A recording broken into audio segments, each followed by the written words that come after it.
Good morning all, welcome to another beautiful day of Dota 2 here as we get onto the road to the International, and it's the Chinese regional qualifiers as we get ourselves into another banging day of Dota. Danog, a pretty good match to start things off as well, some exciting names and players going to be in our first series.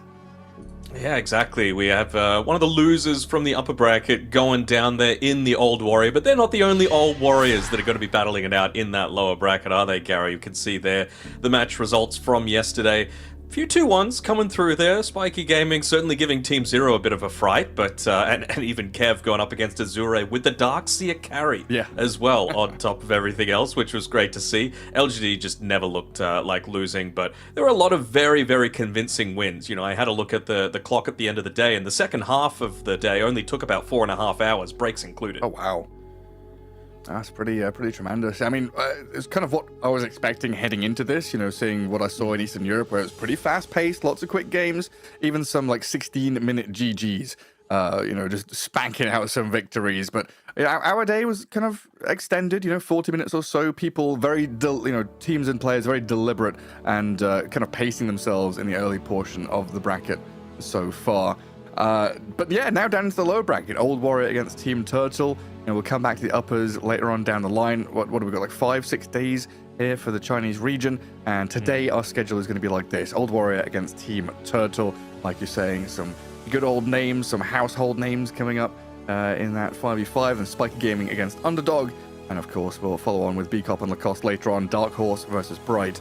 And Team Kev. You're right, Kev, against Too Light Team as our last series of the day. And yeah, always nice to have this kind of best of 3 double elimination bracket for qualifiers. You know, it's kind of the way that Dota is meant to be played, right? You win a series rather than just, you know, getting a couple of points, group staging it up. You're actually making sure you are the, you know, the best team moving forward. And there's quite a few teams here in China that could be contenders to get through this bracket and get one of those slots, because there's 2, right, for China? Yeah, 2 spots for China, not 3, like there have been in a few reasonable qualifiers. So, you know, there's G2IG, there's Azure, there's LGD. Extreme Gaming directly invited already, so don't need to worry about them. But still, 3 does not go into 2 quite so easily, and there's going to be a lot of teams looking to try and play the party pooper. I know Team Zero were very dissatisfied with their performances coming through yesterday. They wanted a clean 2-0, so the fact that they ended up dropping one of the games against Spiky Gaming, they were very, very frustrated about that. But even just in this lower bracket round 1, right, Old Warrior and Team Turtle, Old Warrior really made G2IG work for it, right? Those weren't clean sweeps by any stretch of the imagination. 49 and 44 minutes, I think, those two games went. So, yeah, it was not exactly the most convincing showing that G2IG would have hoped for. JT really stood out, though, for mine, from G2IG. When he's on, it just feels like they can't lose. So he's going to need to continue that form if they want to get that double chance, because if they win one more in the upper bracket, then you've got 2 qualification series, both the upper bracket and the lower bracket final.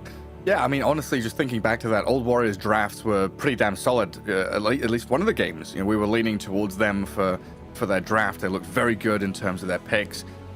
Setsu on that OD in one of the games looked pretty damn good as well. So something here that you've definitely got to keep in your minds is this team is no slouches, right? They've got Kaka, they've got Old 11, they've got Setsu, Flyfly, QIQX, 5 players that are all very adept in their roles.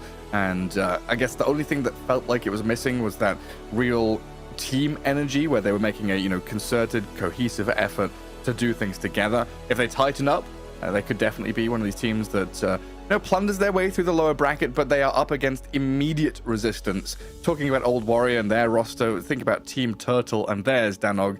Chalice, Somnus, Yang, Planet, and Pichu. This is a team that you do not want to go up against at any point in the bracket. Never mind lower bracket round 1 elimination time, right? We've got to talk about that. This is the last chance for one of these teams to actually get to TI. Yeah, I'm a little disappointed that Team Turtle weren't going to have that chance in the upper bracket, but I mean, that's what happens if they qualified 3rd in the first open qualifier. So they are the number 1 seed in the lower bracket, but that doesn't matter for anything when luck dictates that Old Warrior are going to be going up against you. So a lot of history between all these different players. It really does feel like this is not necessarily a meme stack, but it's the equivalent, the Chinese equivalent of like Team Bald, basically. Yeah. Like, you know, very, very popular streamers coming through, just making a big group together. If you ever look at, I'm going to give a bit of a shout out to a YouTube channel, Dota Lin Official. He's constantly putting up videos of, you know, Somnus and Chalice looking to make their streams happen. They're always joined by Yang and Picho as well. Planet is a little bit more of a recent join, ever since he's not part of LGD anymore, but he certainly is a very formidable player ever since, God, what was it? It was like Team Phoenix or something like that, Team Magma perhaps, all the way back in like Division 2 China a couple of years ago, where he and Shiro both kind of made their marks. So very, very individually skilled player, and I'm keen to see what they're able to do together as a full 5-stack. Are they going to be taking it super seriously, or is it just going to be, you know, a little bit of memes?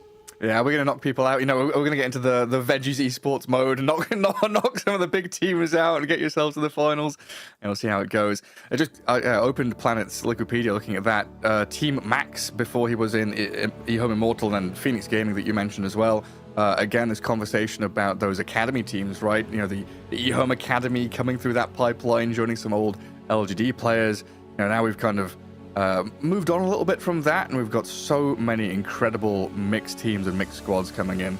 Because you're talking about the pedigree of Chalice and Somnus, right? Thinking about where they've come from, you know, through eHome and RNG, and Azure Ray for Chalice, Somnus, you know, LGD. Elephant was one that I kind of forgot, and that had slipped to the back of my head. That was one of those dream For good rosters, reason. yeah, that never really worked out.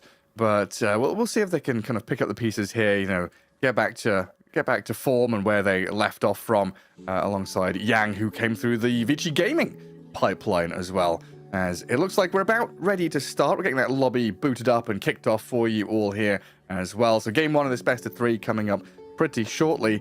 Dano, is there anyone else you want to highlight? Are we just highlighting all the players? I think so. They all deserve it. Roster, right? Dude, you know, like you talk about Liquipedia, I'm just quickly looking through Somnus's just to make sure I'm getting all of the different placements right. I mean, ever since 2015, right? 3rd place at TI5, 4th place at TI7, 2nd place at TI8, 3rd place at TI9. That's like wild. He is such a mainstay of the Chinese scene. I'm very, very glad that he's had this like semi-unretirement. Obviously, he had his stint with Azure, and that went pretty well. But, you know, I'm very happy for him to still be sort of part of the competitive scene, even if not at the complete forefront, because Dota is not as good of a game when Somnus isn't playing.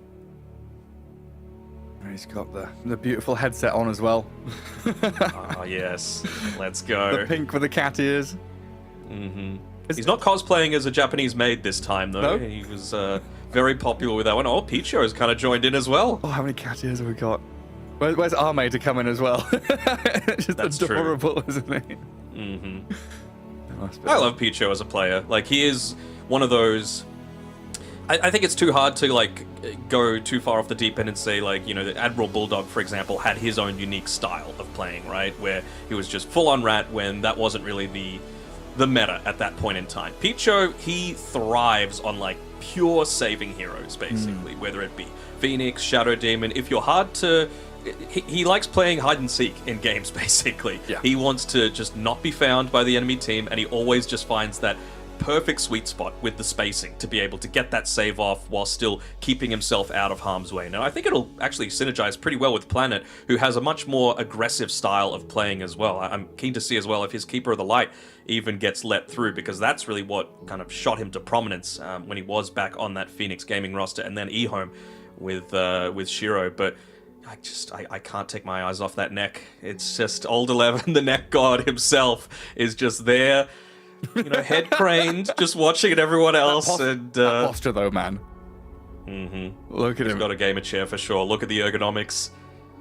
You don't get to be the peak of male performance without having something like that. He's in one of those Herman Millers or whatever they are. You know, the $2,000-$3,000 dollar chairs. He's got that perfect posture.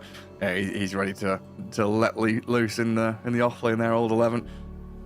So you're talking about Pichu, and I guess comparison-wise for me would be thinking about like Liquid with Insania and Boxy, where Insania is very much one of those fog supports, playing the Oracle, the Warlock, whatever it is, you know, sitting behind, waiting for your moment to save your carry. The patience and resolute nature of some of these position 5 players, just waiting for something to happen.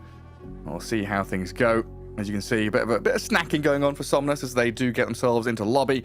And I think we're about ready to start our draft here in game number 1. And we'll get to see potentially some of these heroes that have been let through. You know, I'm still going to mention this Templar Assassin. I'm kind of gasping for a TA game so I can actually, you know, get my teeth bitten down onto one and see what she's actually all about. So far, it's just been pubs, pubs with TA in it. So you yesterday mentioned that you'd been seeing potentially a little bit of the support Tinker or just Tinkers slipping on through. Do you think we're going to see that at all today? Because I had a quick look after our stream, and it hasn't exactly got the most successful win rate, even in that that supporting role. Nothing to Say is still able to make it work because it's Nothing to Say. He's like the Tinker god, but yeah, 37% win rate I think is the support. So not sure if people are going to be on board with that. Nah, just leave that to the specialists. Yeah, maybe TI main event, you know, you're banging out for one of your BO3s as a surprise pick, but sure, I want to see it here. Well, so far, I still remember, was it TI6 where it was like grand finals and there were, I think, 2 or 3 heroes left unpicked, and Weeha just plays Jakiro mid in like its first game of the entire tournament. Was it? I love to see stuff like that. Yeah, it was. They didn't win, but you know, at least they were able to you know, give a little bit of theater to it, right? Yeah, have a bit of fun. Bang out something unexpected. Like, Dota is such a game of expectations, you know, knowing how much damage you can do, how long a stun lasts, what your, you know, kill threshold is going to be, how far you are away from dying, what you can do with this hero against that hero. And you throw in a hero that you just never see in a role that is never played in, and suddenly all that experience goes down the drain. Well, so players are seeing this thing like Fly. I'm looking at his camera, a few yawns, and what is that light coming from out the window? It's the sun. These are not real gamer hours coming right now. It's probably around 10 a.m. in China, and not exactly the time that most people would be up if they're, you know, staying up late at night, 3 a.m. playing their pubs. For you, Gary, I'm sure it's bright and early where you are at the moment in Europe. I had to completely invert my sleep schedule. Like, usually I'm one of those degenerate gamers, you know, who is staying up until 3 or 4 a.m. playing games, and now I have to wake up at 2 a.m. to start off in China. So yeah, I needed 2 or 3 days there to, you know, reset my clock and get into the rhythm of things. But hey, Dana, we just saw there, you know, some of these important bans in the first phase in particular. Shadowfiend's left in, TA's left in. I see no TA, yeah. I don't want to jinx it. We've taken out Venge, Phoenix, Slardar, Doom, Beastmaster, and Storm. So we're left with a pretty hefty pool in terms of high priority picks, like Chen, you know, Witch Doctor, a hero that has been on the rise recently. Clockwork, you know, of course, still out there as a very potent first pick, pos 5. Dire team pick. Love it when there's like, okay, TA, no, Shadowfiend coming through first. I mean, and a Darkseer straight into it as well. This was an instant counter pick coming through from, I would assume, Yang, but you never know. The Chalice might be the one to say, let's go, let's make it a position 1. Is this going to be a game where... Oh, they're going to ban TA second phase, I guess, now. I'm a little bit disappointed that TA got let through and it didn't get immediately snap picked. I mean, especially if you wanted to run it mid against the SF, right? That feels amazing to me, right? How are you supposed to get through refraction charges really easily? You can't harass with Shadow Rays quite as much. Yeah, you could potentially flex the SF to be, you know, pos 1 instead of mid, but I don't know. It still feels like a pretty decent matchup to me. But maybe they're just wanting to get into, like, try and copy what Ulu did yesterday with his position 1 Darkseer. And there we go. No TA for you. But like, yeah, imagine like SF is one of those heroes that unless you go the pure magic build, you're going to get a ton of value out of that wall and the normal punch as well.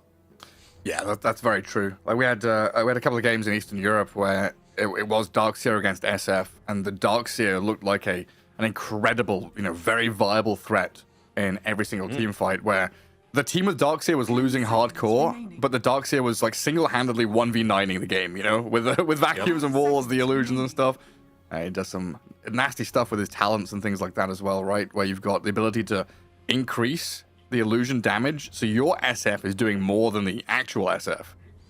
Yeah, it reminds me of like Grimstroke Dark Portrait, for example, where, you know, you need to deal with that hero, otherwise you're just going to get ripped through. I wonder if they're going to like Shadowfiend here, just because it is a really nice pairing with the Darkseer, no matter if it's played position 4 or position 5. There's the Weeha Jakiro that we were talking about, but even just like to be able to push out lanes to potentially stall the game for Darkseer to get those items that he needs, you know, those big team fight items. He's basically one of the kings of team fight, whether it be from offlane or the position 1. So I'm still kind of on board to see something like that, and anything that's going to have a BKB pierce is always going to be good.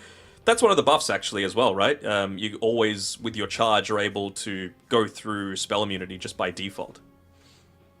With your charge? Yeah, I believe so. Oh, it's Spirit Breaker. Yes, yes, yes. Okay. Sorry, for some reason I thought we were still talking about Darkseer. I'm like, Darkseer charging? This sounds hype. Just get Add it run to at it. people. Oh. There we go. This is what we see. One of those more saving style supports. Not going to be Picho playing it, of course. QIQX much more likely to be going down that route. But I mean, it's the classic Darkseer counter, right? So maybe now you do flex it to be a position 1 or mid. Yeah, you never know, right? People are experimenting a lot with this Darkseer hero, but anytime you've got that offensive dispel, you just take away so much of a hero's farming potential. Yeah, pretty decent against the Jakiro as well. Like, you've got things to offensively dispel, defensively dispel. Oracle could have a pretty good time here. And if it is right-click SF, you've got that pairing as well, right? With lifesteal and overwhelming damage. And with that false promise on you, you just stand your ground as a turret, as a Shadow Fiend. You get the job done that way. Radiant team pick. I was thinking as well, even just the Fate's Edict, right? Against all of that magic damage is going to be really effective too. And Ursa, a hero we've seen become a very prominent pick recently, has looked pretty solid. You know, a decent laning hero can get away with a lot in terms of harassment, getting up in the face of your opponent. Much more of a timing hit, though, you know, after Battle Fury, where you need a good 20 minutes or so to hit your first power spike. And this feels like a little bit of a slower draft. You know, Shadow Fiend, Ursa, you want to be farming up. You're not going to be hyper aggressive here, especially with an Oracle as your support. So maybe a chance for Team Turtle to exploit that and play a little bit faster. Yeah, and this is actually the combination that they ran when they did run the POS 1 Darkseer. It was together with an OD. OD was the real carry that game. It was just about making space for him to be able to, you know, make it work. And for sure, you give Somnus one of these heroes, he's going to be able to put it back, put the game on his back and be able to carry it through. So, you know, just it feels like much more of a 4 protect 1 style if you're going to go down this route, especially maybe you pick up the pace of the game a little bit more because you are going against 2 legitimate carries that can carry the game both from mid lane and the position 1. So I wonder if they're going to pick heroes that like just go a little bit further into the push style, right? Jakiro can kind of do it a little bit. OD without Meteor Hammer and Darkseer, not exactly the greatest at being able to solve that sort of issue. So I wonder if it's going to be, you know, the Chen is still left through. I think offlane Jakiro would still be okay. The double punch strat. True. Walrus and normal. But yeah, like you mentioned, the Chen is still in there. I was looking at Dark Willow being still available. There's a lot of these big picks that are just being ignored so far this game. 10 seconds remaining. Brewmaster, another one that's been very popular. Right, like Tusk is, I think, being underrepresented, especially when you've got heroes like Darkseer pretty strongly in the meta. I still need to see that Drinking Buddies Gyrocopter combination that I just keep on talking about, but it's for good reason. Just a huge power spike really early on into the game. I'm just a little worried about early damage, I suppose, right? It's pretty consistent damage, but if you're just running this as a standard, like, Darkseer Tusk lane, Oracle's just going to wreck you, you know? I guess it's an okay amount of physical that Tusk might be able to provide. Maybe you go the tag team instead of the Drinking Buddies because of it, just to have a little bit of physical that you need to deal with, but I don't know, it feels a little bit odd to me. Okay. Well, last round of bans. Chaos 9 out. Yeah, one of those heroes that can always do very well alongside a Jakiro in lane. Not quite sure what we're pairing it up. What your offlane pairing is going to be here. 5 seconds remaining. As Old Warrior, I guess Rubik +1, and they've got quite a few options to go for. Like ban the Centaur, ban the Legion, maybe. But there's still a Brewmaster out there. There's so many options. I wouldn't want them to get too farm heavy. I need some offlaner that's able to do something with not that much, because you know that an SF and an Ursa are going to be sitting back and farming a whole lot this game. Like, you want to be able to outcarry an OD, and the only way that you can do that is by giving up something. So I like the fact that even though Old 11, potentially his game is going to be sacrificed a little for that purpose, it's at least given him last pick overall, so that he's going to be able to see the majority of his lane. He won't see his core opponent for the lane, though, which is the area where, once again, Gary, I like second pick. Team Turtle are going to be able to come out on top of that lane. Is it going to be a gotcha pick, though? Is it going to completely undo the draft? Like, maybe an Enigma or something like that? Where you're just able to, like, lift into... Malefice with a bunch of conversions spawned. Yeah. And you just pick a ranged hero and you pair it together with maybe the Tusk, I still feel like Brew is good. Sure, but we've seen a lot of Brews doing not much for the first, 20 minutes of the game, and I feel like you're just under threat of being overrun if you go that greedy. Like, maybe it's just not a Radiance game. Yeah, that's because they're not pressing their ultimate button and they're rushing Radiance, right? They're doing this double brace of Brown Boots Radiance nonsense. It's like, okay, I'm waiting for 20 minutes. And they die 3 times, I'm waiting 25 minutes. Hey, I think if we go back to the days of I'm not saying go Blink Brew, I think that's dead, but like the Spirit Vessel Brew or the Drums Brew, right? Go Auras, go Team Fight, because you are a Team Fight hero. Hell, even that Aghanim Scepter build, I can't remember who did it yesterday, but just having... It's JT, right? Just having just having this little fella that's running around causing havoc looked really good. It's great this game as well, right? Like, you consider all the stuff that you can be able to potentially dispel, not just offensively, but defensively as well, with the Wind Panda, just being able to throw that one out every now and then. And I mean, to be able to just toss a troll up into the air, you can't join a team fight at all until you've got that BKB available for yourself. So... feels like a pretty reasonable last pick here for Old 11, but he's going to need to be mindful of that lane, because a Jakiro troll lane is very, very scary early on. I mean, these lanes in general are scary, right? Tusk Darks here, Jakiro troll, even just the OD mid is going to be irritating. And again, just thinking about the way that the first 3 picks from Old Warrior function, they needed to pick up this kind of teamfighty, chaos-creating brawler at the end. The Drunken Master, Brewmaster comes out, because Ursa and Shadow Fiend can be not just a touch greedy, but quite greedy. They need that 20 minutes runway to get off the ground before they're ready to play their heroes, really. Oracle's not going to cause much in the way of chaos or action, so I kind of think that Team Turtle have the upper hand here, especially in terms of dictating the pace of play in the first 20 minutes. They can run around, cause havoc, get their troll into a position where he's just... they have that one hero where troll is going to be sitting behind them in the jungle farming. That's okay. I think if you have 2 or 3, in the case of Old Warrior being quite greedy, they need to be very safe in the lanes. They do, and I don't think you necessarily have the ability to be safe. I think a lot of this game is going to be on the back of QIQX, right? Like, he is so vital to making sure that this safe lane goes well for the Ursa, because you're a melee hero going up against potentially 2 Ion Shells. If you're not on point with just consistent dispels coming through, I'm sure he's going to just put an early point into the Fate's Edict as well, just in case you do get caught out underneath that. Then we'll have to see how it ends up working through, but I'm expecting to see a whole lot more aggression from Team Turtle in comparison to Old Warrior. But here we go. We're underway. Smoke on smoke, Gary. Yeah, cross that river, get your wards down, and see if you come into contact with anyone, as it looks like Old Warrior, like we're saying, needing a good laning stage, needing to kind of weather the storm in the first 15 or 20 minutes. If they get themselves a first blood or a couple of good kills, hell, even just a good fight here where they get the the flickering icons, and if they get a good fight here where they get like regen advantage in lane, super important for them, as they will move up the staircase right in towards the Jakiro. Pichu, the focus here as the troll moves into the back and getting raised up. Chalice in trouble, does get astraled by Somnus to save him, as Setsu and QIQX are the ones to die. 2 kills up here for the Turtle team. Kaka's the third, 3-1, and Fly, he's gonna clap down to low ground to stay alive, but this is a monumental disaster for Old Warrior.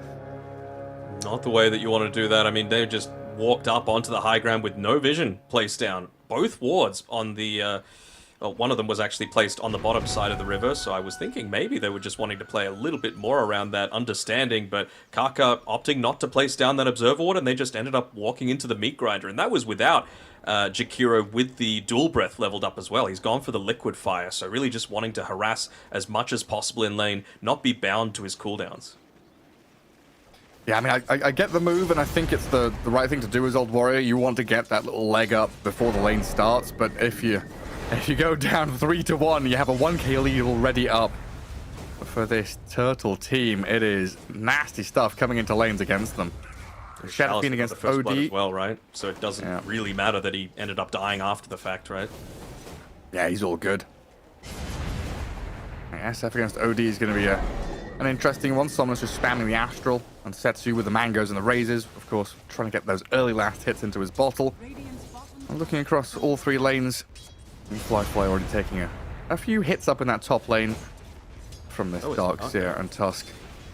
Kaka down bottom as well. I mean, you mentioned previously about some of the heroes that are just the gods of lane trading, and Rubik is certainly up there with the damage reduction that you're able to provide from the Fade Bolt, but going up against a hero like Jakiro, right clicks aren't where you're dealing most of your damage, it's your spells, right? So he's just using that liquid fire on cooldown, making sure that he's always in position just to keep Kaka back. See, that's what I was saying yesterday. I don't even think Rubik makes top 50% of lane traders anymore. No. I think he's been like nerfed into oblivion. Everyone else has been buffed so heavily. Rubik just not able to do the job that he was once so adept at doing. Bullied back by a Jakiro. How sad. Yeah, Picho, if he had another blood grenade, would have got that kill onto Kaka as well. And a solo kill as a Jakiro is just so vital. You get those early levels, get 3 points in the dual breath. I would assume that he's probably going to put just 1 point into the ice path because of how good Rubik being able to steal it is for the Rubik, just not having as much of that wind back, that cast point. So you still want to have that utility without ruining your the rest of your team. Yeah, I mean, he probably wants it with the Tusk and the Darkseer later on in the game as well, right? You're going to need that additional bit of disable just to let your troll lock onto a target.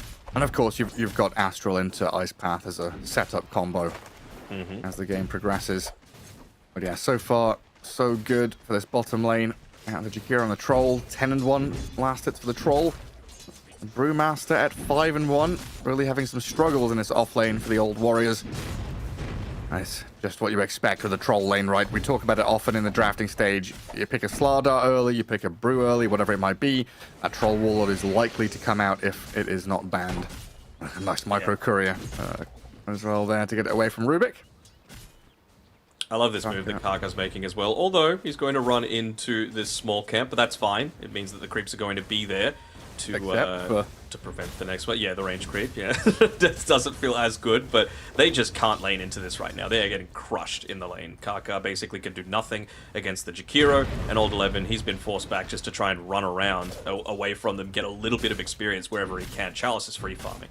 Yeah, this is untenable, unplayable for Old Warrior. Look away, hide their shame, and peek into that mid lane where things look pretty good for the SF so far. But up at top, potential action there as Fly steps up, but a vacuum back into the Iron Shells, and the Ice Shards is going to net them a kill on Fly, and maybe onto QYQX.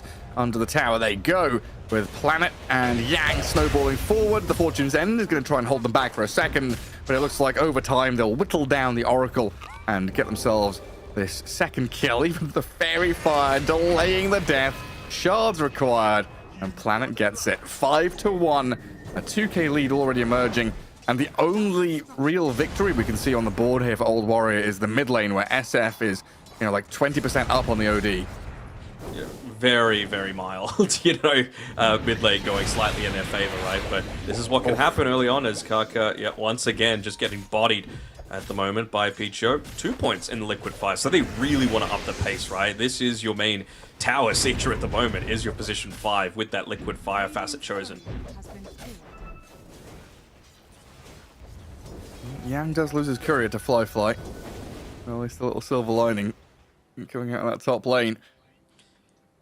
So, I mean, yes, the Oracle is a counter to this Darkseer Tusk pairing, but they almost were able to, for example, use the Snowball to be able to dodge out the the Fortune's End, so it actually wouldn't have been dispelled. And then also, Oracle's one of those heroes that has a big timing generally around their level 3. You can deny your own range creeps, for example, as a result of the Purifying Flame spam.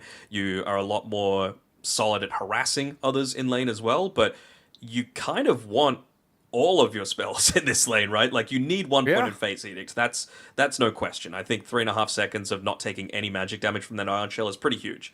But you want to lower the cooldown on the Fortune's End as much as possible, and you want as much of that, Purifying Flames harass as possible. So what do you actually go for, right? Like, it's kind of like when the enemy team picks a Bloodseeker to counter your Leshrac, and then you just pick a bunch of other heroes that run at you, like a Razor, and you can only pick one. One or two of them is going to get the ability to abuse you.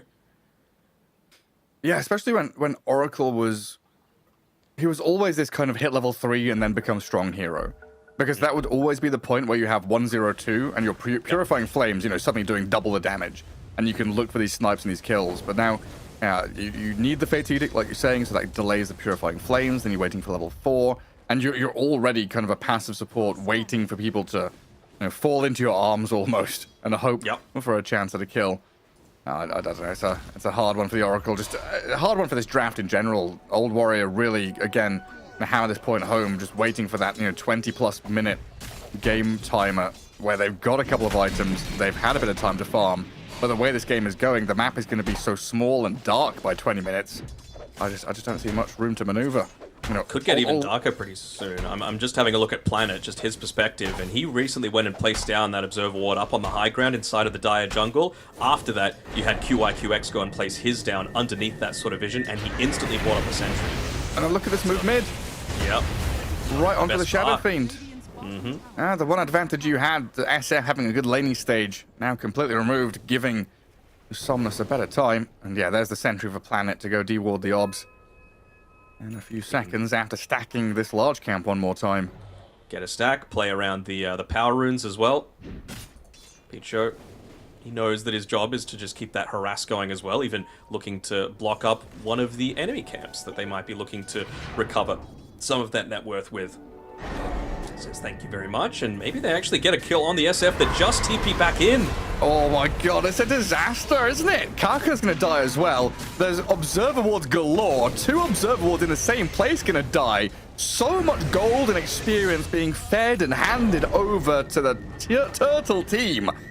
Astral there on another one in the back. QIQX is gonna try and step up, fight back into Planet, but 9-1. Tier 1 mid being pressured. Yeah, the 2 Observable just sat on top of each other there. Just wild amounts of gold being handed over as the OD's going to move forward. Look at QIQX with another banishment here. What's Planet got? Any more shards? A snowball there to follow up on this with a bit more damage, but not enough to finish him off. I mean, they're doing basically everything perfectly at the moment on Team Turtle. Maybe could have offensively glyphed to keep the siege creep alive, but other than that, they're just totally on point here. Even Yang just juking out Fly at the moment. Maybe even a bit of a bait. Planet doesn't end up walking into this. They're going to try and turn on him. Shards and shells. Oh, wall dropped onto Fly. The drinking buddies. That one tree allows Yang to do a little ring around the rosy, juke the Ursa, turn with Planet, down at bottom lane. They're trying to dive old 11. They're not going to be able to go too deep here, though. As really, looking at this, the way it feels is... Oh, hang on, Yang. No, he's good. He's good. It feels like the only way for Old Warrior to, like, make any semblance of a comeback, to fight back in this game, is through a Brewmaster ulti.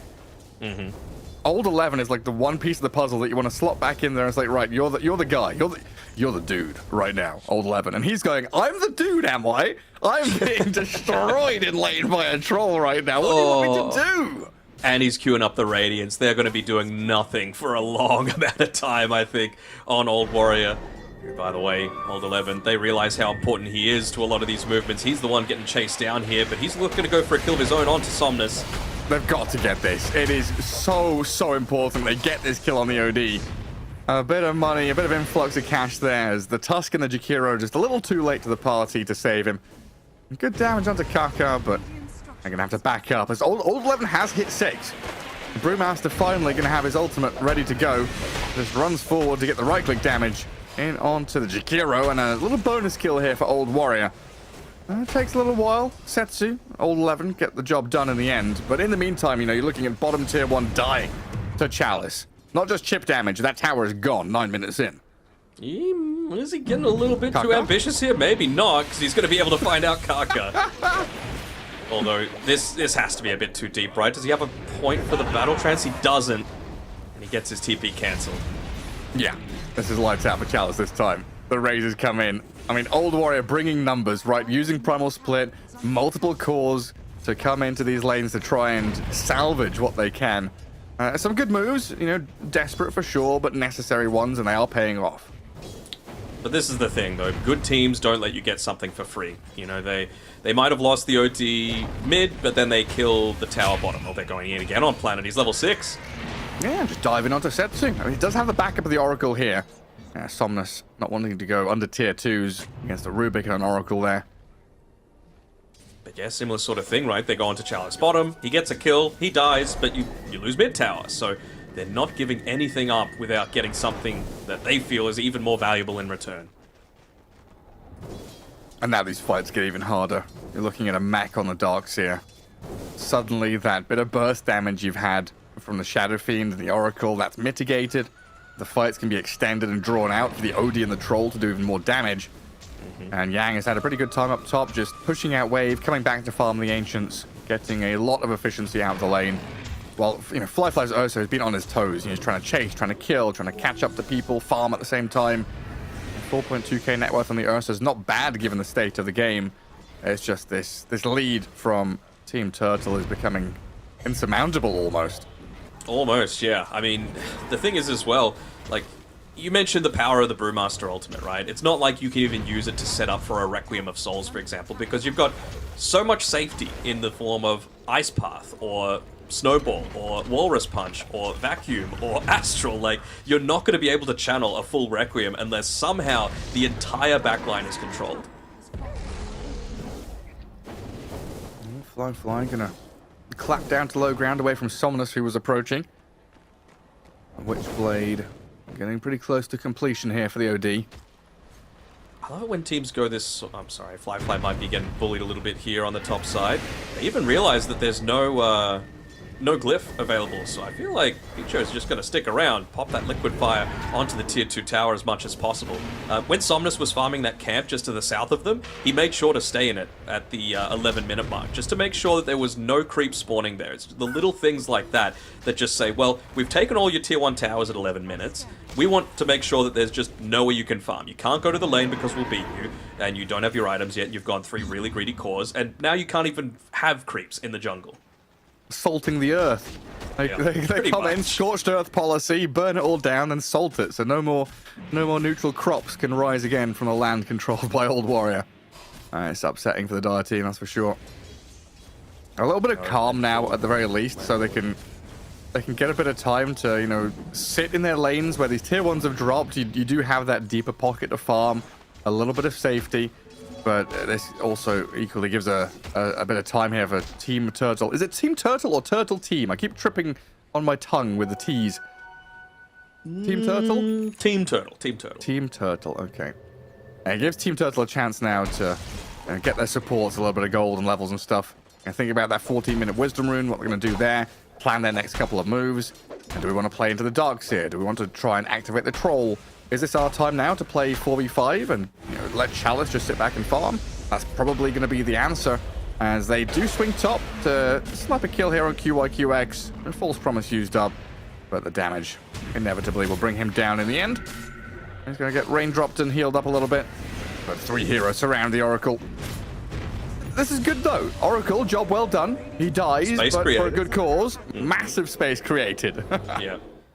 One thing that I haven't actually seen, I'm not sure if we can see it in caster mode, but the old innate ability from the Oracle as well. I mean, Setsu, he would have loved to be playing around the knowledge of where the power runes are, but I didn't really see him claim too many for himself. Ooh, hold on. Yeah, kind of a defensive split down bottom from Old 11, trying to get away as the Requiem's used. Kaka's going to get found, and a good snowball forward here. Planet not able to fully connect onto Setsu, but he does run forward with a punch, and now Somnus arriving with the shards coming out. They've got the Setsu SF trapped in the igloo, taken down. Very difficult time here as the Brewmaster's on the run after the ulti expires. And you just see the power here from Team Turtle. 5 heroes. They bring everybody to this fight. Because they know it's in the right sort of area. You see Old 11 looking to maybe get a little bit of free experience for himself, but Planet says, nope, not even a watcher for yourselves. We'll be looking to claim that as well. There's just... They don't want them to increase their map presence at all. They know that this is a farming team, so you've got to punish every single little bit of that might open up the map, that might free up even 15 seconds for them to get a little bit of extra farm. As Old 11, was he going to be in range for the Astral? Not quite.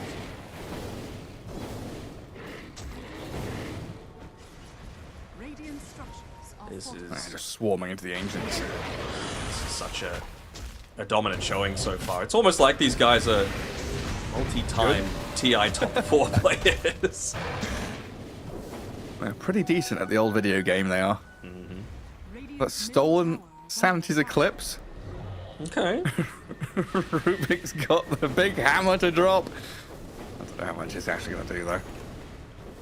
A smoke move in from the death squad of Team Turtle. Oh, Setsu, I think. Oh, never mind. He backs off just in time. Flyfire will be just as good of a get, though. I see the fact that he's, I think, patrolled up towards this top side because of the ward in the lane. Man, he just He's finished his coming Battle in. Fury. I don't know. All he wanted to do was farm. With the Enrage, he might be able to get himself away from this. The Vacuum and the Shards not doing too much, but the OD with the Astral now setting up on the SF there. Firefly's going the back line. Firefly.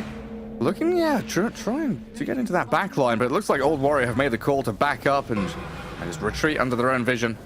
Pretty big success, actually, there for Old Warrior, right? It means that you get away, you don't give up anything, you end up using the wall, you end up using the macro pyre. Old 11 didn't join that fight at all, just sat bottom, farmed. He's almost got his Radiance now, and he took a tower. So more of the map's being opened up, but he doesn't have a TP unless it's coming out on the courier right now. I know his Radiance is, but he's going to be slow to join this fight. Yeah, he's not going to be here. It looks like the call is being made just to run away. Offensive Hold whip back. as well. They're keeping that siege creep alive this time around with the liquid fire as well to slow down the tower multi-shot. So they want to take away all of this control that they still are clinging on to right now on Old Warrior. Nice D-ward though by QIQX. Twin Gate usage by the Brew does get him up to top, but it looks like Team Turtle have already fully retreated. Master Splinter has made the call. Time to retreat. Fall back, everybody. Oh, for sure. Who do we think Master Splinter is? That's the real question. Hold on, actually. There might be a team fight that breaks out because Old Warrior are using this one tiny little bit of an advantage that they've got to go straight into the Roach Pit with their Ursulina. It's scanned. Yeah, it's scanned. Vacuum is up in... Oh, sorry, Wall is up in 1 second. They're ready. They can go for this. Shards right into the pit. They move forward, but Roshan's dead. They come out with the primal split down. The dog's here. He's the focal point, trying to surge away with the help of the snowball to buy a bit of time. Getting up to high ground and away from the Brewmaster, trying to heal up with, I think, a Lotus given over to him. Fade Bolt and a stolen banishment right onto the dogs here. But Chalice, he's moved forward to step up and defend his body, but that damage from Setsu, too much to contend with, and now Chalice is isolated. The Troll Warlord needs help from the OD. Hammer's dropped, the damage is coming. Chalice in trouble, the Astral again. Yeah, I don't know if that's from the OD or the Rubik. He's straight dead. He's dead. Troll is gone. Summon's now in trouble. The turnaround here for Old Warrior. They take Roche, claim the Aegis, come back and fight strong. They did lose one life, but Fly, he's going deep for this, thinking about the kill on Jakiro, but yeah, not wanting to go too far for it. Just like that, they're right back in it. You know, this is why you can't let them have the time to be able to play around the map. That's why, I mean, even just the Radiance would have done so much in that fight, just with the ticking off the top of everything else. The big difference for mine, though, was that back wall wasn't really on point. You know, it was in the pit, hoping to get that big 5-man, but just the confidence of Old 11 to be able to frontline, right? He's got the Spark of Courage, very tanky. He's got the Facet for the Drunken Master, so a little bit more of that movement speed. Of course, leveled up Drunken Brawler as well, and all of that mischance coming from the Radiance too. And an Oracle sitting behind him on top of everything else, so they were just feeling confident enough to be able to make that space for the cause, to be able to secure Roshan, and it's actually a very slight Old Warrior net worth lead now. Yeah, I mean, that big difference of like being set up for something and then trying to set up for something. As we will see Old 11 getting caught out down in that bottom right-hand corner. But yeah, if you're an Ursa team with an Oracle and a Brew, and you're the ones that kind of set up the terrain, get yourselves prepared, you're in a pretty reasonable spot there, whereas Team Turtle were filtering in, one by one. Somnus? OD just walked right into the middle of 3 of them here, not expecting them to be set up. And Kaka with a stolen Astral, causing some serious problems. I mean, in that last fight, you saw why I was mentioning Troll just being unable to join a lot of these team fights unless he's got that BKB for himself, right? You're just going to get, thrown up in the air by the Brewmaster. You're going to get potentially fate seeding. This stolen Astro's like killed the Troll, killed the OD. He's going to kill the Jakiro up top as well. They've got the Ursa on his head, and Yang's Dog's here. He fought back, remember? So you cannot just let yourself die. Oh, went the wrong way on Kaka. Right, now back to the topic at hand here, Danog. Master Splinter, Team Turtle, the old mutants, the Ninja Turtles coming out. They're all color coded, right? Do we have to do this player slot by player slot? Is Donatello blue? Who's purple? Actually, yeah, that works out really well. So does it? Yeah, Leonardo is blue, so that's Chalice. Donatello is purple, so that's Yang. Planet is, I don't think there is a yellow. That's like April O'Neil. Michelangelo is orange. So that will be Picho. No red, though, which was Raphael. Okay. And Somnus can be Master Splinter, then? Yeah, I guess so. Somnus is Master Splinter, and we don't even have a Raphael. We've just got April O'Neil instead, which is Planet.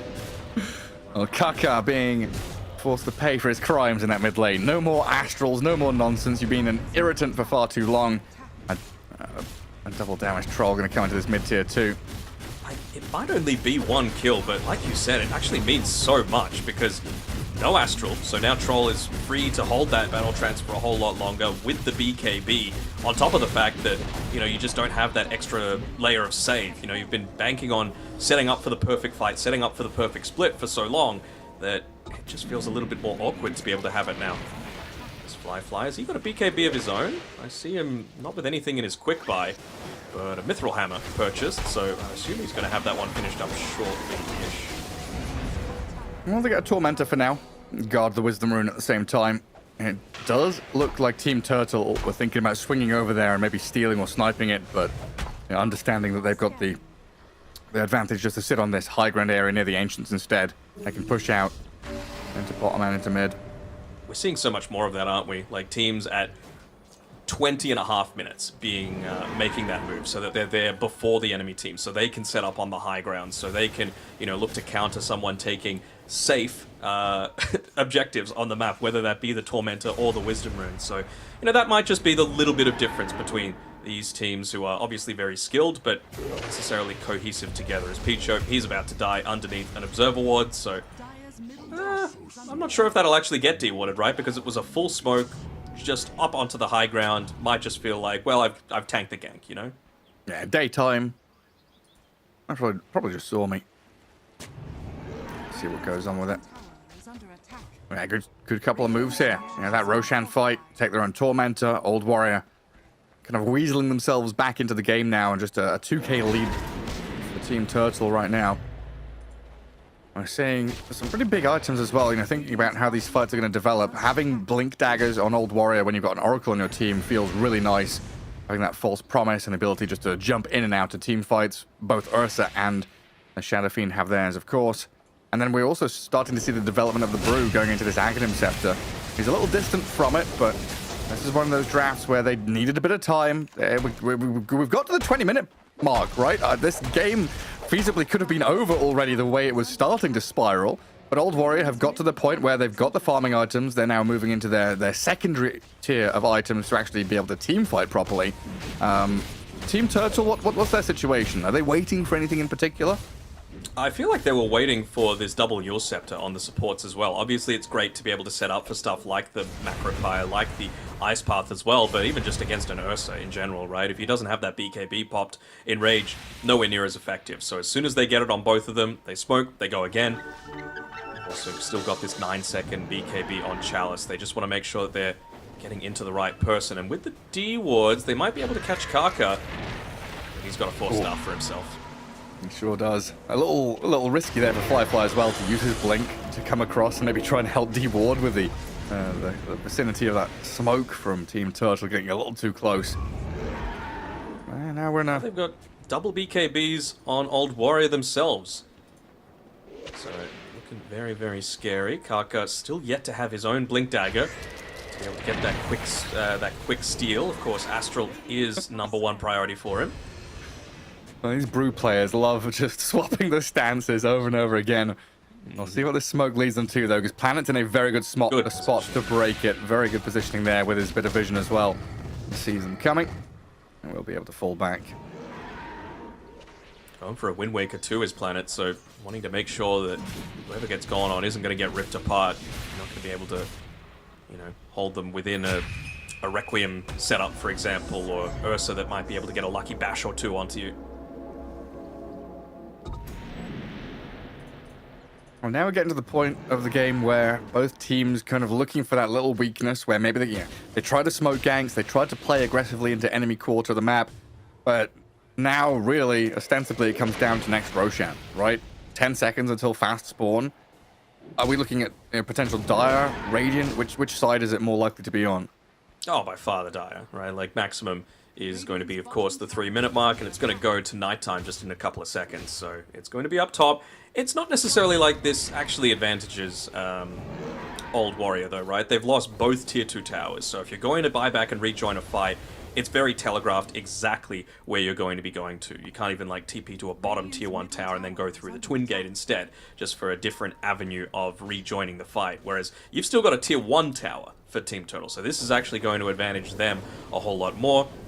As they're starting to build into a few more of these aura items, but most importantly, I'm looking at that Aghanim Scepter that Yang is playing around with. That is the key difference maker for mine. That is going to be able to influence a lot of these team fights. Even just the talents that he has yet to go for, right? The extra 20% wall of replica illusion damage, extra 100 AoE on the vacuum. Those could be huge for these next couple of setups. Old 11 may have overstayed his welcome now.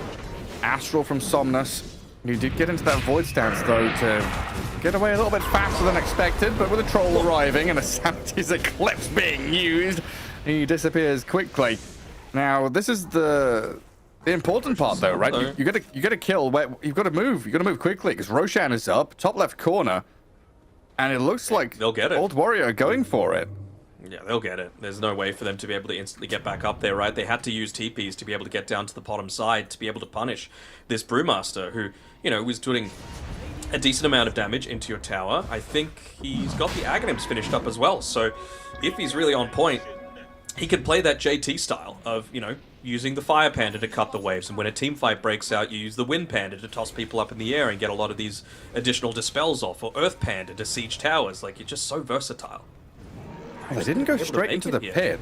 And kind of waiting for Brew to respawn. They've got a bit of vision on the Tusk, the Yule's in the sky, the Requiem's coming with the BKB up for the Shadow Fiend, but he's being bashed and controlled by the Troll. Planet is down, he'll buy back immediately as the False Promise there to save Setsu. Somnus on the right-hand side trying to skirt the edges of the fight. 5 seconds on the battle trance. He's in serious trouble. 2-second cooldown, 1 second left. He's astraled up. Can he get it off when he comes out? Is he just going to pop and die as he returns and will battle trance and turn and lifesteal back up Chalice? He's fighting the Ursa, gets the kill with Planet. Somehow survives, gets away with absolute murder. Shadow Fiend and Ursa both dead. Kaka joins them in the grave, and just a matter of millimeters there, microseconds, the difference between life and death, victory and success. Team Turtle come out with a W. Yes, they do. It was just literally just regen while he was sitting inside of that Astral on the Troll Waller that kept him alive. He went into it so low, but was able to just turn it around with the Battle Trance holding out. I thought maybe it was a little bit preemptive coming through there, but look at all the damage being done by Chalice. Nearly 5k just on that Troll Warlord, being able to follow them up, and now he's got the additional life to be able to play around and go up into the high ground as well. He's going into the Sanjin Yasha as well, realizing how risky it is to be potentially tossed up in the air, to be hit by the Requiem. Hit by that stolen Astral as well if they get on point. Wasn't even perfect from Planet as well, right? Like, he was able to evade the start of that fight, but wasn't able to get the snowball off, right? So could have potentially lived a whole lot longer. was able to rejoin. Look at all this though. I'm just seeing him inside the astral. Tick, tick, tick, tick, tick. Down to what's his name? One? It was one. One? He had 1 health. Oh my. We both saw that, right? That was one. Yes.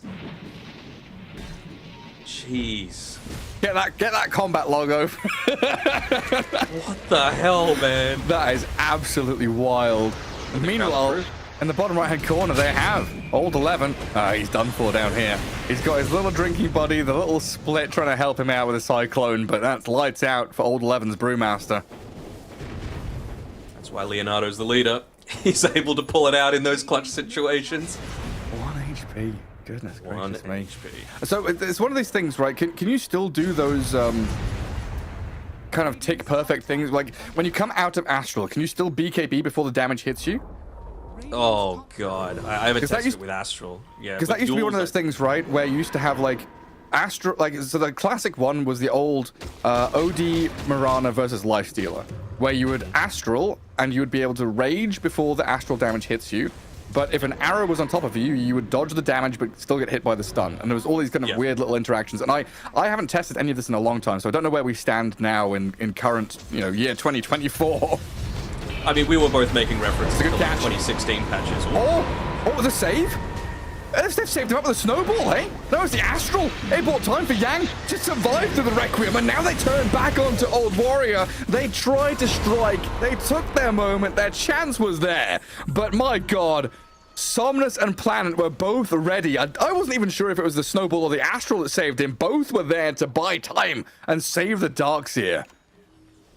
And now it's going to become even more difficult for them. They buy up a gem, really what you choose when you want to be able to try and close a game out. Just choke them out, have no vision to be able to play around with. And look how confident Chalice is with the Shadow Fiend on the deck especially. He's the one that's just raining down damage from afar. The only one really causing him any sort of threat in a lot of these early team fights. So they can just go up onto the high ground again.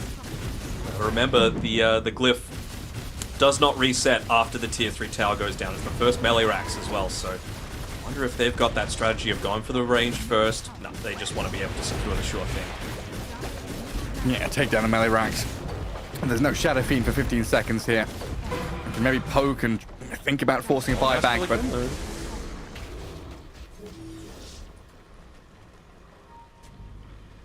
we're just gonna run back. Respect the SF respawning. And again, one of these situations, right, where you're in the lead, you know your opponents are backed against the wall, they're trying all these sneaky plays to try and upset your rhythm a little bit. You don't want to give them the chance, you want to play on your terrain, play high ground. I was about to say, I don't know if they feel like they can even go for this Tormentor, but it is going to be quite nice just to have the little bit of that additional save coming through from the Rubik. Actually, to be able to move a little bit inside of the Astral is quite nice now, with Kaka having stolen the Astral, right? Now that he's got the shard. No, not too Nice bad. Little bit of a repositioning tool for himself. A couple of saves now. Yeah.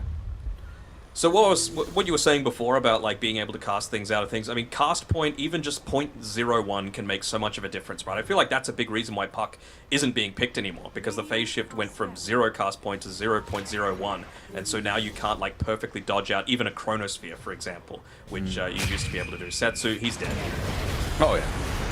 He'll BKB Requiem, well, yeah, he'll try to. Getting bashed up before he can actually accomplish it. Dead for 70 seconds. And now we have this 5 versus 4 with Aegis expiring. We'll see what Team Turtle want to get up to. Because Old Warrior, they're starting to cut waves and just try and hold them back as best they can. So once the troll is on your high ground, there's nothing stopping Chalice here. Fortify on top, but I'm not sure how successful that's going to be. They get OD? those illusions. Does force Staff away, gets distance from the Ursa, who's sharded up now, trapped inside the Igloo, false promise on him with his BKB expiring, gonna get force staffed out by Kaka. And that's Old Warrior spending a fair amount of resources, not gaining anything, apart from just that respawn timer on the SF getting a little shorter. Maybe they can delay with the Storm Panda and the Brew stepping forward, but Chalice has made it very apparent that his job is to destroy the barracks, and he's here to stay with a good vacuum on two. The wall drag back. They destroy the Oracle. Has to buy back now. As Team Turtle will clear another lane of barracks, and Old 11 astraled up once more. One more hit and he's dead before Primal Split. He's been ice pathed up and the damage is coming. The missed chance, not enough. Dodges one, evades one, but gets hit by the second as the Ursa now in trouble as well, and this is all falling apart. Old Warrior getting dunked on by Team Turtle in game number 1. Hero's dead with no buyback, and GG called. I'm a little surprised that they were able to bring it back as far as they were, to be honest. They were getting crushed in the laning phase. They were able to sneak out a really nice first Roshan for themselves at that 16 or so minute mark, but this is what happens when you go for the full-on greed. The players with the experience that Team Turtle have are not going to be able to give you that that advantage. As Somnus says, get out of my face. I don't want to even look at you guys anymore. As it is Turtle Power able to secure game number 1 win for them against Old Warrior, which I gotta say should feel pretty good, right? Yes, they haven't necessarily all had like crossovers with their careers, but this is the Chinese region. There's got such storied history between all these different players that any sort of additional pride to be able to bring to the pubs or to bring to the voice chat is always going to be a really, really solid thing. I mean, this was the one fight though that really just shut the door on any sort of chances, right? With Chalice, I was just having my eyes on that battle trance cooldown the entire time. I was like, really, 5 seconds left, and he's already at like 10% HP. Then he gets flipped on his back and somehow is able to right himself. Look at that HP. One. Man. It was one. One pops the Healing Lotus into the Battle Trance. Very close indeed. But Heroes in a half shell. Team Turtle going out in the game 1 victory. And looking pretty solid doing that. But I think you're right, you know, props to Old Warrior for kind of fighting back and trying to utilize the kind of greedy draft that they had to maybe look for that later timing. 20-odd minutes in, they did look pretty strong, you know, sniping out a Roshan, getting involved. But in this kind of situation where your Brewmaster is that far behind and you're looking at a, 20+ thousand net worth OD and Troll, the multi-core from Team Turtle able to outfarm, outpace, and as a team just outmaneuver with the smoke breaks out of planet, the movement in with those deep observer wards. I don't want to talk about, we haven't talked about Jakiro too much because he has just been there casting spells, right? He hasn't done anything flashy, but he's been involved in every single team fight. He was smoking up with the Darkseer and Tusk to get in behind enemy lines and cause problems. It was just a smooth ride overall from Team Turtle, whereas Old Warrior were kind of, picking at little pieces here and there, trying to thread together whatever little scraps they could find. Yeah, I mean, that's just how their draft came together, right? They couldn't play together. They needed to farm. They just felt like that's why it felt a little bit less cohesive, because they just never felt like they were all ready at the exact same timing. It's really hard to actually give an MVP through to anyone, right? I feel like Planet's one death was in that fight in the lead up to that great battle trance that Chalice had up top, but I mean, just having a look at all of these different players and hero combinations, this is like... It feels like such the way that they like to play. We were talking about Picho, backline. He likes to play the backline, spellcast from the backline, never really get up there in the thick of it. Planet, much more of that aggressive support. Yang, Aura style. Somnus, carrying from the mid lane. Like, this is just Team Turtle in a nutshell. You could give MVP to everyone this game, because I really feel like it was an even contribution all throughout. Even just the tiny things like having Picho go for the liquid fire, have him level that up at level 1, just so that he can more easily harass out a Rubik, not have to worry about those right-click trades going on. And I mean, he was second on the team for building damage, but I would probably say that he was like at the very top until they were sieging high ground. He was doing so much work to be able to take a lot of those outer towers and reduce the amount of space that Old Warrior had to be able to make this greedy draft work. Yeah, I mean, when we get to these situations where it's like hard to pick an MVP and everyone did their job, I often, fall back. I guess it's kind of boring, but you just look at the draft, right? You think that whoever drafted this, absolute god, set themselves up for success. Their lanes were solid. They outpaced their opponents. They didn't have any, kind of countered matchups. Maybe you'd argue that Darkseer could have had a worse time against the Oracle, but that's like an Oracle Ursa lane, and we've talked about how Ursa isn't really like a laning hero anymore. Much more of that kind of burst hero. I want to put him in a similar category as Timbersaw, where they've changed over time and our expectations have changed, where Timbersaw has gone from being a laning, tanky, annoying hero to now being a jump and burst hero. And I think that's what Ursa also does, right? He's not laning anymore. He's a jump, initiation, burst, and kill kind of guy. Game 1 all wrapped up, though. It's a best of 3, so we'll have a quick break and come back with game number 2.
official headset of PGL tournaments. Now, with a wireless version, experience unparalleled speed and reliability with the latest wireless technology, advanced hybrid ANC, and built-in EQ for your favorite game. Designed with elegance and durability, and extreme noise-canceling microphone. Always stay one step ahead with Aspire Wireless.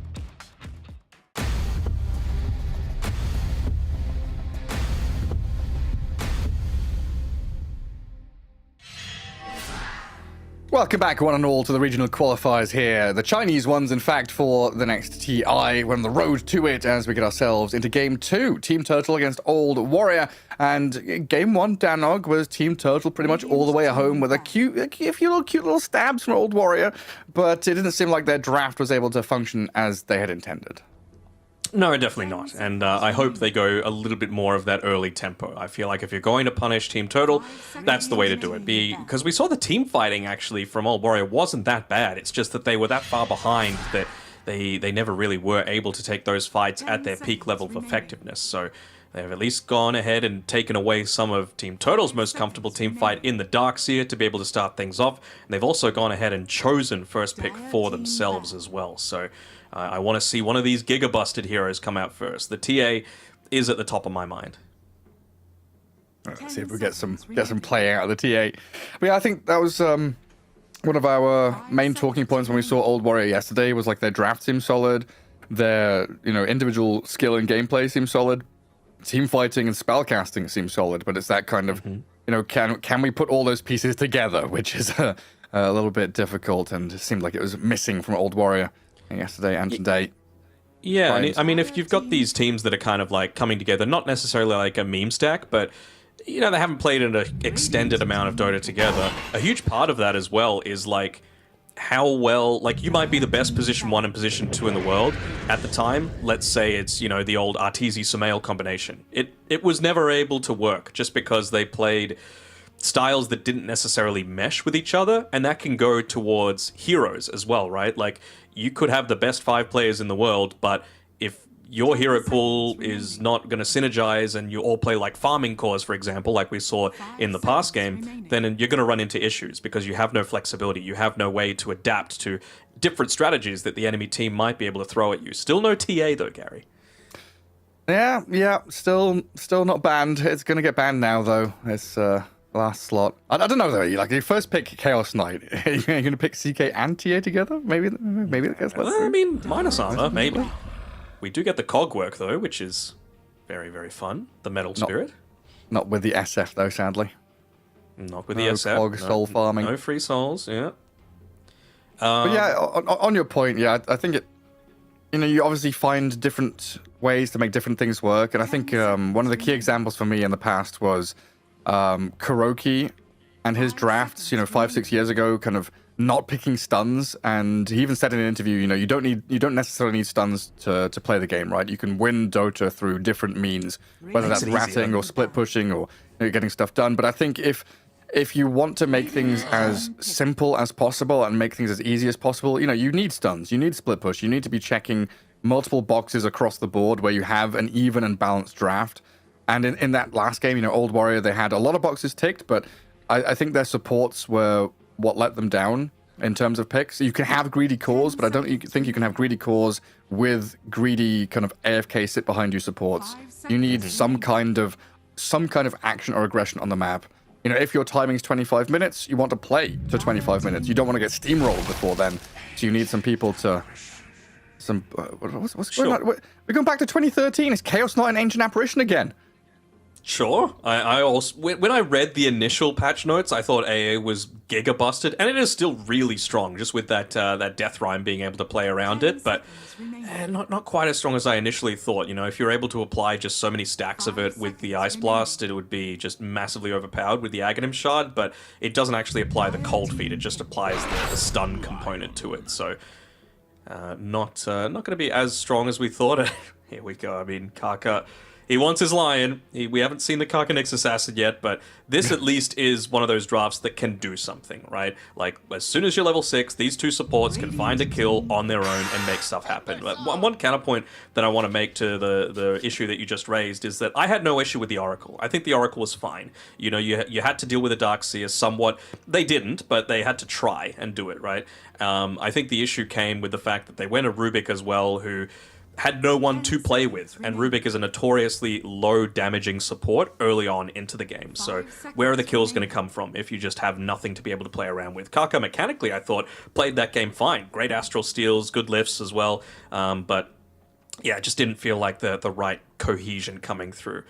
Yeah, but it's like in that spot, then would you not rather the Oracle be a Clockwork or a Tusk or something? Like, okay, you quote-unquote deal with the Darkseer in lane, but I feel like just having a melee to run around wins you the game, or lets you play the game. Or an Enchantress, maybe, you know, something that does something. both. Yeah, I think there's better options there. I think, yeah, this is much better for Old Warrior, these two supports, with this core. Oh, yeah. Tons of damage, good staying power, should have decent lanes. You're also not giving away too much in the draft. You will probably see Timber Lion lane with a clock +1. As Team Turtle come out with, what, off-lane CK, mid Dragon Knight, carry Muerta? Does China play the position for Muerta?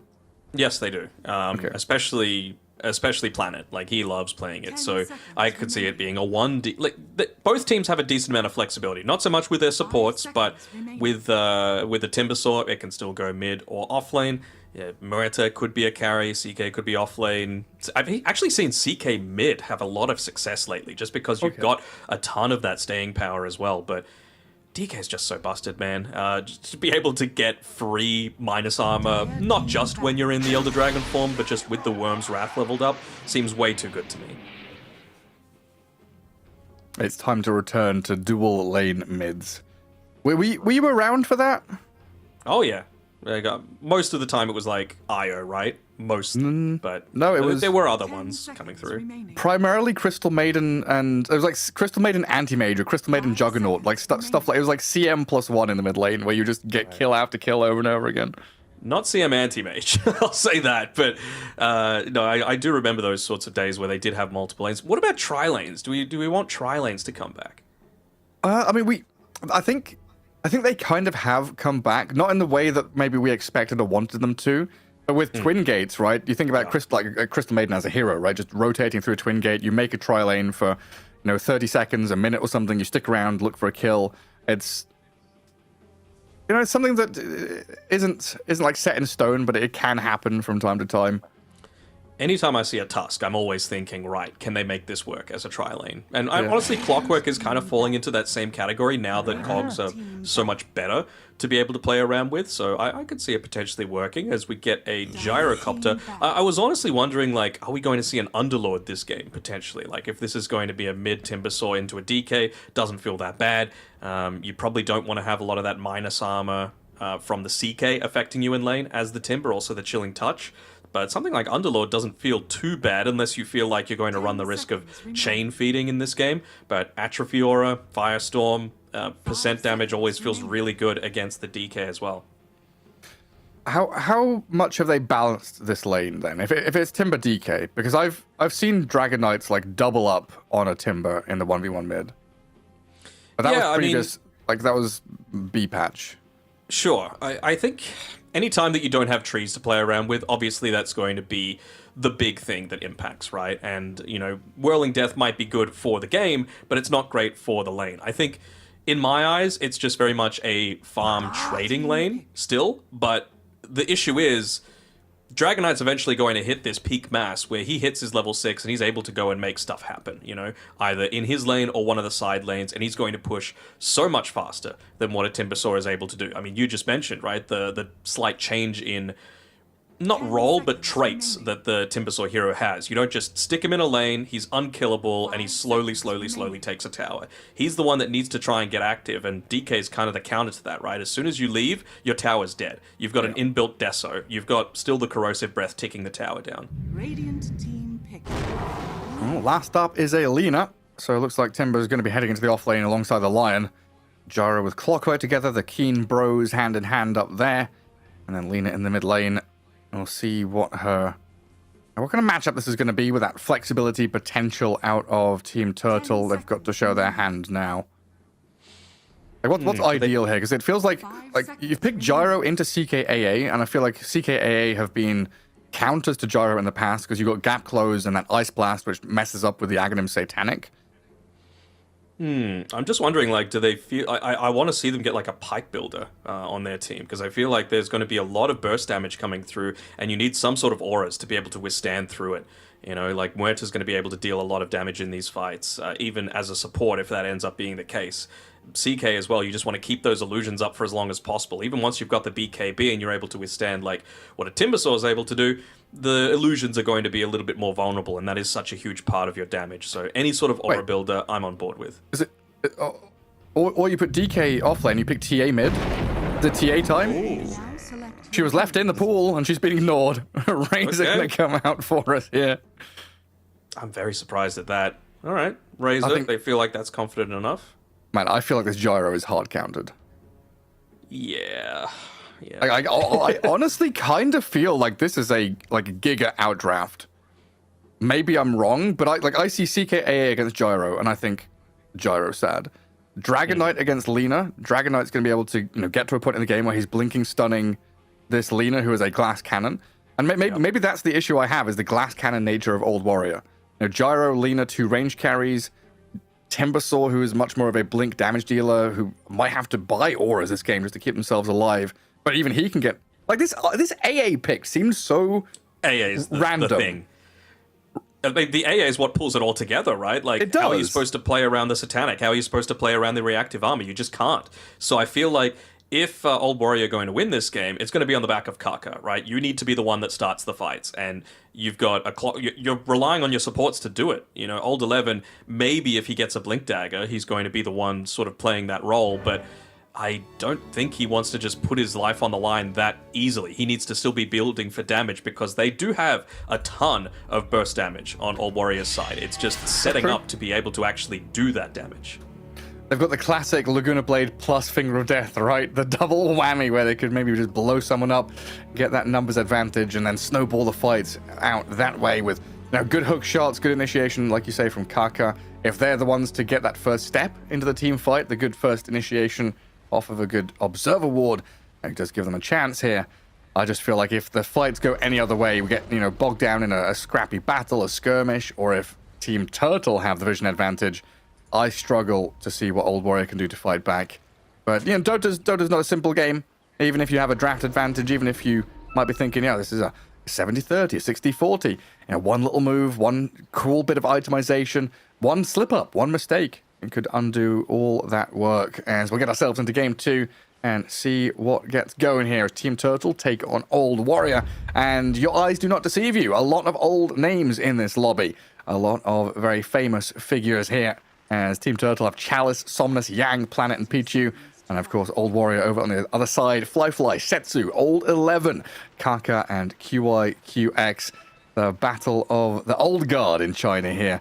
About to fully kick off, as it is elimination time. We're in the lower bracket for the Chinese region. This is Game 2, so potentially one game away from Old Warrior, from Kaka being knocked out of the qualifiers. And Setsu knew exactly where that rotation was coming from as well. He pinged basically on top of all of those Team Turtle players, so being able to get away with that one, trying to, not necessarily get the bounty for themselves, but denied away. Very cheeky and very nicely done by Planet. Is that a 2.5 for one? Do we Sure. count that as a half? Yeah. Yeah, let's go. I wonder, how, denying towers gives you a little bit of gold and that sort of thing? Maybe it should be the same for bounty runes as well. Not as much, good. but just a little bit. I'll give you a little tip, 10%. There you go. And what So- is that? 10% is like 10 gold or something. Yeah, not that good, but late game, though, when it's buffed up. Oh, yes. Next level. Oh, QIQX just not able to get Planet inside of the cogs there. Just trying to do his best to try and burn down the mana of Yang. Kaka. He is... Oh. Kaka. Sliced down in the heat of battle. Already dead in that bottom lane against the CKAA. I mean, this is such a nasty lane. As a tale as old as time. You've got the Chaos Bolt into the cold feet, and there's very little you can do to get away from it.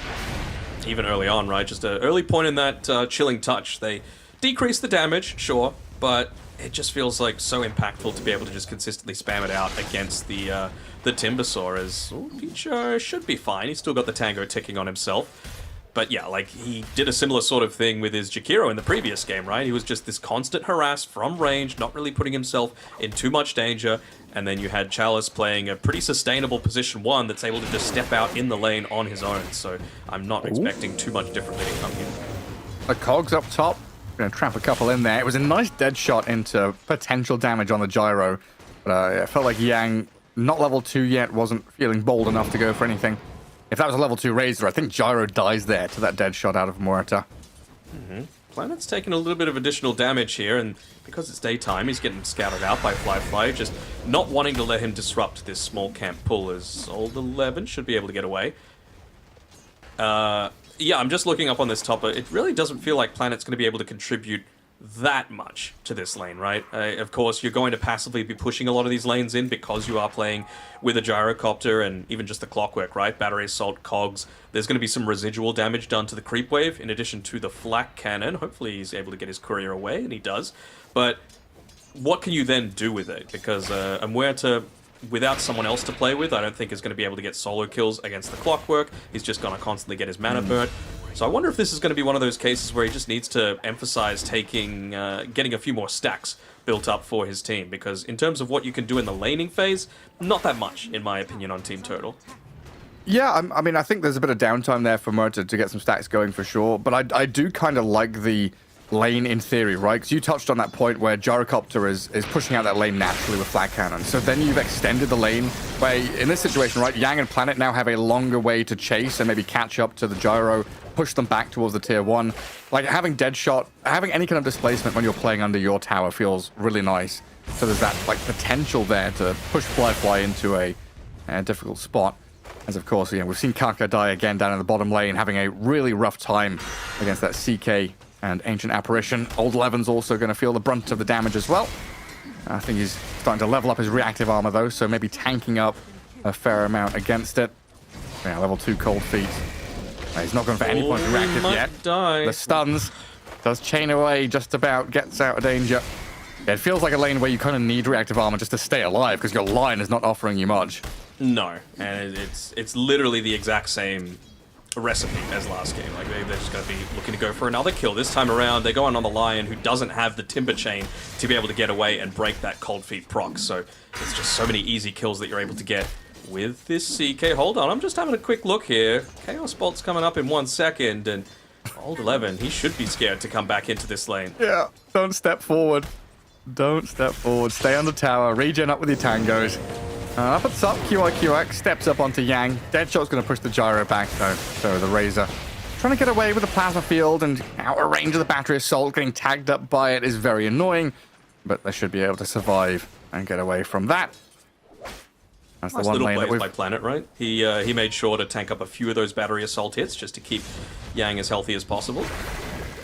Just these little things that I feel that they're doing quite well so far. Oh, it's 11. Another one. Yeah, I mean, this bottom lane, again, is just disastrous for them. They're being absolutely handled. Yang is going to survive thanks to the full stick he had. Turns back onto QIQX, maybe able to get a kill, but Flat Cannon is going to keep them at bay. And that final lane that we've not looked at too much, I saw the Dragon Knight have a pretty sizable lead in the first 2 minutes or so, the first 5-6 waves, but Setsu on this Lina getting more points than Dragon Slave, able to push back. You're never going to be able to, you know, harass this Dragon Knight out of lane. He's got double bracer, raindrops, and 3 points in Dragon Blood. So he's got staying power for days. But what you are doing is just trading farm. You're getting this Lina to a good point where she can make an impact on the game.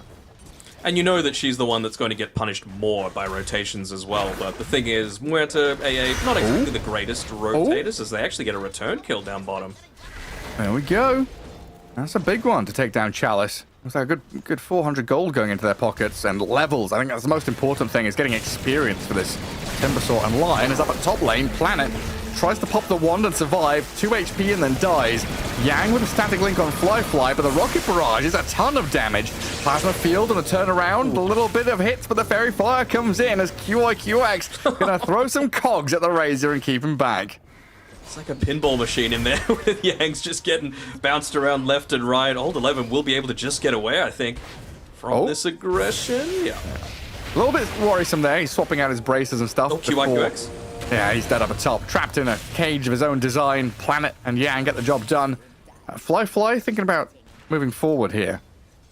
Maybe if he had more than one stick charge, he would have felt a little bit more confident to be able to go for that. But I like the pivot in aggressiveness, at least, coming through from Old Warrior, right? There are still individually skilled players, but they just didn't have the draft last game to be able to execute that. So for them to be able to make the most out of this top lane, make sure that this Razor isn't going to be completely free farming is a nice little bonus for them. Does still need that regen to just constantly be ferried through to him. At least you've got QIQX who has the Tranquil Boots, so we'll be able to just constantly give tangos over to Fly. Yeah, my eyes just keep looking towards mid, right? Who's the one that's going to be able to make that first move? There's just an illusion rune that was bottled by Setsu previously, so not going to enable any side lane TPs unless there's like a dive underneath the tower. So they're just going to stick in this mid lane, and neither one can really leave. Otherwise, towers are going to take a ton of damage. I swear, every time we look at Team Turtle player cams, they're all kind of silently just playing their heroes, getting the job done. And when we look at Old Warrior player cams, they're all, very vocal, kind of yelling and screaming. Setsu setting the pace of things. Old 11 was always chatting away and talking. They're kind of curious to see or to know, what Setsu's game calls are here. Is he asking for help mid? Is he saying, hey, I can rotate and TP if they go too aggressively? I guess just saying, I'm a leaner, I'm strong. If we play around me, everything's going to be fine. Might be asking for some potential help with these power runes as well. Kaka looks like he's a little bit more focused on setting up some stacks for his gyrocopter to be able to play around with, but that's going to leave Setsu kind of on his own here. Oh, not going to be able to secure the haste. Every time Old 11 steps up in this lane, he goes from like 100 to 10%. Yeah, and it's level 6 AA, 8 minutes in. It. Oh, he's monstrous. Yeah, I mean, one stun and someone's dying here for sure. They're trying to cut around the trees. There we go with the Chaos Bolt. Cold Feet, Ice Blast, where is it? He's not got mana for it, in fact. So the dive here from the CK, a very bold move with no Ice Blast ready. Tries to Phantasm, but Old 11's going to secure the kill there. Baited by the Ancient Apparition, who now Ice Blast into the Timber Saw to get that kill. They'll lose the Ancient Apparition, but maybe hang on with a turnaround play here. The Cold Feet and the damage from DK. Pichu stays alive. Somnus with the sick move, but the rocket flare all the way across the map from top rune spot. QIQX lines it up. The level 1, that's all they need to be able to get that long range kill, and it's going to get a lot of that net worth given over to the Clockwork. Also level 6 now as well on QIQX, so he misses the hook shot though onto Planet, and that means that they're just not going to be able to get that quick and easy kill. Cog's able to drop before he got silenced, but that ticking damage is just going to keep on going from the DK. This is what I'm talking about with DK. 4 points Worm's Wrath, and they've got all that minus armor for the Timber Saw. He has no points reactive as well. He's negative armor. He's gone. Yep.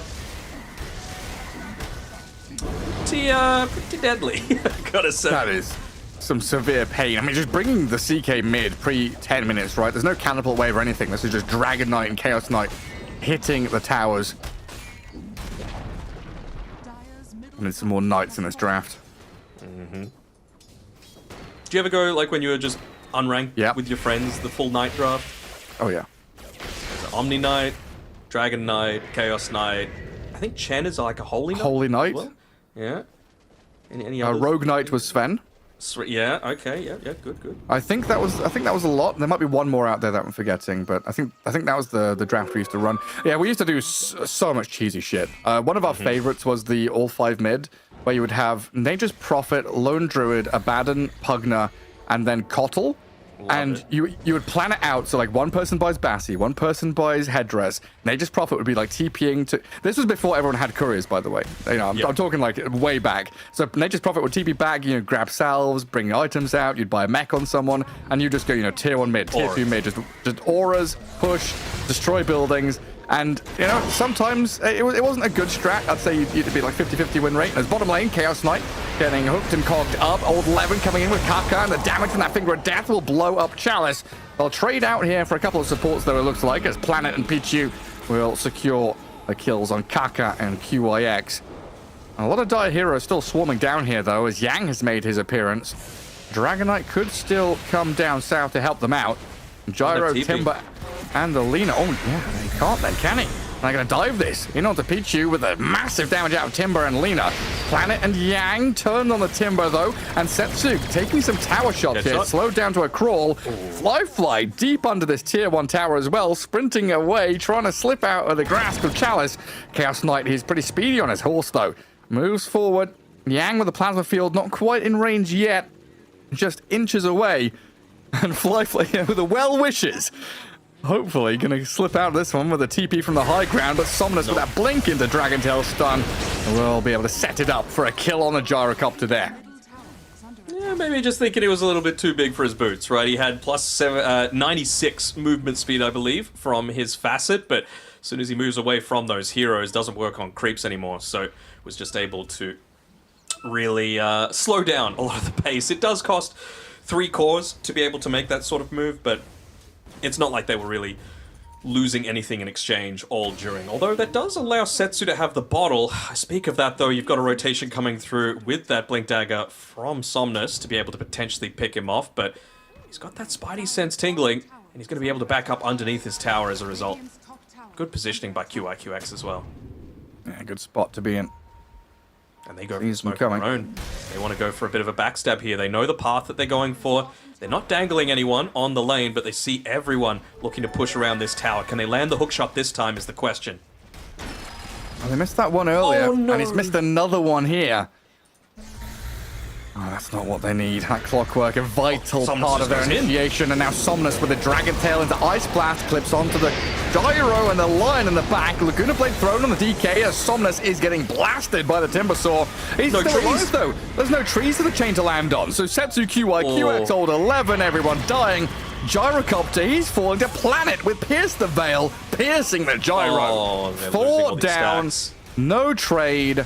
Stacks dropping, tier 2 being pushed. It is just W after W for Team Turtle. Oh, lucky it's a bit of a meme stack, or this might be pizza party territory for old mate QIQX. He's missed a couple of hook shots now this game, and I don't know about pizza party. It's dishonorable discharge for Old Warrior. True. Oh man, just the net worth lead is spiked as a result of this one, right? Win probability already wasn't looking too flash. 96%. Already at this stage of the game, and this just puts it almost beyond a shadow of a doubt as Kaka is going to walk into his own death once more. QIQX trying to provide him with a little bit of assistance, but that's just so much damage that they're able to deal this early on. They're probably going to potentially be in a position to steal away that wisdom as well. Looks like Joe is going to be yoinking that one for himself. In the past minute, you need 3 hands to count the amount of victories that Team Turtle have just had, right? Like kill after kill, taking stacks, taking Wisdom Rune, taking Tower. Yeah, that win percentage graph, 14 minutes in is pretty drastic. 96% chance with a 6k lead, but that's the direction this game has been going. And again, this Old Warrior draft, very much one that has to be on the front foot, setting the tempo themselves. They need these hookshots to land. They need to be the ones initiating, because you get Dragon Tail Ice Blasted, you immediately lose 1 hero, if not 2. And you've got ways to be able to contribute with Planet as well to an additional little bit of damage, right? He's got the Atos long range. He's got that dead shot to just keep him held in place, not have that stun to be able to respond. Planet wanted more. He wanted another Atos onto the fleeing Kaka. It really just doesn't feel like they can do anything. We mentioned during the draft how vital it was going to be for them to be able to land these hook shots and for Kaka to get into the Blink Dagger. I mean, hook shots all you've got early on, and just the fact that they haven't been able to land them is such a detriment to their style that they're going for. We haven't really seen that burst yet, except for on Chalice underneath the tier 1 tower bot. I think I've seen the Gyro swap into BKB now as well, which is always a rough decision to make, because Gyro is one of those heroes that feels quite set in his item build, where it's, phase 1, Crystallis Aghanims, then BKB Satanic. But I guess in this kind of game, we talked about it, right? CK, AA. 2 hard counters to the Gyro, and you've picked him into it. You've got to make some kind of change.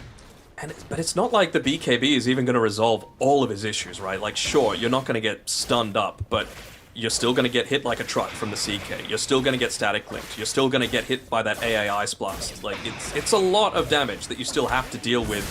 I'm just not sure if he's got the boys with the farm to be able to make it work. I mean, I'm gonna set this storyline right now. This is the Grim Reaper team. This is that picture, right, of the death incarnate knocking on doors, knocking out teams. Team Turtle. One by one. One by one. Starting out here up against Old Warrior. Yeah, I'd be very, very afraid to step up And against look Yang. this time. It's a good one. Somnus, that's a great two-man stun as well from Kaka off the back of the hook shot with the timber damage in, but Yang has survived it. The onslaught wasn't fast enough. They'll turn and kill the Clockwork. Ice Blast went over the top with the trail landing on the gyro, so a bit of damage here is going to take down Fly. Razor will get shredded by the Chakram out of Old 11, but Chalice Still in and Laguna. Somnus able to push out the damage onto the Timber Saw to take down Old 11, and Kaka attempting the TP. Dragon Tail stun not ready, so he gets back to Fountain as Setsu's Lina also able to slip away from danger. Not atrocious for Old Warrior, but not good by any means either. No, it was still a 3-for-2 trade. You still put your Finger of Death on cooldown. Laguna Blade, obviously not as bad, but you just needed something to go your way. And at least they were able to get some of these kill streaks, right? Old 11 was able to kill Yang off, so an additional 600 gold for him means that he starts building into his own BKB so that he can look to, be that frontline presence. You don't really care if you're getting static linked as a Timber Saw. Obviously it sucks, but you just want to make sure you're not getting silenced up, you're not getting hit by all of these stuns in the middle of the team fight, and you can make space for, the artillery to come in from the backlines. So it's little wins, even just that, right? Kaka getting away, not losing that unreliable gold means that he's got the Blink Dagger, so might be, still... All right, Dan, I'll get a little... little things. This is usually my job to find all the silver linings and be overly optimistic, but when you see your gyrocopter get solo killed by a Chaos Knight like that, I think the optimism goes out the window. He's got Armlet and Orchid, and Gyro is still thousands of gold away from a BKB.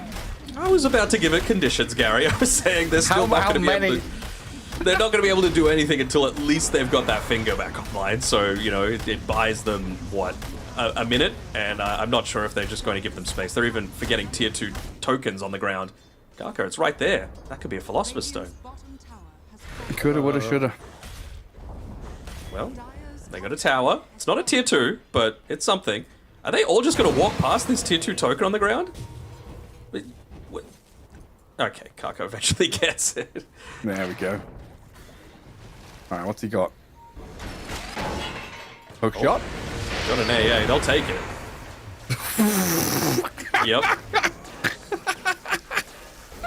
They will take it. All right. Don't know what you're doing down there exactly, Old 11. Jeez Louise. Especially considering they had just taken the tier 2 top, so the potential for them to go down and try and yoink away Roshan with a lot of this minus armor was real. So just playing around that twin gate is a very, very risky prospect. And just going to delay that BKB even further. Just look at the difference, though, between killing an AA and killing a Timber Saw. One of them was worth like 700 plus gold. The other one was like 500 or 550 or something.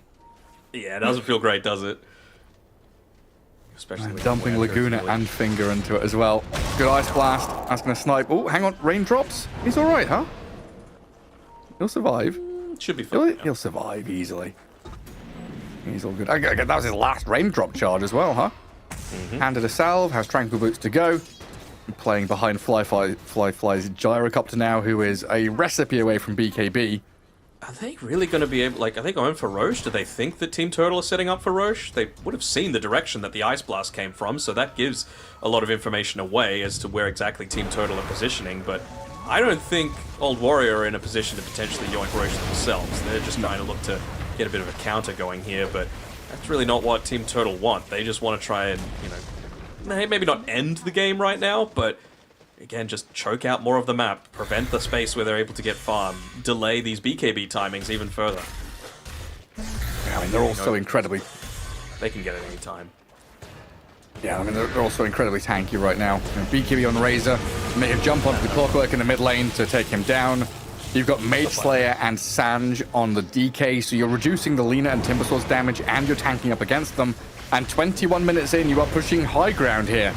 You've got all the hero counters, you've got all the item counters, you've glyphed up your catapult to really push the issue in the mid lane. Oh. And, yeah. Don't even Chalice need your CK. Chalice has just solo killed Old 11 with an Orchid. Down you go. Right, good luck fighting back into this. He's got the SMY finished up for Somnus as well, just coming out to him now, so you can resist a lot of that magic damage with the Mage Slayer. You're going to have so much more tankiness as well with the regen amp coming through from the Sanjin Yasha. Now you're going to have the only status resist that remains in the game as well. So just clinical. Team Turtle showing why this is a lower bracket destroyer to be feared. They've got those drums of endurance as well to just be able to pock time and time and time again. Still 5 charges, don't even need to go instantly into the Boots of Bearing. Yeah, I mean, this is one of those situations where we really have to start thinking about that upper bracket and who's up there, right? Yep. You know, who's going to come down to meet them, because G2IG against Team Zero, LGD against Azure Ray later on down the line. These teams are looking down, you know, peering down into the lower bracket thinking, hey, we don't want to be down there. As it looks like we're going to get an initiation from the Clockwork onto the CK. Tanky fella, though. Chalice dropped to, what, 70% of his HP, but under no threat of dying. Just turns and kills Old 11. Timbersword down. Clockwork will follow him into the grave. It feels like a desperate last-ditch effort, and they literally call it. GG well played. Old 11 says, I am freaking out of here. He was not able to play the game 2 games in a row. Hard counted in lane, slapped out of the match, and Old Warrior tap out. A 2-0 victory for Team Turtle. Somnus and the boys are knocking on doors. They're coming for you. The scythe is out. I love seeing the little grins on the face of these guys, right? You see it a little bit more rarely in the consistent, legitimate teams, right? It's all about, you know, keep the exact same mindset, keep stable, don't be an emotional player. But for these guys, this is just a bit of fun. You know, this is Dota with the boys, and they are really making it work as well. So I want to see more emotion behind all of this. I want to see, you know, the big reactions start to come from some of these China juggernauts, and yeah, they were able to just look so convincing in that game as well. Like you said, 2 times in a row that they were just able to crush Old 11 in the game. The old adage of him, right? Feast or famine. He was the original, and today he was starving. Yeah, and honestly, you know, our next series up is going to be the opponents next down the line in this lower bracket against Team Turtle. So we'll find out, you know, who's going to be playing against them in that lower bracket later on as we watch back some of the highlights here. And it's all Team Turtle highlights. This game, the series pretty much was a one-way street, you know. Going into game 2, I don't know, I didn't have high hopes for Old Warrior, but I had higher hopes the way their draft started with a Clock Lion Timber. It felt good. But this CKAA, like, preempted and countered all of their heroes. Like this, honestly, that Ancient Apparition pick was just freaking genius. Yeah, to be fair, they kind of like picked a few heroes into it that I know. also didn't necessarily make a ton of sense. That was the best fight that they had, and they still lost it 3-2, right? And this is with Karka barely getting away, still being able to buy up his Blink Dagger at the end of everything. So, you know, it goes to show that if that is your best fight, how dominant of a performance this was coming through from them. Absolutely spectacular stuff. I mean, when you've got Old 11 just solo dying to Chalice anywhere on the map, you know, this Chaos Knight, Armlet Orchid, an absolute beast destroying people. Very difficult to have any kind of punch back. Yeah, kill scores, net worth looking pretty sad and drab there for Old Warrior. But Team Turtle, a 2-0 victory. Going to put a bit of pep in their step as they make their way forward in that lower bracket. And Somnus with a pretty spectacular series, 7-0-7 in that game. Looked pretty damn hot. But I think you're going to say it again, aren't you? Everyone did their job. No one's an MVP. The draft won the game. It did, but I think Somnus and Chalice really were the ones for me, right? Like, Somnus crushed the lane. He did so much damage to towers. He was that big thing to open up the map, right? You really didn't have too many other tower takers. Yes, EK could do it, but he needed to hold that Phantasm so that he could just continue to punish poor Old 11, who was just the main focus. I'd say 90% of the time. Like, he was just constantly being bullied by the entire Team Turtle lineup. Absolutely incredible stuff there. So they move on forward and we'll be finding out who plays up against them pretty shortly. Our next series up is Spiky Gaming against Underdog, which will be Team Turtle's next opponents, as we sadly do bid adieu to Old Warriors. They are dropped out of the qualification here for the Chinese regionals towards TI. A quick break, though, and we'll come back with the next series, as Spiky Gaming will take on Underdog in just a few minutes. Headset of PGL tournaments. Now, with a wireless version. Experience unparalleled speed and reliability with the latest wireless technology, advanced hybrid ANC, and built-in EQ for your favorite game. Designed with elegance and durability, and extreme noise-canceling microphone. Always stay one step ahead with Aspire Wireless.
Welcome back, everybody, to the road to the international here as we get on with the Chinese regional qualifiers. Already done with our first series. Dan, a pretty quick one and done there as Old Warrior were knocked out by Team Turtle. A lot of clashes of old names, but Somnus and the Lads came out on top. And next up is going to be their opponents. Two teams going up against each other in this lower bracket. Elimination time. Any expectations here as we're going to see Spiky Gaming take on Underdog?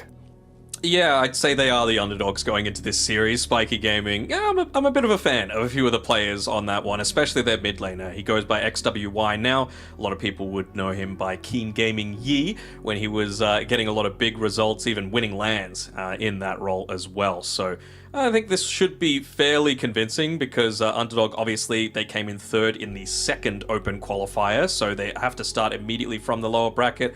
And Spiky, they were able to take a win against Team Zero, who aren't a bad team by any stretch of the imagination. So yeah, I'm keen to see what they're able to do against a more favored opponent. I also did like a lot of the things that I started seeing as well from Zhao Yu as well. He goes by MDR now, I believe, so it's just one of those things that I felt like in some of the other qualifiers leading up to this, he was chain feeding a little bit, but I think he remedied a lot of that, even in some of the losses. Like he started 4-0-0 on his Slaughter, right, in that first game that they played against Team Zero. Yeah, it felt like very much a like a draft-centric thing. Like we saw him get much more animated in you know the latter games in that series, kind of saying, "Hey, this is what we need. This is what I need. You know, give us a good start out of the laning stage. Get us some good heroes." Because he had like a Slaughter and a Legion Commander, whatever it was, that actually looked you know pretty solid when he's given a good early time. And yeah, with a new patch, you know, heading into TI like this, drafting matters so much. Even in the previous series, we saw this kind of No, in my eyes, that was like an 80-20. You know, maybe even worse kind of More. situation where, you know, one team hard outdrafted the other one. And there's so many things now, you know, you've got to keep your mind on, you know, this counter, that hero, these pairings. But also, you've got to unlearn things as well. You know, we've talked about the Rubik and his lane trading not being as good as it has been in previous patches. If you have these ingrained bits of knowledge and you're like, this is what works against this, the new patch has changed that. The facets have changed that. This no longer works that way. Dragon Knight is suddenly, you know, winning against Timber in the mid lane, things like that with his corrosive breath and things like that. Yeah, even just like with on the point of the DK, previously it was like, okay, we have to worry about the Elder Dragon form. That's the main tower issue. But when he's in human form, we're good. Like, we can sit back, we can maybe make a few plays. Not anymore. That's why I think it's one of the top heroes at this point in time, because you always have that armor reduction just from the Worm's Wrath. Like, that is the big thing for mine. When you choose the corrosive facet, it just means that you've got constant potential to be that tower pressurer. And also, you know, enables Roshan a little bit further, lets you synergize with other minus armor heroes like the CK, like they did in that previous engagement. I mean, you saw they were going for 8-minute dives past the tier 1 tower to kill a Timber, and he died in about 2 seconds. It's pretty nutty stuff. It's just absolutely wild scenarios. Have you had any like surprises or interesting heroes that have kind of popped up through the Chinese qualifiers that we weren't expecting, or any heroes that you were expecting and haven't been touched at all?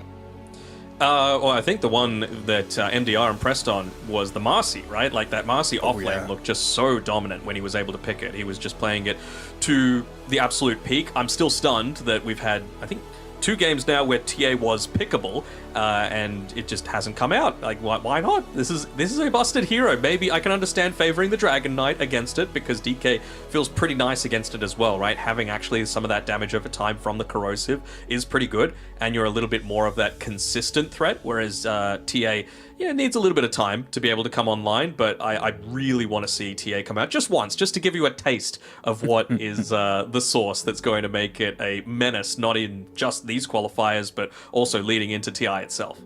Yeah, because there was that game, right? They opted for the SF over the TA as Old Warrior in that previous one, where it felt like it should have come out, but it didn't. Maybe just a player preference thing there as well. And I guess it depends, you know, do you have the players to flex it? Can you put it mid? Can you put it safe lane? Do you feel comfortable with, you know, multiple players playing it in multiple roles?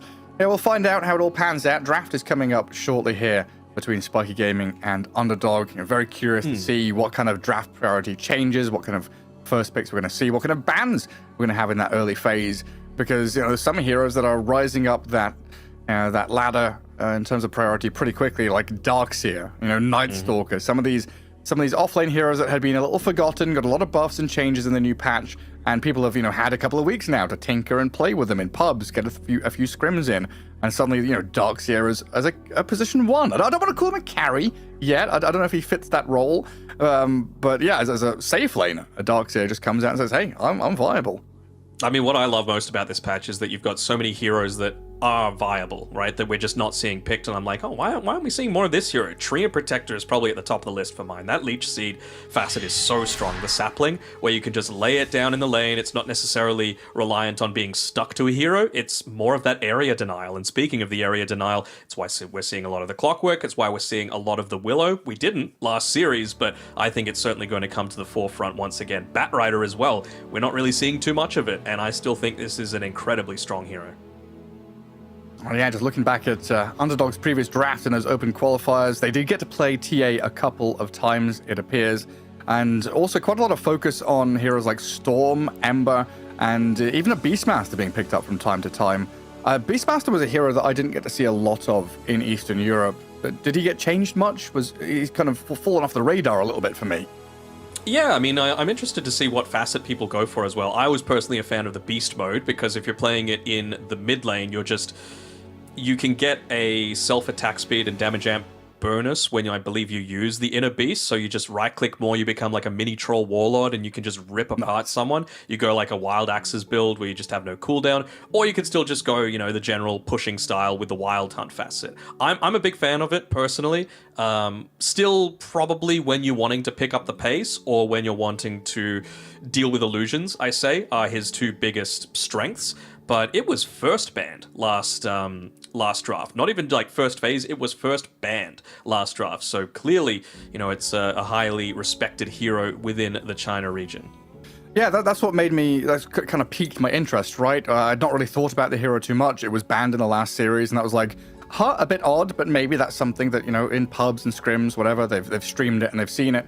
But then, yeah, now looking at Underdog's draft, seeing a couple of Beastmasters in there as a last pick, 23rd pick, definitely could be a spicy one they bring out if it is let through. But it looks like we've got ourselves a draft about ready to begin here. See some of these initial bans. Vengeful Spirit has become a quick favorite, as well as Phoenix in the first phase. For sure. I mean, Avenge as well. I think yesterday we saw, was it Shiro playing it? And he was playing it up against a Tiny. Even if it gets to the later stages when you think, oh, Tiny's just going to get mega busted, at that point, he's got a lot more base damage, and you can yourself go, like if you're a position 1 Venge, the Wave of Terror talent that lets you steal 20% of that enemy's attack damage as well. So you actually make so much work for you as well, and you can go into stuff like an Echo Saber yourself for that double right click. So I like the Venge for what it provides in terms of flex, and I'm a little disappointed to see it banned out because I want to get more of a read on this hero. Yeah, more playtime. Get the reps in. Show us, show us what it's made of. So much happens behind closed doors in scrims. Information passing between players and teams, and sometimes, as a viewer or a caster, you don't understand why a hero is picked or banned or why it's strong until you actually see it in action. I think one of the big examples was the Clinks? The BB Dacha, where Shadow Fiend was rumored to be scrimmed and being played, and then Pure pulls it out in one of the official games, loses with it, and no one plays it again ever. And now, of course, Shadow Fiend gets buffed super heavily, and everyone has had practice, because all the teams were scrimming it and playing it and saying, this is a great hero, never could get it to actually work in an official game. And then, of course, the Valve devs are like, what if we put Necromastery as an innate ability? Now he's What if we playable, just right? don't need him to level it up? Yeah, that's like... Feels good, man. Same sort of thing with the DK, right? One of the things that you're like, do I go greedy or do I go survivability? And they're like, ¿Por qué no las dos? Why not both? That's exactly what you're wanting here, as we do get that Storm Spirit from Underdog coming through. So, again, interested to see what build he is going to emphasize in terms of his item progression. Is he going to go for that Witchblade to secure a little bit more of that scaling potential? Do you want to go the Orchid just to be able to set up a few of those galvanized stacks? And, beyond that first item, how soon do you go into the Eternal Shroud? So I wonder how much Spiky Gaming now are going to be able to address this, right? Do you actually avoid magic damage because you know the Storm Spirit has this potential to be able to, just turn it around onto you? Yeah, time to search minus armor heroes in the old Dota 2 hero list. What can we get? Any like Weaver? As there's no Shadow Fiend, we could grab like a Chaos Knight or something. But I'm on board with a CK. Feels pretty good to me with a DK pairing. You're guaranteed to be able to get that initial stun off. And the Orchid build as well. Yeah, for sure. I'd be on board. Well, out go a bunch of supports. Io Pugner makes a lot of sense. When you've got a Storm on the board, you don't want to give him that free reign on the map to be out there with a mana and HP battery. A good couple of bans. And then Crystal Maiden has been... I feel like CM and Clockwork, the two bans there, have been the two best supports. Okay, that's not the right way to... They've been the two best position 5s of this patch. Yes, because there's the best one. The Dark Willow. Yeah, exactly. Yeah, I mean, it's just so good. You do almost everything except like push waves, basically, as Dark Willow. The hero has no weaknesses. You've got scaling potential with your Aghanim Scepter, you've got area denial, you've got huge amounts of magic damage, you've got survivability, you've got control, you've got two ultimates, both offensive and defensive. Like, you got to punish this somehow, right? So you're going up against a Storm, you've got a DK to counter that already, and you've got some push. I want Spiky Gaming to lean into this even further. Like, can you get away with a Chen? Is this where the Beastmaster comes out? Like, oh, yeah. That's all the things that I'm thinking of. Build me your best pushing lineup. Honestly, Beastmaster just on its own would be good. Just Do you in want to go general, and or for this Chen? game. No, I mean, if we're going full into this, yes, I do. What else could you possibly go for? Then can you fit in a Baden Lone Druid, A Lone Druid has to be there, for sure. Oh, Tiny's pretty good too. Hey. Ooh, okay. So they're really wanting to get on the front foot here on Spiky Gaming, playing around, the global silence. Remember, he could choose to go for the unless it's a mid silencer, into the Storm Spirit, just trying to be unsilenceable means you can't get the Orchid off. You can really start to with the what's it called? Not Big Brain or something like that. What's this innate called? It's something Brain Drain. That's right. So you just you always have the ability to steal intelligence, which feels pretty nice, right? It's not even like retroactive with your glaives anymore. Yeah, super good.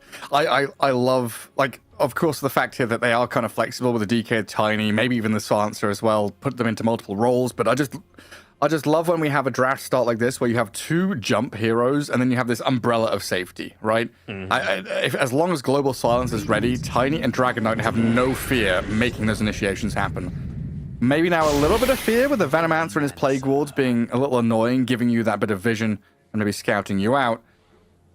Alongside a CK as well. I mean, that's a scary lane to have to go up into as well.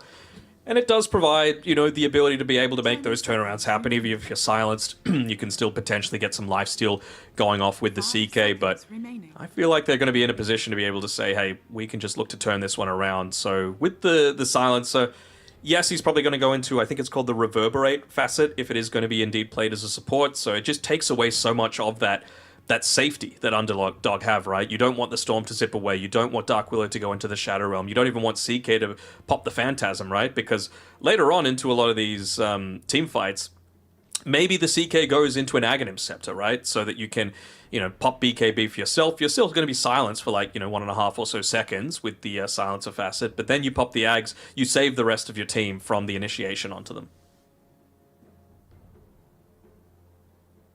What's the big reason for this Veno pick? Like, I mentioned the Plague Wards against Blink carriers. Is that it? Is this a good laning combo? What? Yeah. 1, crush the lane. 2, Tiny and DK kind of need to get up in your face to be able to do things. And area denial is just something that I'm going to be repeating ad nauseum. You've already got the Willow for it.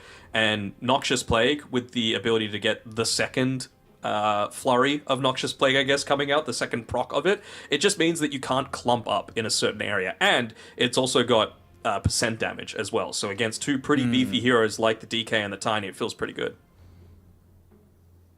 I love supports that you could just turn around a team fight with literally just one ability, and Noxious Plague is that ability. Yeah, sure can be. Oh, a better combo.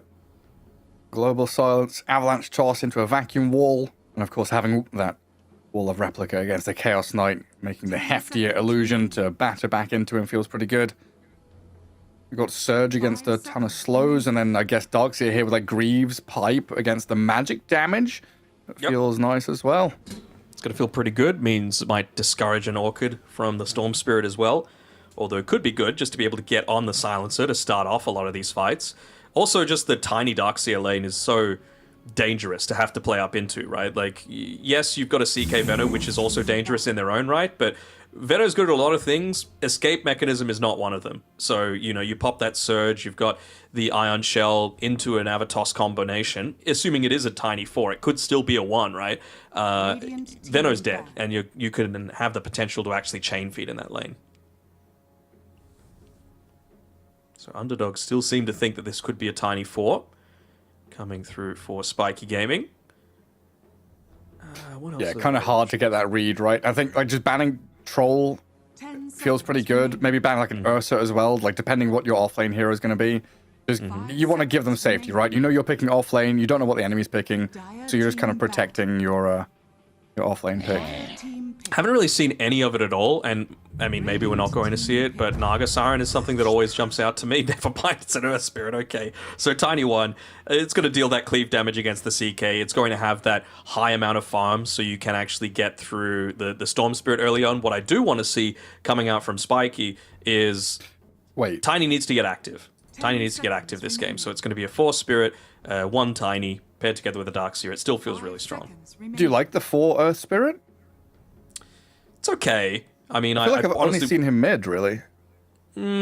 I think just because your second facet isn't that great, having the first one that has the bonus damage attributed to your magnetize, if you've got a mid lane that has, for example, the potential to go into maybe an Echo Saber, it feels a lot better, whereas you still do kind of feel tied to your ultimate just for magic damage purposes on the ES. But maybe they just felt like, look, we needed some sort of cleave that was actually able to deal with these DK illusions, and Tiny as a core is probably the best way. Yeah, that makes sense. I'm just looking at this and thinking there's so much flex that there's... Like, so, right, this is the situation where I hate being second pick. Because I feel like it's so hard to find this last pick hero that's going to say, gotcha, we know what you're doing, we know what you're up to. The massive flex coming out of Spiky Gaming here is just tremendous. Mm-hmm. Like feasibly, they could have, you know, like you're saying, 5 Silencer, 4 Earth Spirit, carry Tiny, mid DK, offlane Darkseer. But I also see a world in which, you know, it's mid Earth Spirit, you know, the position 1 Darkseer, the 4 Tiny, offlane DK, or carry DK can come into play. And we're going to get that situation you talked about, though, the more standard, normal one, I guess. Yeah, and I don't hate the Centaur pick by any stretch, right? It's going to provide them a little bit of safety when they do eventually just start to run at you pretty consistently. Lets you set up around the Venomancer to be able to potentially get that Noxious Plague off. He's, I hope, going to stay with the Patient Zero facet. The thing for me is, I really wanted someone that was going to be able to build auras on Underdog, because Greaves on an offlaner, which, I mean, I guess the Venomancer could potentially do it as well, but just to be able to have that way to get rid of the silence, to heal up all of this, and look at all the magic damage that they've got on Spiky as well, right? Like Tiny Avatos combination, Silencer, everything, Darkseer, everything, Earth Spirit, Position 4, everything. So I'm not sure if they're actually going to have the potential to get into a lot of these items on, I assume it's going to be Veno buying into that, because you just get so much value out of the Centaur going pure strength. Yeah, just max out those bracers, get a Blade Mail, farm to blink. It's kind of the set-in-stone item build for him in a lot of these games. And I guess the thing that I didn't really factor in is it's Earth Spirit with a Darkseer, right? That's got to be there in your head thinking, right, 2 melee heroes, tanky, annoying fellas that sit on people with double ion shells, roll in, surge across, and they've got that ability to control runes and move into mid as well, which I think here is, has been kind of underrated in the Chinese region from what we've seen so far. Has been very lane focused, especially side lane focused, where mid is on an island. But when you've got a hero like Earth Spirit who can be, iron shelled, TP to a lane, and suddenly he's on the enemy storm with a DK, there's kill potential there immediately. Also, just maybe punishing the Storm Spirit prior to him hitting level 6, right? Like, I was totally fine with the Tiny position 4, and maybe going for some other answer to the CK, but they're just saying, you know what, Hara, he's going to have the potential to, like you said, maybe level 3, get the Ion Shell put onto him, quickly make a rotation towards the mid lane, land a Rolling Boulder onto the Storm Spirit, kick him back towards the DK, minus armor, into the Dragon Tail, Storm's dead, right? And I think this is one of those games where Underdog really need to be able to play around the power runes as well for their Storm. DK makes a little bit of use out of it, but Storm needs it for just a key part of his kit. Veno, not exactly the best hero to be able to back him up in that regard. Like I mentioned before, mobility, not one of his strengths. Willow, a little bit more so, and you're going to have the potential to just leave the CK a little bit more confidently, but it's not exactly like you're the fastest mover either. Oh yeah, we've got on the Tiny, don't we? What M heroes do we have? I should pick heroes that begin with M. Yeah, Morphling. I don't like Morphling though; it's a garbage hero. Something. Mount Lord Devourer. Magnus. We need Magnus to come in. We'll go to my hero page and pressing M. Oh, there's a lot actually. Marana, Marcy, Monkey King, Meepo, Medusa, Mars, and Muerta. Okay. Yeah, let's pick some of these, not Tiny. Tiny? Tiny. Down bottom. A little bit of blocking. CK does hold the wave out of tower range, though, ever so barely. Nicely done by Chi. See across all 3 lanes at the same time. Storm against the DK in the mid lane. And that Dragon Knight used to be pretty favored in this one, but with that, what is it, static slide? Yep. Is that what it's called? The Remnant moving around, causing a few issues, does give Storm a nicer time. I mean, you don't need to use as much on regen, right? Like, you're just not going to be taking damage. It's just so easy to be able to secure a lot of these last hits for yourself without putting yourself in any kind of danger. Still will cop a few right clicks, and of course, the Worm's Wrath makes it even more punishing, I suppose. Storm's got a decent amount of armor, though. Ooh, yeah, Hara. Let's be a little bit careful here. This is what I was saying, right? Like, you've got so much damage going one way, but also, if Venno gets put out of position, he could die too. Oh, hold on. They're actually going to be able to get this kill onto the Darkseer?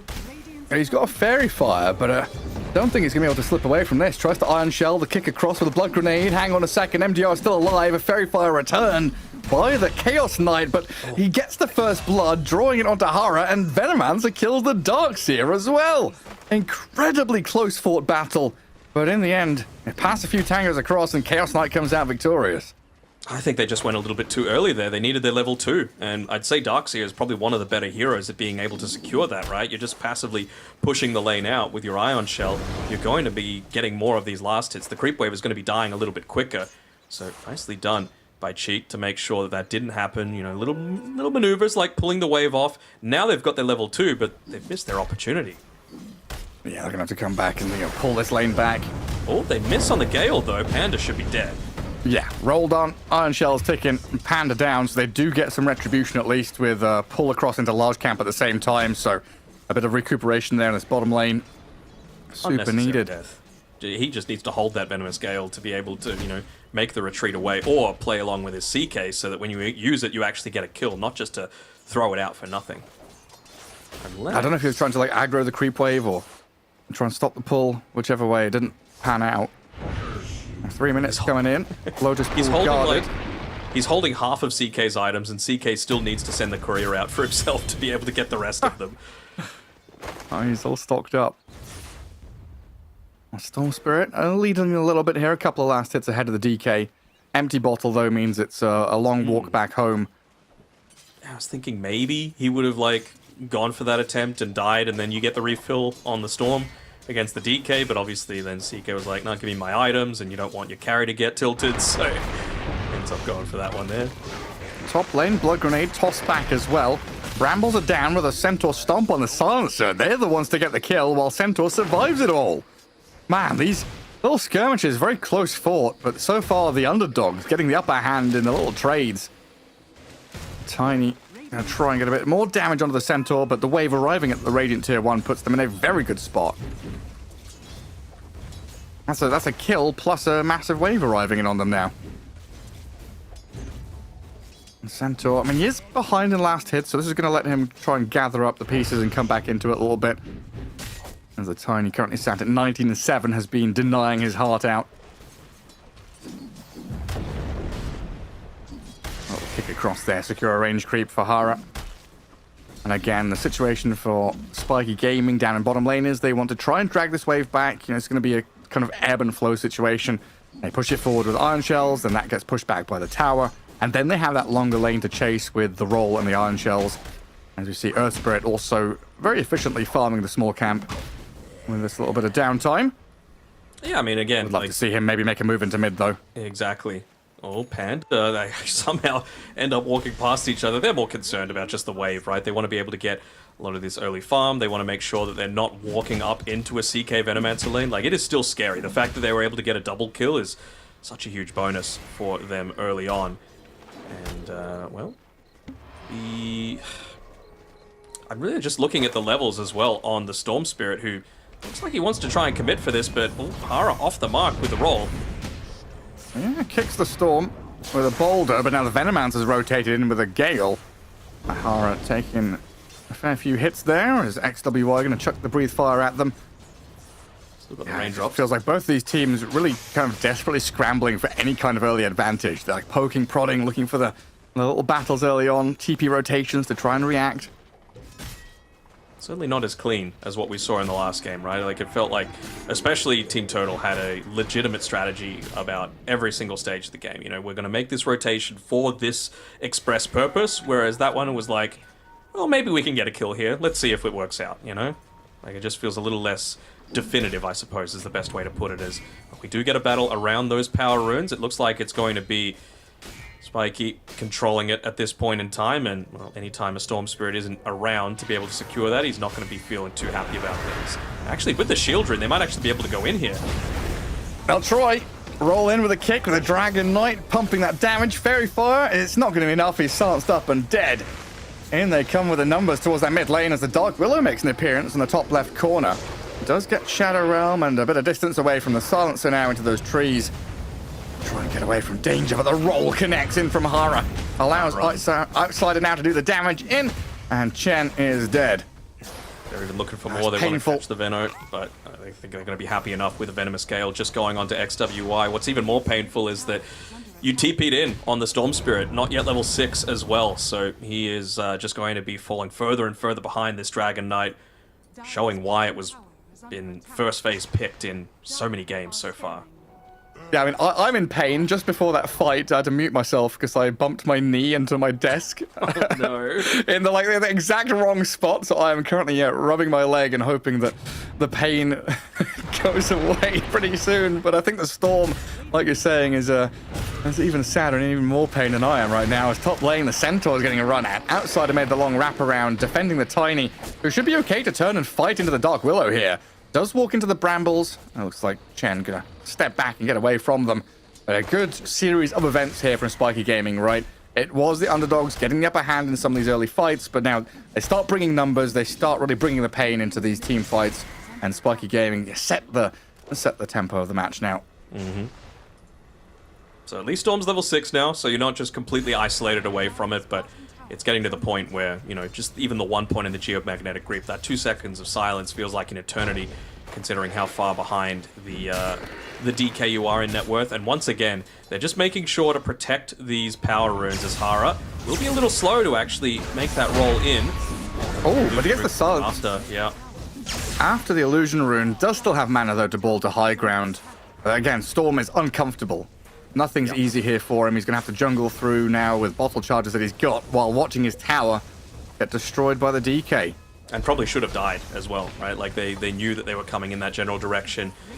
You had the information to be able to set up for that perhaps a little bit more effectively, but instead, Storm at least gets away with his life. It's small miracles, right? Like, it would have been insurmountable, the deficit. Tiny. It looked like they were setting up on him there, bringing like 2-3 heroes to try and kill the Tiny, but Earth Spirit and Silence are able to turn back, and Roshan, no denial available. Dark Willow down. But again, this is like posturing and movement from the Centaur and this Dark Willow. They bring the Venomancer up here to try and help out. They're just a little bit too slow, a little bit disjointed in their efforts. And then this kind of move, right? You move the Veno top, you've lost the Dark Willow, Centaur's now alone. You've kind of left your Chaos Knight stranded down bottom, so he's getting pushed back behind his tower, while Darkseer is lapping up all the farm. The thing is, though, Chi is still getting a lot of farm for himself as well, and that's the big thing. He's got an armlet finished up. Maybe they do want to protect this tier 1 tower. They know that there's going to be a few moves coming through, but they just so desperately need to get into a few of their ultimates themselves.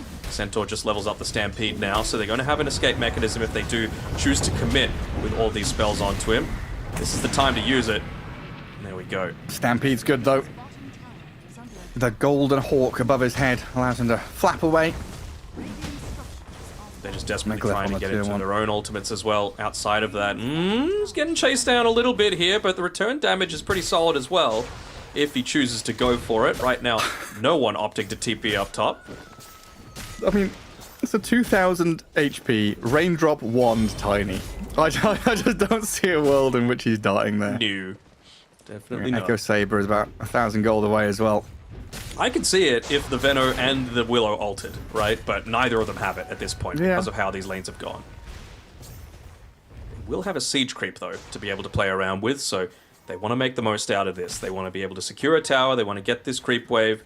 Veno 6, Willow very, very close. I don't know if you want to leave your CK down here solo, though. No Stampede this time. No, wall was dropped on him. CK dead. And they're trying with the other 4 heroes here, like you said, to kind of press into the tier 1 and hunt the Tiny. But it's been a good move from the Tiny here to get it deeper and deeper into the jungle, slip away from their grasps. And now he's by his tier 2. You can try this, but still no Bedlam means your damage is severely lacking. I mean, he's just got map hacks, it feels like, to be able to get away from a lot of these gank attempts, right? Just play right next to that tier 2. Obviously, he's got the 1 point in the grow as well as being able to just stand underneath the tower if they indeed were to try and continue the aggression and they just sweep across the map with the rest of the boys. Yeah. Do you know what it is? It's because he's in the Mighty Mines, True. actually. The Mighty Mines map movement is enabling to do whatever he wants. Monstrous, man. What a magnificent... No, I've run out. Masterpiece.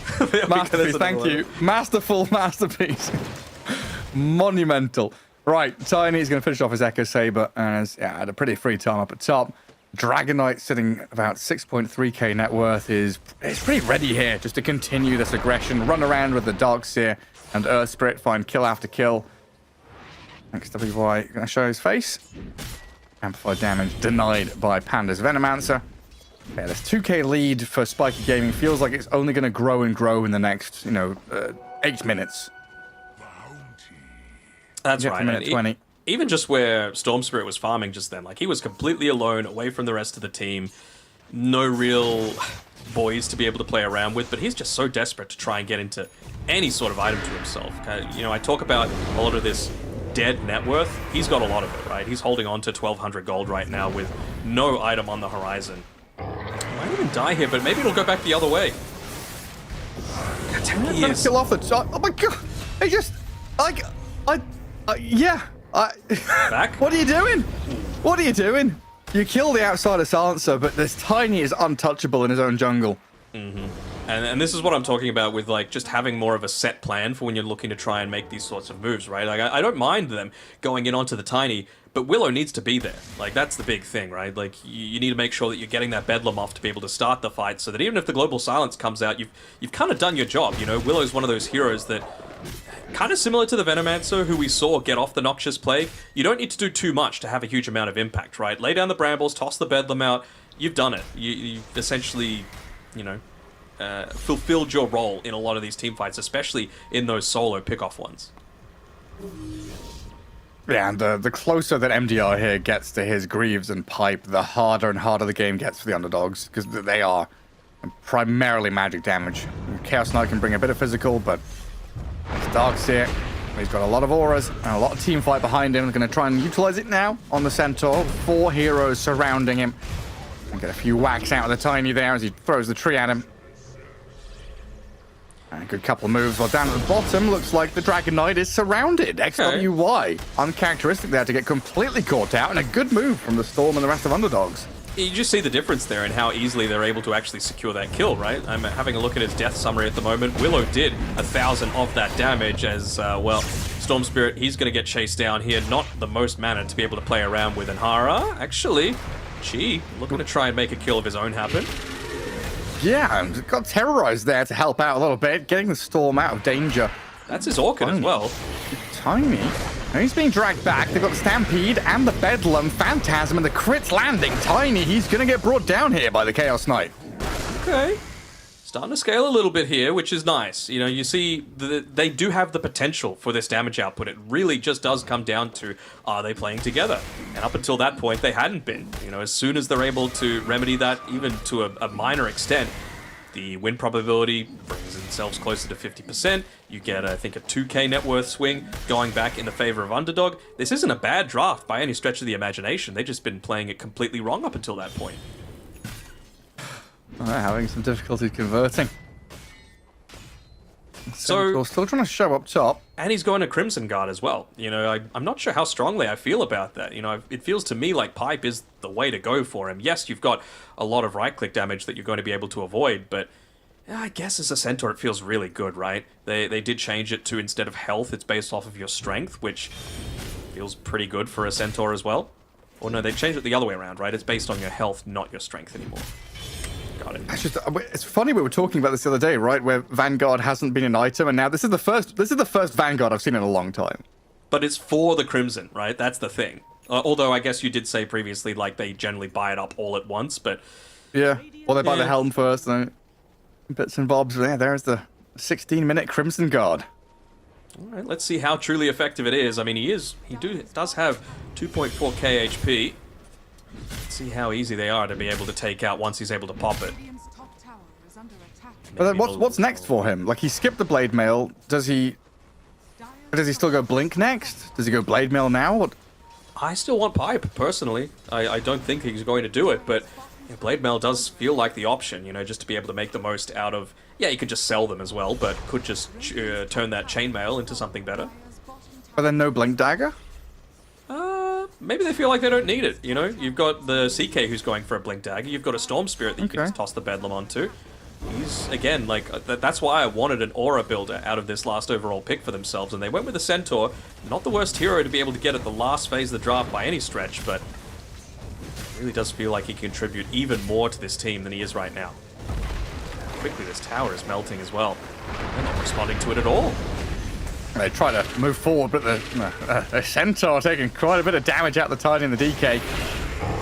Rift back, though. Global Silence, not enough to cover and protect him. And now it is time to scramble. They move forward, get the Silencer kill. Chi on this Chaos Knight, a mega streak. Takes down a core and a support, easy as you like. Spiky Gaming, you know, just overstaying their welcome, overstepping. Feeling a little bit overly confident there. Even just being able to drop the Orchid down means that there's no real way to be able to easily escape. Even just tossing out something like the Breathe Fire, perhaps, for some of that damage reduction too. So, yeah, just... I don't know. It was a little bit of an odd move from Spiky Gaming, right? Most of the time when we see people commit to a Tier 2 tower, it's because you've been able to win a convincing team fight in the lead up to it. That time around, it was just everyone was missing off the map. They didn't necessarily have amazing vision around the high They ground. do jump mid. Dragonite starting things off on his Centaur and trying with his wall on him as well to get the kill. He's a tanky boy and they need a little more firepower and it's not quite coming in time. Centaur slips away, they spend a fair amount, and it looks like Underdogs were thinking about re-entering the fight. We'll hold back on it. But yeah, on that point of the Tier 2, it's also usually... Like, this is against the flow of play, yes, and it's also against the flow of terrain. Usually as dire side, if you're pushing a Tier 2 at this point, it's bottom lane, right? Not top. You're on the wrong side of the map, you're on the wrong side of terrain, multiple angles of ingress there from the Radiant to defend and get in on top of you. As another attempt in this mid lane to try and kill off a Dark Willow. Terrorize looks decent though, with that Shadow Realm to buy time for Chen to get out of reach, and now the turnaround play. They lose the Willow, but the Earth Spirit's the trade, and there's Ball Lightning Storm Spirit onto the Darkseer. MDR dragged back into his death. Dragonite trying to step up and fight back, but now he's surrounded. It is just calamitous for Spiky Gaming these past couple of minutes. Messy, They've bled out their lead. Everything has fallen apart. Yeah, very messy, Dota. We've got Tiny at least finishing up the Yasha for himself to be able to more convincingly join a lot of these team fights, wants to have that status resistance to be able to just fight a little bit more regularly. The attack speed feels really good for the Tiny too, but yeah, just fighting in really odd spots, you know, away from the rest of the team, not having the Magnetize or the Global Silence to pair together is actually punishing them quite heavily. I mean, Chi has taken this game and running away with it. You still see, like, all of the net worth is on this CK, though, and he is kind of building glass cannon-ish, you know? Like, doesn't exactly have the most tanky items for himself at this point. The armlet helps, for sure, but if they're able to find the initiation onto him, he can certainly die. But he's actually the one going for kills himself. Well, yeah, he's the big firepower here, isn't he?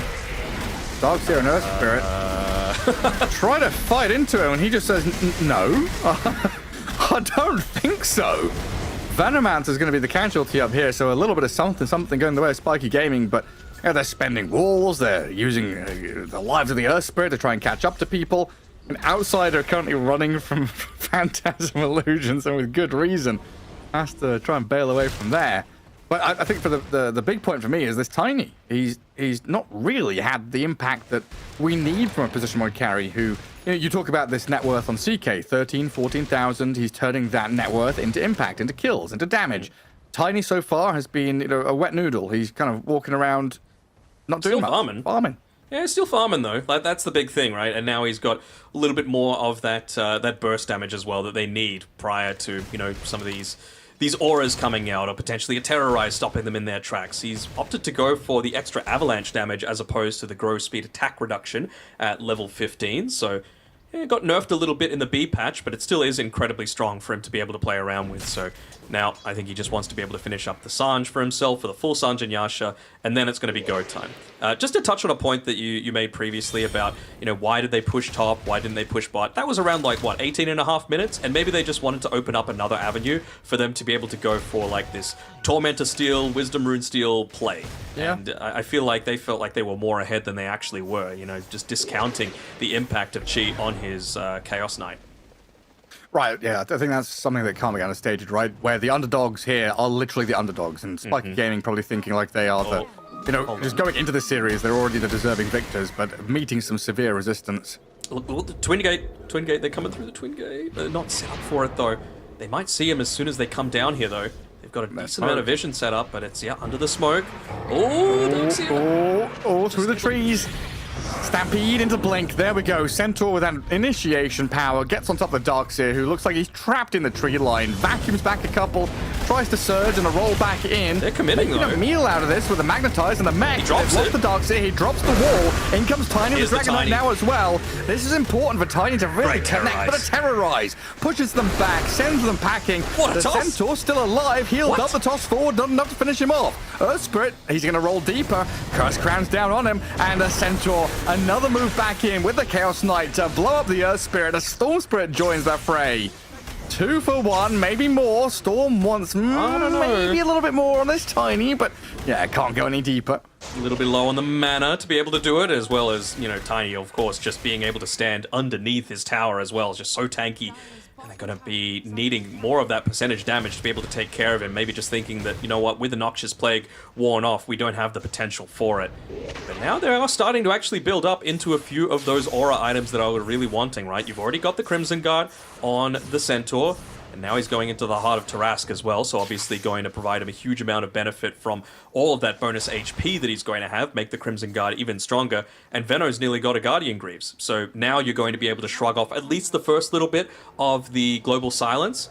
Yeah, it'll still have the reverberating effect for, what level is it at the moment? So just 1.5 seconds once you do pop the Guardian Greaves, but it means that you're probably going to be able to get off that Noxious Plague. Level 2, by the way, as well. Oh god, Dark Willow, are you dead when you land? No. No, we're fine.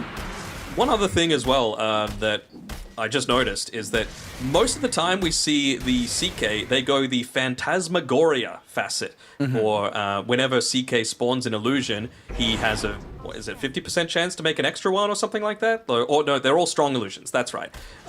Basically, Darkseer can be seen as kind of a counter to the CK in a way, because you're always spawning CK illusions with your normal punch, with a wall of replica. So it's the sort of thing where you don't want to make those strong illusions because you want them to be a little bit more killable, essentially. So that's why I think this is the first time that we've seen him go for the irrationality facet instead. Yeah, I mean, having a break or a disarm is pretty good against the Tiny as well. Yep. It's not too shabby. I did see that a few times in the lane, and I was like, well, hold on a minute, where's this break coming from? But yeah, Coming out of feels nowhere. pretty good. And it's all luck, right? This is the CK, you got to roll the dice for it. Well Jump done. bottom.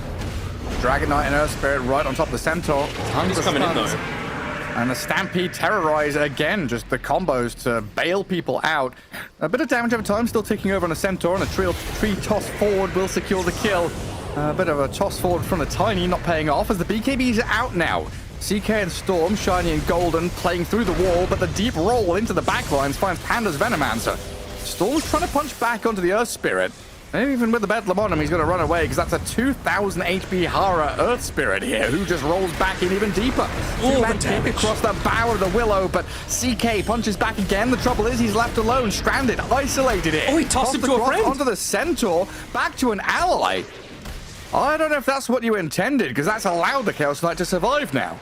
It's still a really messy fight, though, for Underdog, right? Like, yeah, sure, you do clean up a couple of kills, but you get 2 buybacks out of them, and all of the ultimate usage was just so disconnected, right? Like, you use the Stampede to be able to get away. Did like the area denial that they had in the lane, but the Noxious Plague did effectively nothing. He just used it onto the Tiny, who was able to reset off to the side, and then rejoin the fight afterwards. So Really not getting the impact that you need out of that Veno ultimate. It needs to be like mid CC chain to hopefully proc onto the rest of these heroes.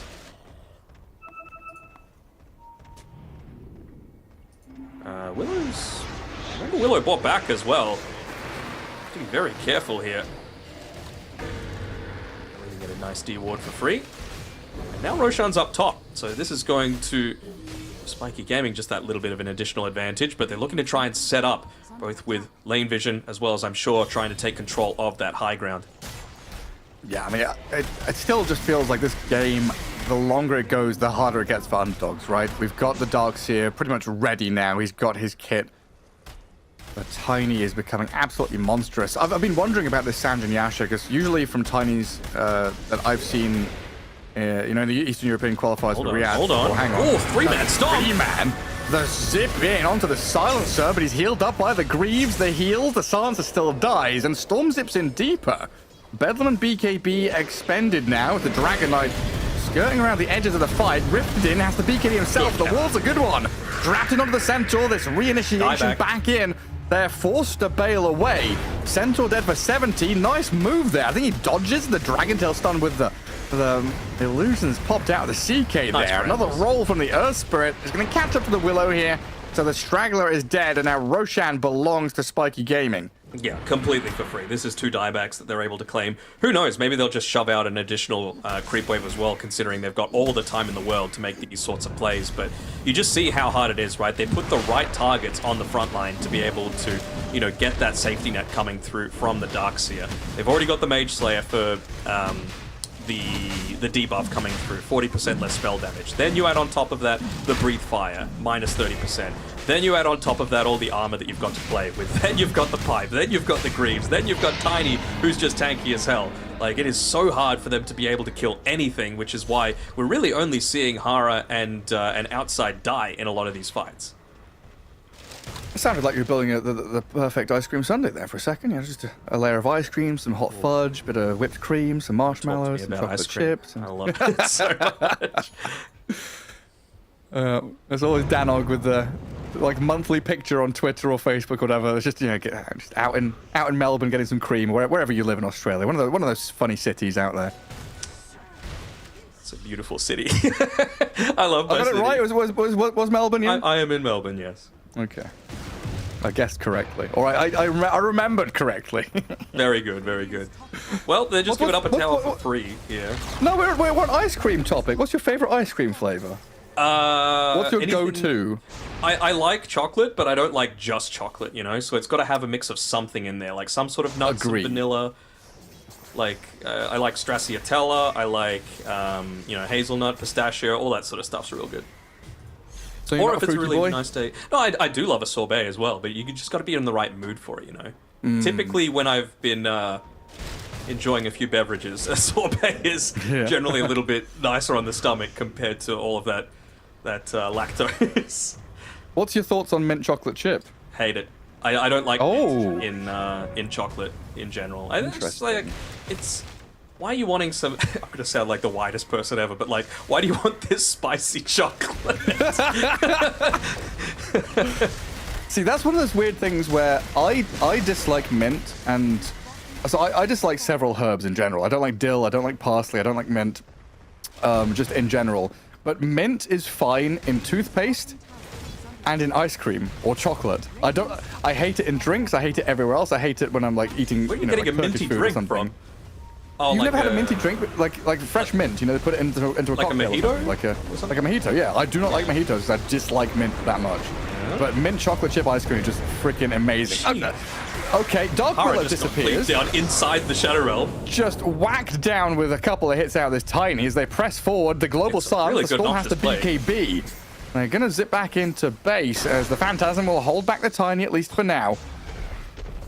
I'd love to, if there was any sort of way for us to see just the damage that Veno did in that fight. Maybe it wasn't much, actually, because they had the pipe popped, but Noxious Plague spread twice to everyone. Like, that was a lot of damage potential, but they're just able to shrug it off completely. Alright, a full set of barracks, 30 minutes in, they've come in, they're holding Aegis, converting their advantage very nicely. What about just, like, I know you don't like mint in things, what about just, like, you know, a mint, you know, like a peppermint, for example, or Yeah, that's fine because it has chewing a gum. purpose. Yeah. So that's in the same category for me as toothpaste. That's like a make your breath minty and fresh, you know. I don't think of chewing gum and mints as sweets or candy or lollies or whatever. You know, they are I don't know, they're a medical thing in my head. And they're going on the tiny. Trying to catch this tiny out is just not happening, but maybe with this backstab from the CK, they found the That's target better. here. That's a bigger target. Beautifully done. Right into the back lines and following through onto the Earth Spirit. Tiny got a bit distracted, it looks like. Now he's trying to stand his ground and fight back as they buy back onto MDR's Darkseer. Wanting to keep this fight going. Dark Willow found by the Dragonite. Storm is zipping around cutting waves and balling away. A wild fight. Maybe they feel like they used everything to be able to get out of that, but I mean, Veno's still alive. You're able to set up a few of these Plague Wards on the high ground. I guess Tiny doesn't really care too much about that. And maybe without the Phantasm available, it feels just very safe to not get blown up by the CK, but certainly MDR needs to be a little bit more cautious with his positioning not to get caught out once again. They just try and shove out this creep wave, but hold on. Are they going to be able to punish this Storm Spirit? Ooh. Silence. He's popped BKB, and he doesn't have a TP here. They should know this. He's got no mana, no TP. Trying to bottle up, but look at Hara coming in from the northeastern side. Rolling across, not quite connecting just yet, but he'll have another roll here to get right on top of the Storm Spirit. And Darkseer had followed him all the way from that mid a little lane. isolated. Is he alright? He's turning and fighting. She's the one in cleaving trouble. into the CK. He's the one that's taking a beating with a massive crit landing. Dragon Knight, he can't quite follow through fully onto the Centaur, who has made a break for the high ground. But, with XWI are straight back up towards the barracks, it looks like. One hit takes out the creep wave. Barracks are open and exposed, and of course Storm Spirit did die out on the map, and he's gone for 45 seconds. So a second lane of barracks here for Spiky Gaming as they really just massively convert off of one team fight, one Roshan, one Aegis, 2 lanes of barracks, maybe even 3 if they go top. Probably 3. I mean, what do you have to be able to make plays around? You don't have the Phantasm, you don't have Noxious Plague, you don't have a Storm Spirit. All you've got really is a Centaur that's just going to throw himself out there and still potentially die. Look at the defensive positioning from MDR as well, just sitting way on the back lines. He's got the Blink Dagger to be able to come in if he needs to. Let's start on the Tiny again. I mean, the CK has gone into backlands and found a silencer with a good terrorize there. They've clipped onto the Earth Spirit as well. She gets the kill. Outside is dead. Away? Panda's being chased and killed. Tree Toss is there to finish him off, while the Dark Willow is completely stuck here against the Darkseer and the Earth Spirit. And GG called. They tap out. Didn't really have a chance to punch back. Underdogs lose out in game 1. I know the first 15 minutes, though, felt pretty good for them, and it all just crumbled. I'm a little surprised at even the win probability for Underdog just 10 minutes ago was sitting at about 65%, and they let it go. I really feel like they didn't make the most out of their laning stage, right? They were able to get that early kill on the bottom side, right, with the CK and the Venomancer punishing them for being able to just go that little bit too deep, and it just never continued from there. You never feel great when you're playing a position 1 like Chi did, which was almost flawless, right? He got a ton of farm, he was topping the net worth against a Tiny. CK doesn't exactly have the greatest tools to be able to keep up in farm with someone that's able to take stacks, have all that splash damage. He got really active in the game as well. I think he had his team's highest kill participation as well. But the rest of the team just weren't really joint together, especially, I would say, Dark Willow and Storm Spirit. They were the ones for mine that needed to just clump up a little bit more effectively. Yeah, needed to tighten up things a little bit better there, as well as that failed push top lane felt like a bit of a wake-up call for Spiky Gaming, where it felt quite apparent there was a call within the team comm saying, hey, we just need to chill a little bit, don't make any drastic action, just get this tiny Giga farmed, and it just walks people down. He sees the target, he walks in, a couple of hits, and they disappear off the face of the map. It was a massacre for sure, and he really didn't even worry about these buildings about the fight all that much. He was focused on the buildings, the mega creeps coming through from the Tiny, being able to secure them, and then he just rips apart all these supports. That was a Guardian Greaves used by Panda just to try and live, but that's not what it is for, my man. It is for a silencer counter, and it is to keep your team fighting fit, to be able to just continuously be in the middle of these team fights. And yeah, with all these creep waves constantly pushing into them, I was they knew that they'd missed their opportunity to be able to make a lot of these plays. So this game for me didn't feel like a massive outdraft or anything like that. It felt more of a, Spiky Gaming being that tier above underdogs. I don't know if you feel the same way. I do, but I still think that Spiky didn't play perfect by any stretch. Like, they made a lot of mistakes themselves, overextending, maybe just taking a few fights which they shouldn't have, a little bit disjointed, some buybacks which kind of didn't really make a ton of sense as well. It's just that, I don't think they're going to get that same sort of luxury against Team Turtle, for example. They're going to punish them heavily if they put in a similar sort of performance, but it was good enough to be able to get game one.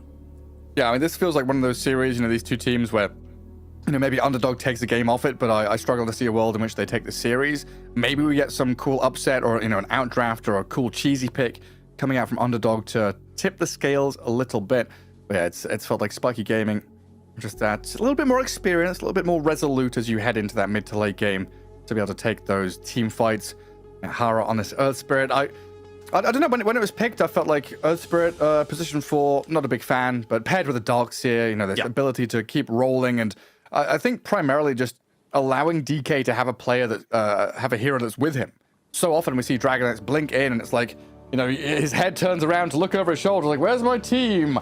They don't have blink dags or anything, but when you've got Roll and Surge and Tiny being shifted forward, it made XWY's team fight initiation that much simpler. And you saw how much of an impact it had on Storm Spirit as well, right? I mean, just having a look at the net worth, he was easily at the bottom of the net worth charts for his team for the first, 15 or so minutes of the game. I think he might have stayed there until like that one small period where they were, coming back a little bit, still behind the rest of the cores, but at least he'd overtaken his Centaur. They just didn't have ways to be able to play around this rotation coming through. So nicely done by Spiky Gaming to be able to close it out, but, the draft was good. The execution certainly could use some tinkering as well. So we'll see if they're able to take some learnings out of that game one as we go to a break and lead us into game two. Stick around. The official headset of PGL tournaments. Now, with a wireless version. Experience unparalleled speed and reliability with the latest wireless technology, advanced hybrid ANC, and built-in EQ for your favorite game. Designed with elegance and durability, and extreme noise-canceling microphone. Always stay one step ahead with Aspire Wireless.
Welcome back, everyone, as we wander down the road to the international here with the Chinese regional qualifiers heading into Game 2 between Underdog and Spiky Gaming. And, yeah, a little bit more close fought than the first series we had today, as Underdog put up a bit of a fight in the first 15-20 minutes. But it felt like this, you know, the resolution of the game was always apparent, a foregone conclusion, it felt like, with that draft and that ability for Spiky Gaming, Dano, to play into that mid to late game a little better. Yeah, for sure. And I think they're going to double down on the strategy. It really felt like they just didn't want to let Storm Spirit do anything that game, right? Like, he was just locked down from pretty much minute 6, you know, around the time that those power runes were starting to come up. Even just the smallest thing, like Chi, who had a good game on his Chaos Knight, basically wrangling Panda and saying, you know what, I need you to be my courier, bring me my items that little bit quicker. There's a reason everyone has a courier these days, right? You can ferry your own items down. Storm Spirit needed that bottle refill. He needed the ability to just keep contesting the lane because he just fell way too far behind. It meant that he wasn't level 6 when the eventual rotations did come, and he just died back to back to back. Remember that TP that he made instantly after respawning? Just dies again, has to make the big walk of shame back to the lane, and I mean, the game honestly felt kind of done by that point, even though they did have that mini comeback. Yeah, pretty painful stuff. I mean, draft-wise, do you just not want them to pick Storm so early on? You want to try and wait for that to come first? Would you rather than prioritize something else, or what are we talking here? I mean, pick the DK if it's there. It's just like, I know a lot of mid laners that pride themselves on, like, yeah, high mechanical skill hero. DK and Death Prophet are not those heroes, right? Kind of Viper as well fits in the same sort of boat where you just sit there and your hero kind of does the work for you. So I feel like if you're trying to make a draft simpler to be able to execute, those are the heroes that you need to be able to go down to the well for. And Underdog, they went ahead and chose first pick for themselves. So if they want to be able to have this DK, it's all theirs to be able to just yoink that one away. I mean, I know this is probably a little bit illegal, so any mathematicians or stats people, you know, cover your ears now, because I'm going to start talking about very small sample sizes. The Chinese qualifiers, you know, Dragonite is absolutely up there, looking incredibly good. 4 picks, 75% win rate so far. Darkseer, though, caught my eye. 4 picks, 100% win rate. Troll Warlord also very hot at 100%, looking at the old stats. So these are heroes that you potentially want to be looking at and thinking, yeah, this is the way to go. Whereas down on the other side of the spectrum, Timbersaw is 0 and 3 currently. You know, there's definitely ways to slot these heroes in, but if you're looking at Crystal Maiden, Gyro, Timbersaw, all at like 0, 3 or 1 and 4, there are very popular heroes that are having very, very hard times. Hell, there's even a Shadow Fiend who's like first phase banned every single freaking game. He's also like, you know, what 1 and 3 or something. Again, yes, I know small sample sizes, but just thinking about the way that these drafts and games have been going, big fan of seeing Darkseer getting banned in that first phase by Underdog and picking the DK, like you were saying in that first snap pick. Much better start for their draft. Yeah, again, it just makes things so simple to be able to play around, right? And even easier than before, if anything. I think I touched on it in the previous game, right? But you're not necessarily chained to your Elder Dragon form to be able to put some significant threat in onto towers. Don't hate the Dark Willow pick. I still think it was totally fine. It was just, it needed to play more with the Storm Spirit in that game. This time around, it's going to be Spiky Gaming picking it up, right? So clearly they're feeling like they have a little bit more of that connection between the position 2 and position 4. It is one of those other, you know, fairly hotly contested heroes. Won 3 out of the 5 games. Hasn't been banned a single time, which is the most surprising thing to me. You know, in Eastern Europe, it is kind of always been a top tier hero, even when it isn't giga-busted, but it was first phase banned constantly in the games that I have been casting recently. Why are you banning Timbersaw, fellas?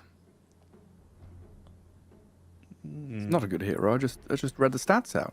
Exactly. Sample size of 3.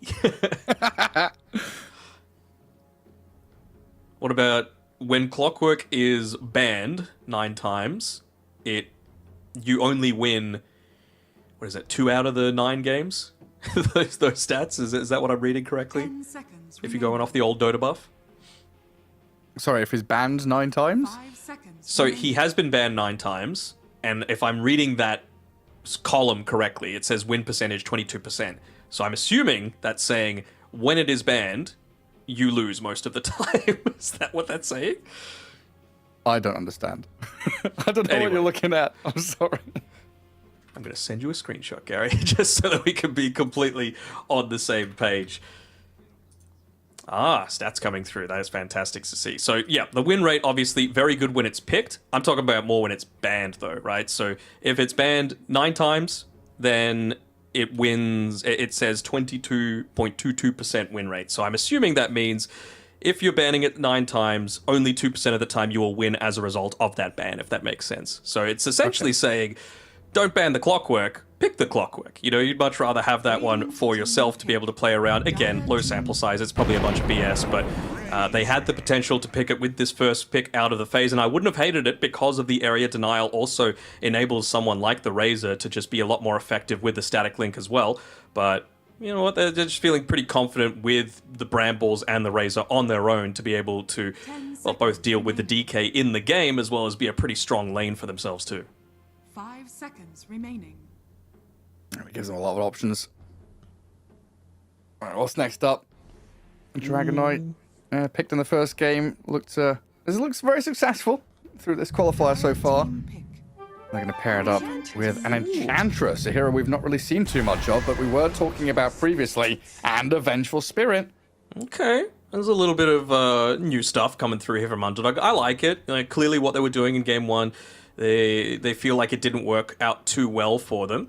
The thing that I'm just looking at as well is I really just, the more I think about it, the Willow Razor is quite nice, right? Like, you've got answers to the DK, and how do you actually look to counter this? Bloodseeker really isn't a hero right now. You could look to opt for some, like, AoE magic damage that doesn't care about your stats being stolen, your attack damage, being stolen, like a Leshrac, but you've already got a DK, so where does the DK go? Does he get downgraded to a position 3 in order to run the Lesh mid?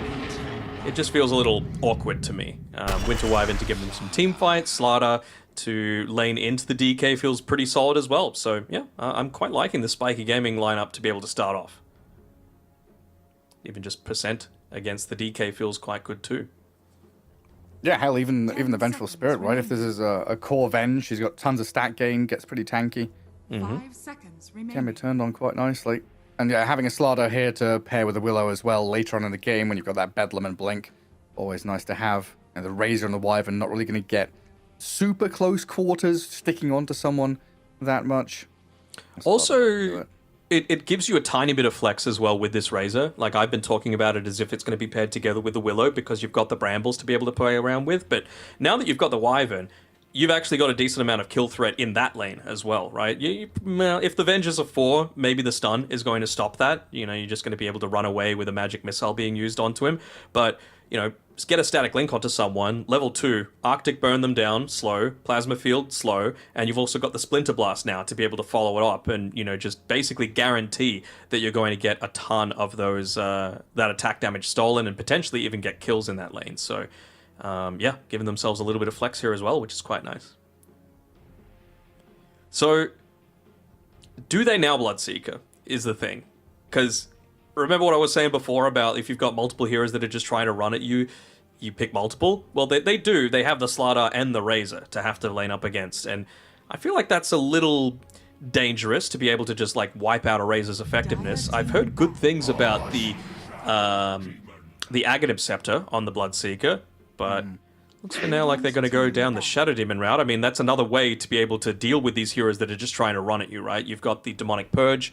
Even once he's got the BKB on the Razor, it's going to control him somewhat. And it's counted up... not counted out, it's complement. Wait, what's that? It's that seafood. I'm sorry. I'm just gonna have to. Breaking news. Cut in here. We've got noodles. Oh, We've got some noodles. He's going in for it. Mm-hmm. Go on. You're a hungry boy. You're growing lad. You need to carbo load here. Is he going to blow on it? That's the thing that I want a prediction from you. Come on. Or is he just going to raw dog it? No, he's left it in the air for long enough now. Oh, now that is a bite. Imagine glorious stuff. It was just like a bunch of giant noodles and it's just all connected in one and he just doesn't stop eating the one bite constantly. Just keeps on sucking, just vacuum it up. Right, where were you? You were making a point about something before I... Nah, it's not important. Back to the noodle discussion. But yeah, I think Shadow Demon's like counter to Slaughter, right? You got Demonic Purge against the Sprint, you got Disruption against the Winter's Curse, which is nice. like you said, kind of just stopping people from running at you.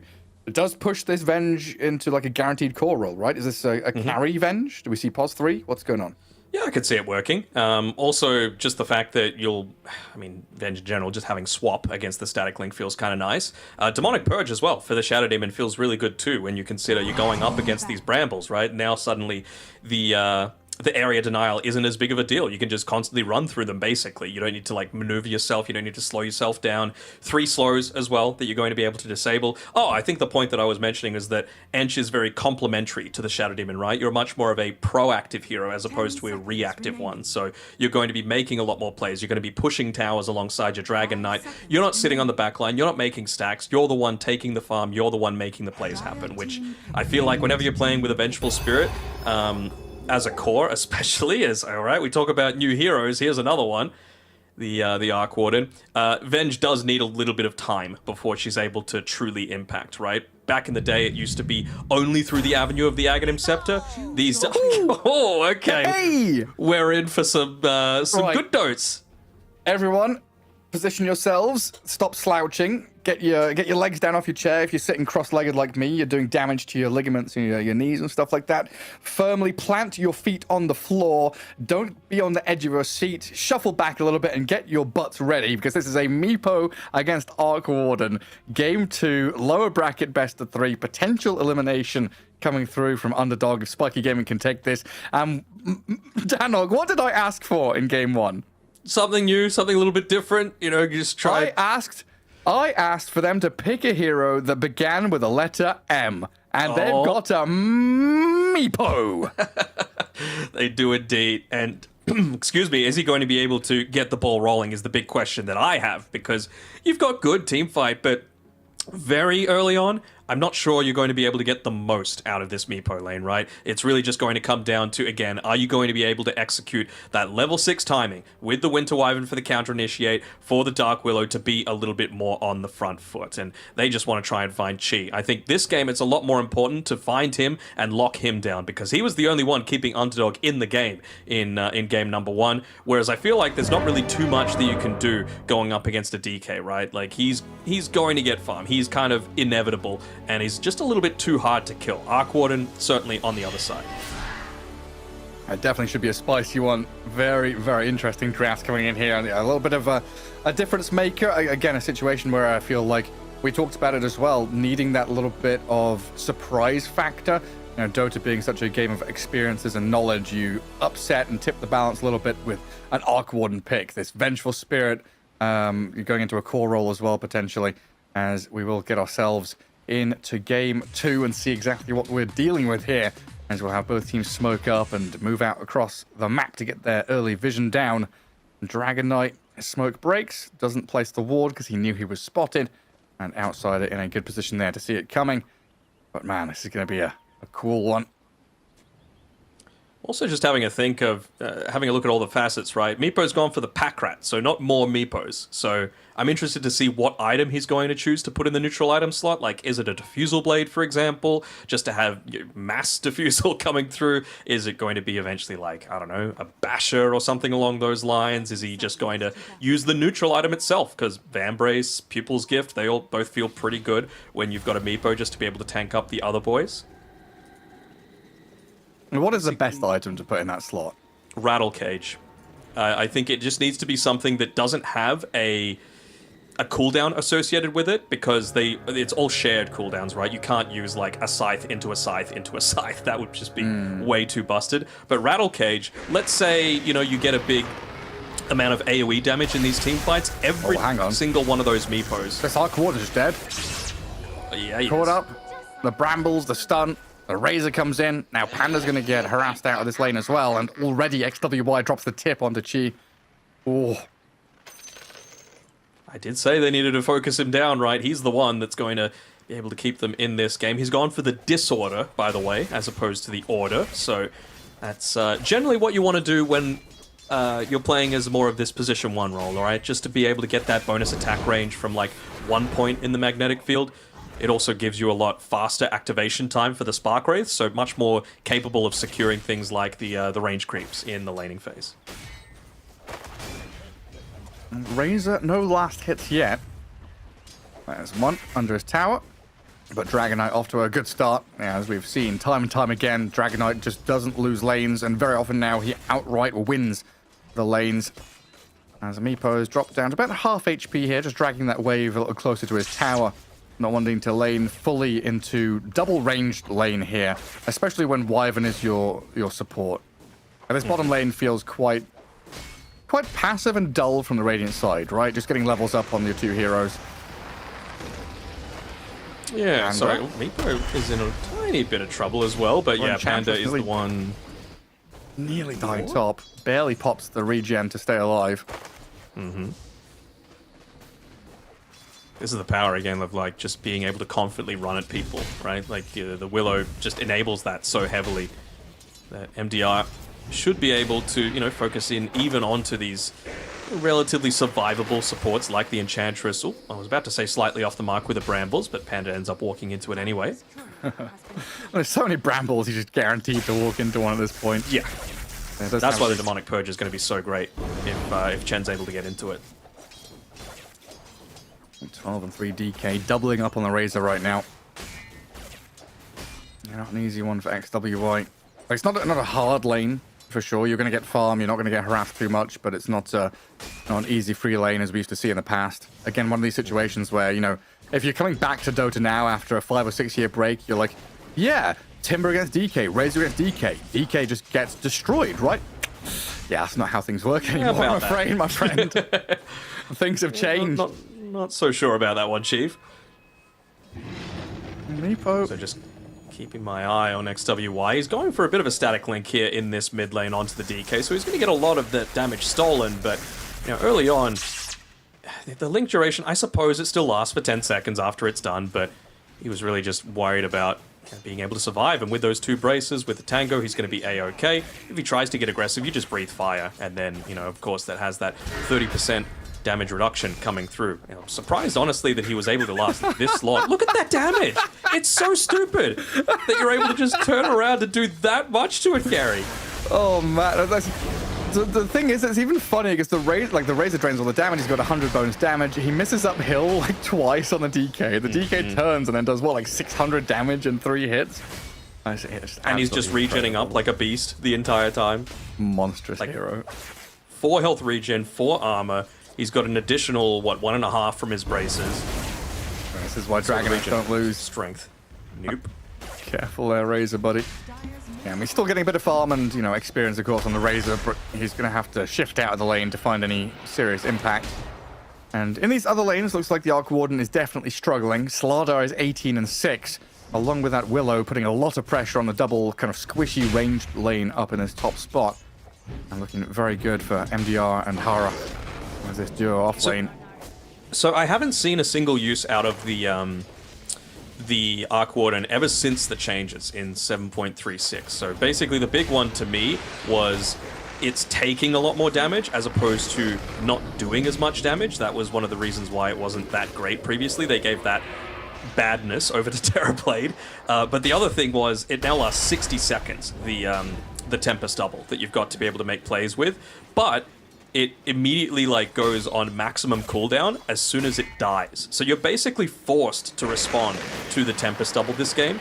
But if you do that, then Arc Warden feels really ineffective, right? So I feel like they're just going to be playing a lot of these games where they're going to be chasing around this Arc Warden as much as possible. Yeah, just keep tabs on him, but I guess you can do that quite nicely with Slardar Willow. The Meepo, of course, one of his greatest strengths is that map control. Playing from fog. Suddenly appearing out of nowhere. And Hara, a bit of wave dragging there to escape from the danger he was under. Just clear it out and leaves the Slardar alone up top for a little bit against the Hellbear Smasher. A little bit of gold there for MDR as he kills it off. Yeah, so far, pretty decent laning stage across the board. Everyone's kind of picking up the pieces now. You know, Arc Warden's starting to recover and bring his last hit values back in line with the rest of the pack. And a bottle refill mid there for XWY. Allow him to stay in the lane and keep playing this one. Yeah, it's not like a hard lane for the Razor, right? It's annoying, but it's the fact that you're not winning the lane that hurts the most. And like, why does DK's armor and regen values need to be amplified if he just pops Elder Dragon form as well? Like, that's the crazy thing to me. You just get 1.5 times the amount. So you've even got more of a defensive tool for yourself. He actually walks into a Bramble. Does he care? Doesn't get a second one. No, I don't think so. Any cares? Dragon Knight? No? 3v1 and Dragon Knight's like, nice guys. Now we've got Shadow Demon and Enchantress rotating in. Mud Golem looks like it was taken down there as Enchantress does grab a Centaur instead. A Blood Grenade thrown onto XWY and he just nearly dies there to the damage coming in thick and fast. They will get as Will. Dragon Knight turns back onto Hara's Dark Willow, body blocked up by Panda, as Chen stuck in the trees here as the trade out in the 1-for-1. 6 heroes mid, 2 supports die. Yep. And, I mean, sadly, for Spiky, they weren't the ones to be able to secure that Wisdom Rune for... Sorry, not the Wisdom Rune, the Illusion Rune for themselves. So, just meant that we've now got an early banter style, I guess you could kind of call it, with this Illusion Rune. It's dealing a little bit of that extra damage. You do have... This is the thing, right? Wyvern, not bad at dealing with the DK. You can stay at range, you can nullify his effectiveness. You have that, of course, percent damage that's going to scale into the later stages of this game. I'm just a little bit worried if... Like, are we going to see a bit more of, like, the Manta-style build from the DK again, if they are able to get on the front foot here on Underdog? Because you've got an Arc Warden to be able to play around with. He could just put him inside the magnetic field as, hold on, MDR, he's actually chasing Chi up top here. This is what I want. I want them to keep the pressure. This is where the game gets really messy, because Meepo, he's coming to the top lane with a rotation through the Twin Gate after stealing the Wisdom Rune. So double Wisdom Runes for Spiky Gaming, a kill on the carry. We're talking a lot about this DK, and yes, there's a lot of emphasis on this mid lane from the Dire side to try and push damage onto the Razor, but it looks like his TP not successful. Gets them a kill there for the Dragon in the mid lane. And I'm sure he's saying, let's see how you like it. You know, you did that to me last game. This time around, at least I've got my boys being able to help me out. It's clearly one of the things that Underdog addressed in their post-match discussions, just saying like, hey, we were far too disconnected away from each other. We can't have that happen again because we're going to get punished, especially against this sort of lineup. I mean, this is the thing, right? We talked about Meepo and the map control. He's lurking around in the shadows. Dragonite is here to try and help out. Turns with a Dragon Tail stun. MDR taking the brunt of the damage here from the DK and the Enchantress. They'll turn back onto him, though, and it's Meepo. Tremendous damage. Meepo, map control, and Enchantress, a tasty morsel potentially here as Panda. Looks like the distance there close to the tier 2 enough to slip away, but Chen's Shadow Demon not going to be as lucky. Disrupts up one of the Meepos, and then the next one comes out to kill him off. 6-2, Meepo is now unleashed on the map, and he's picking them off, killing off stacks as well, it looks like, as that large camp has been built up for him. Bit of a freebie for himself, and I do just want to have a neutral item watch. Iron Branch in the neutral slot at the moment for every little bit of stats helps. He is going to go into the Diffusal Blade. I mean, it's nothing different for a Meepo, but just to be able to give that to every single one of your Meepos is just such a devastating amount of damage. That's incredible. Yeah, just to reiterate again, right, the Wisdom Runes. We're looking at this Enchantress and Shadow Demon, and, you know, thankfully for Underdog, these aren't two heroes who are, you know, desperately requiring their ultimates. You've talked about how Shadow Demon ultimate is good, but it's not like a, you know, a massive teamfight ultimate that's going to win one of these early game skirmishes super hard. They do put a bit of pressure on the Razor, and it looks like they're back up under their tier 1 with the movement out of the Wyvern and the Willow. Try and protect this tier 1 damage as 4 members of Underdog here with a swap onto Hara, trying to really press into this objective. Dragon Knight with the damage over time. The glyph forced out, but the tower is inevitably going to die. So Spiky Gaming just looking to try and pick up the pieces on the side lanes here. Gather farm for your Slardar and Meepo. As this 5-man group up, I guess a 4-man group up from Underdog, looks pretty damn strong. Hell, you call it 5-man because the clone, the Tempest Double, comes in from the Arc Warden from across the map. And you're able to play pretty wide. Yeah, they're just able to keep the lanes constantly pushed in there, and of course, I mean, I'm a little surprised that they didn't put a bit more emphasis onto trying to kill the Tempest Double when they just kind of left it AFK after that push happened. You know, again, it'll just make the Tempest Double go on its maximum cooldown again if you do end up doing that, and it's quite a long time, especially in those early-ish levels. So, with all that extra damage that it's able to take, a little bit of a missed opportunity there. Diffusal Blade is up though. Hasn't got it in the neutral item slot yet. Radiant's top tower is Might be under about to attack. switch it in though. He is so incredibly scary on this map. Top lane Panda's going to get onto Outsider. Still level 5 on the Winter Wyvern, and Slardar straight into the back line where Arc Warden was lurking, and he's just going to solo down Chi here. They've got a disruption, but it comes too late onto the Slardar as the Arc Warden dies. Now a Winter's Curse. Winter Wyvern stayed alive, cracked level 6. Turns around with the Bedlam and a bit of damage out from the Willow. As on the right-hand side, the Shadow Demon slain by the Razor and Slardar, while Panda is left stranded. Angst WI comes out with a double kill, enabled by these two supports, and I think most importantly, MDR Slardar here having a tremendous game so far. We've seen him do it once before, flawless at the moment, in 7 of the 9 kills that they've been involved in, and I mean, that was a time where, well, okay, he's just going to be farming mid. Thought they were making another rotation happen.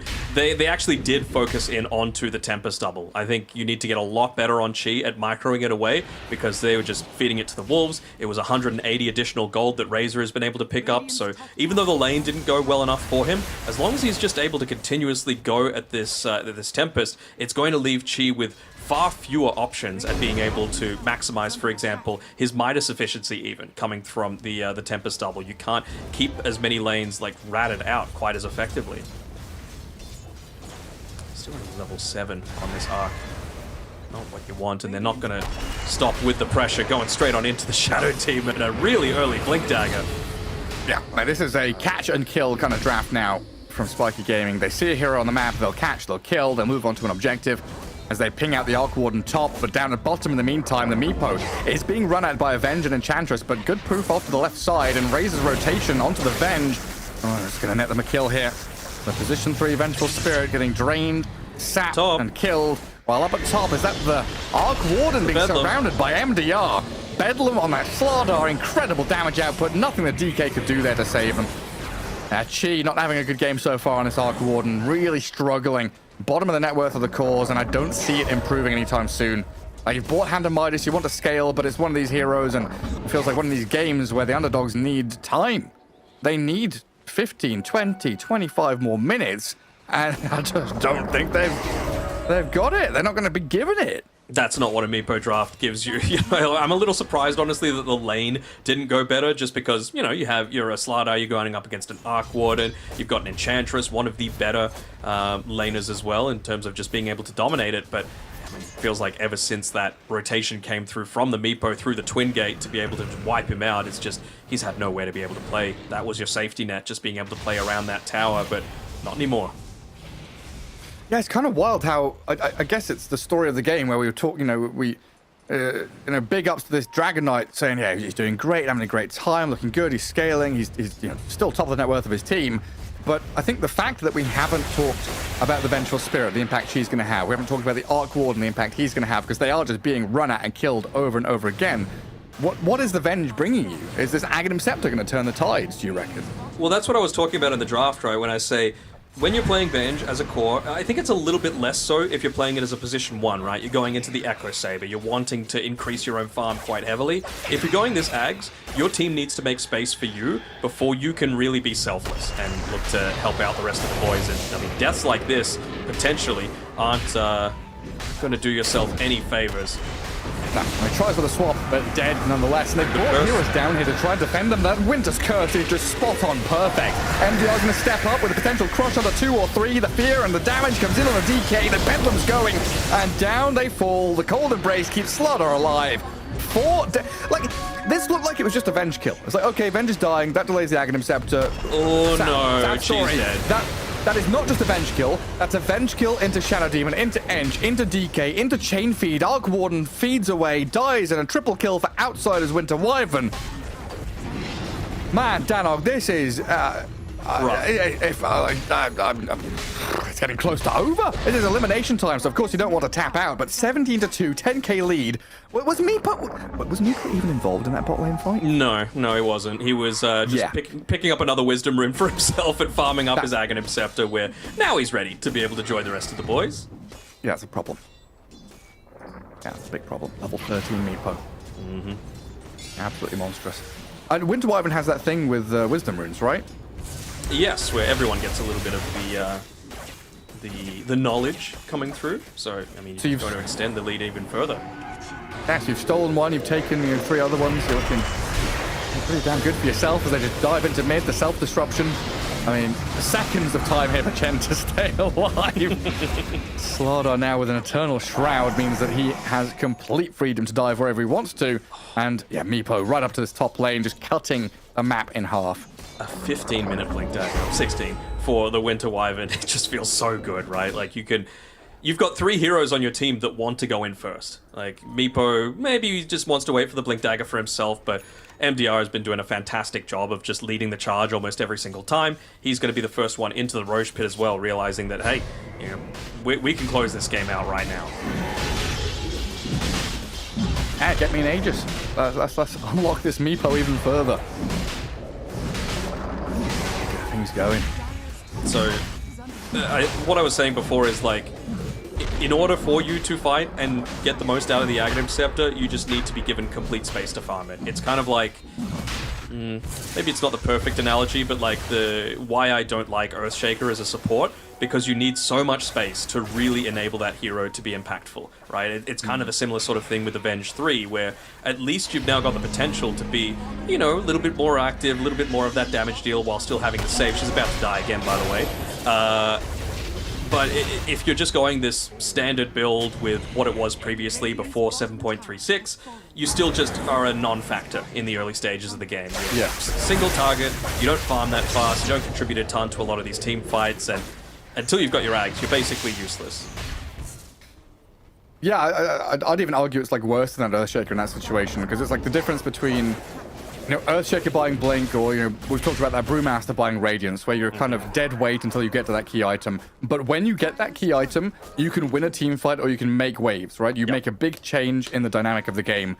I just don't feel I feel like Venge Aghanim Scepter is more like a quality of life upgrade rather than a team fight victory item, Oh, she's about to die up top here.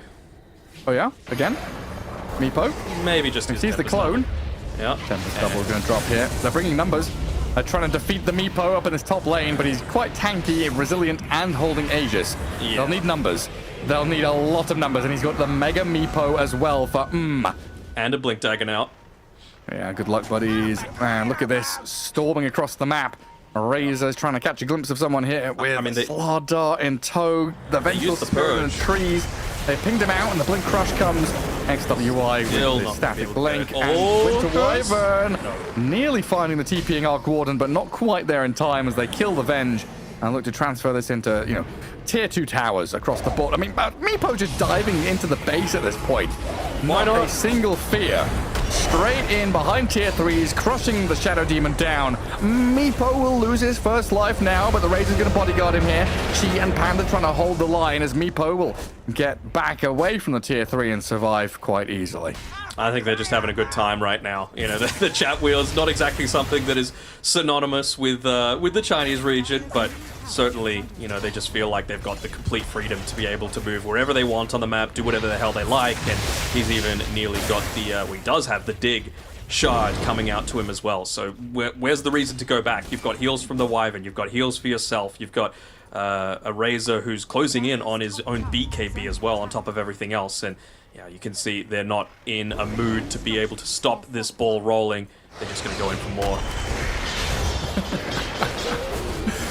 How many hits to get to the center of an Enchantress? 3 or 4 there from the Slardar with a Bedlam, and look at him. MDR, he nearly sniffs that one out.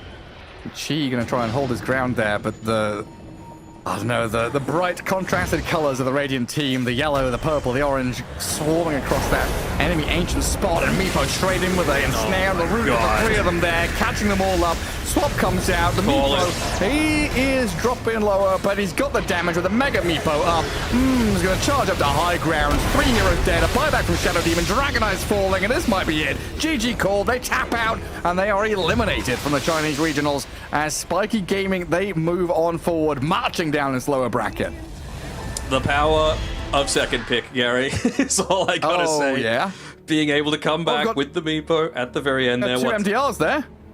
Yeah, two MDRs for a second. Nice. Well, He's I mean- duplicating himself. Cosplaying the Meepo, pretty much, just coming through there with the multicam coming through. But yeah, even though the mid lane didn't go well, that's the thing that you have to give up, right? If you're letting a DK through, he's going to have a good game. But once again, it just felt like support's not able to connect together with the rest of Underdog. It's not even like they had the greatest people to be able to make stacks, inside of the ancient camp either, right? Shadow Demon could make them, but where are your players that are actually going to be able to make use out of them? Arc Warden just felt like he was dying very, very consistently. 0, 7, and 0 on Cheese Hero, despite being the clear best player for Underdog in game number 1. And yeah, this time around, it just was not it. They were never connected. They were really greedy with the amount of farm that they were able to get. And the DK, the one player that had a decent enough lane, just had low damage supports essentially to be able to play around with. Yeah, he blinks, he stuns, and then nothing comes really. Yeah, nothing there. And yeah, this was the last we saw of the Arc Warden hero in the qualifiers. It's picked once, loses once, and then never to be seen again. I mean, this team fight where it felt like it was literally over 14 and a half minutes in. This Slardar just crushing, blinking, finding target after target. And Cheese Arc Warden couldn't find a spot on the map. No foothold really for the Underdogs. As Meepo comes in here, he does drop pretty low in this team fight, but as soon as he just pops that Mega Meepo, yeah, one of them drops like 20% HP, then he's back up to full, and turns around to sweep the team fight quite easily. I mean, this is without Winter's Curse. This is with the Cold Embrace only being used at the very end of the fight, right? Just to be able to enable a tier 3 dive. This is the sort of game that you love on a Winter Wyvern, because the only one that's going to be jumping you is the Dragon Knight. Everyone else is like a backliney hero, and Wyvern's able to do so much with so little. So I'm sure he would have been licking his lips at this prospect when, you know, it was picked, I think, 3rd, and just wasn't counted with the last 2 remaining picks that Underdog were going for. So very, very convincing win. Honestly, more of what I was expecting to come out in game number 1. I think Spiky are just a tier above what Underdog can bring. Yeah, I mean, the 33-minute, 44-second game 1, you know, definitely Underdog, you know, pulling it together and finding more team fights and kills and a bit of punchback than we had expected. Game 2 here, like just over 20 minutes. Quite a breezy victory here for Spiky Gaming, as a number of their heroes, you know, unkilled, untouched, quite a straightforward one there, and a great Meepo pick to round out the draft. And that is also something that's super important as well, right? You're in the lower bracket, you're thinking about drafting this new patch, and you've banged out a Meepo that crushed an opponent, so you've got a bit of momentum, and you're in the mood for it now. So later down the line, your next opponents, they've got to think about Meepo bans in the latter stages of the drafts. Yeah, especially, and even just maybe if you're not able to ban it, if you feel like there's other stuff that's going to be able to address it, maybe picking up something like a Wyvern for yourself as well. It's a lot stronger hero in the lanes now. You've got a really good facet, you've got a really good innate ability, and you've got that Winter's Curse, of course, to be able to address something like the Meepo. Hell, even the Mega Meepo, right? Percent damage against Mega Meepo feels pretty damn good. But it is a really quick day so far. We're through 2 series just in, 3.5 hours? And there's 2 more series to come, 2 more teams going home to be able to join. Was it All Warriors as well as God, they just lost. What was the team that just ended up playing? Underdog. They were the Underdogs, not the Overcats this time around, as we get 2 more series to come. We got to go to a quick break. B-Cop and the Cost joining you after the break. We will see you guys soon. The official headset of PGL tournaments. Now, with a wireless version. Experience unparalleled speed and reliability with the latest wireless technology, advanced hybrid ANC, and built-in EQ for your favorite game. Designed with elegance and durability, and extreme noise-canceling microphone. Always stay one step ahead with Aspire Wireless.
Welcome back to the road to the international. It's the regional qualifiers here for the Chinese region, and I am joined here by Lacoste for even more cute, adorable, competitive Chinese Dota.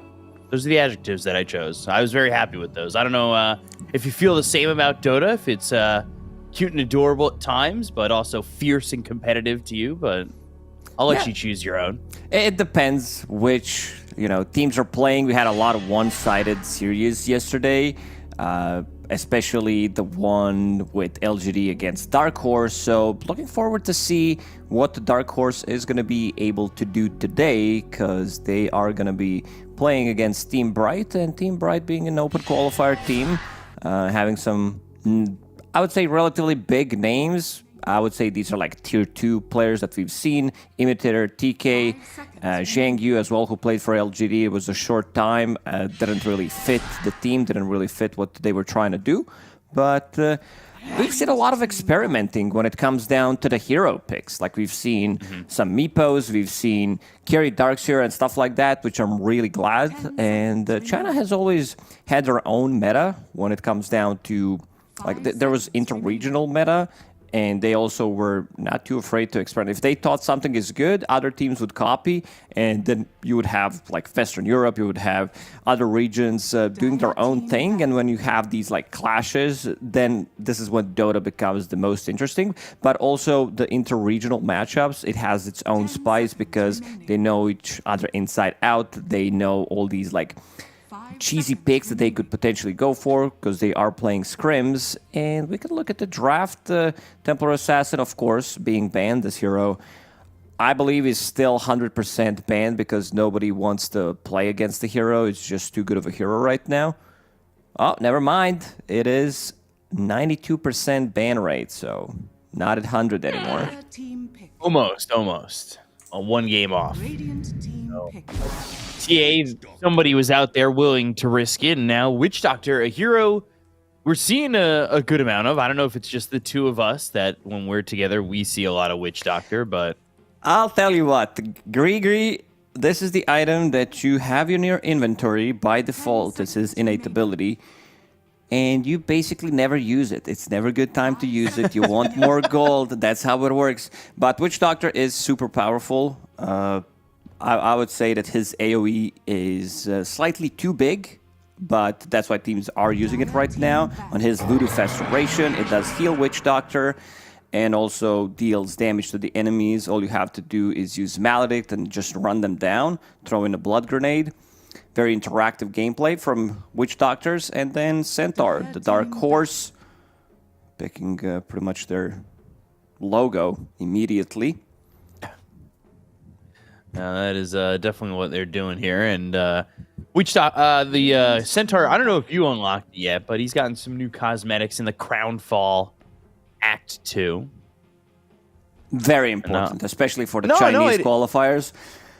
It's just, he's showing how much it's a champion's belt. This hero has felt so strong, is what I was getting at. Yeah, he is. It feels like he is the champion of the offlane right now. Pretty I got much. a thought in there somewhere. Pretty much, we got there eventually. Doesn't like to play into Witch Doctor, especially at the early levels. He's not tanky enough to survive, and again, Lifestealer will be banned out, so this is going to be their offlane duo, Centaur plus Hoodwink. Dire team pick. Duo.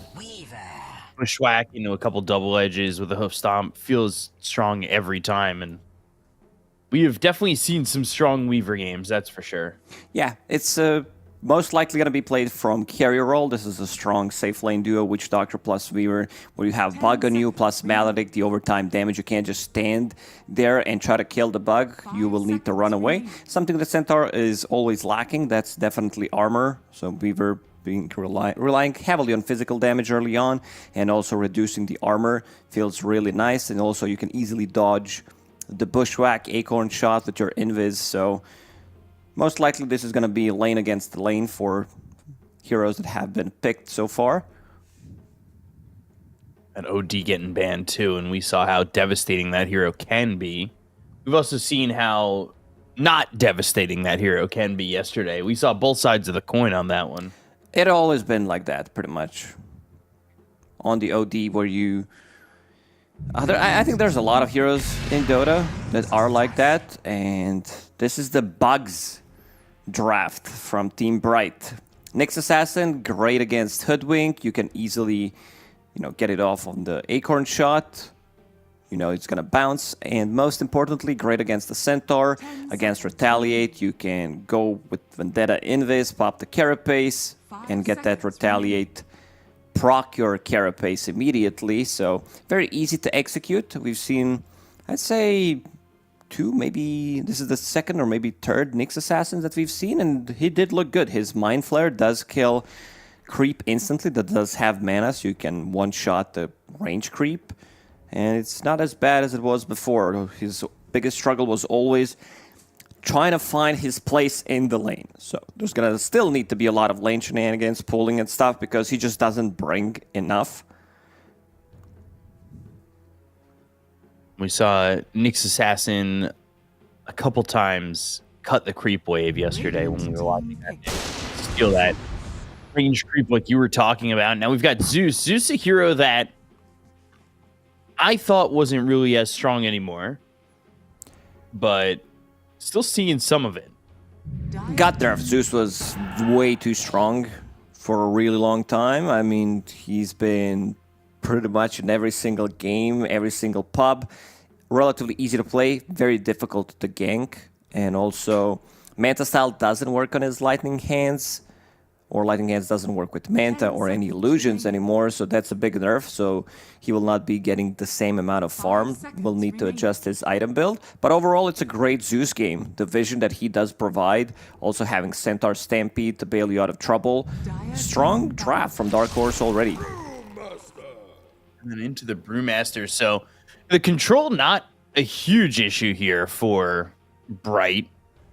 With Primal Split, you've got the Stun and the Cyclone. You've got Impale from the Nyx Assassin. Cask, if you can find the right targets and get fortunate if there's, no creeps around. That sounds reliable to me.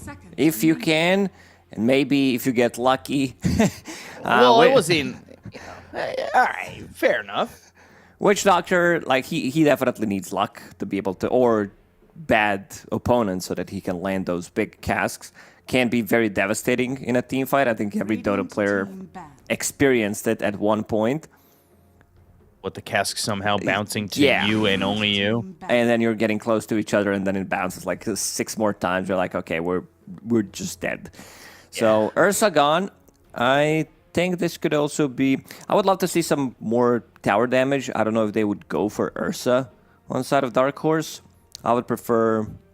Because with Hoodwink, Zeus, and Bane, you can keep a lot of pressure on the map. You can easily set things up with just a sleep, any Nightmare into Zeus getting closer, Hoodwink, Bushwhack into Sharpshooter combo. Should be enough Stampede to be able to close the gap.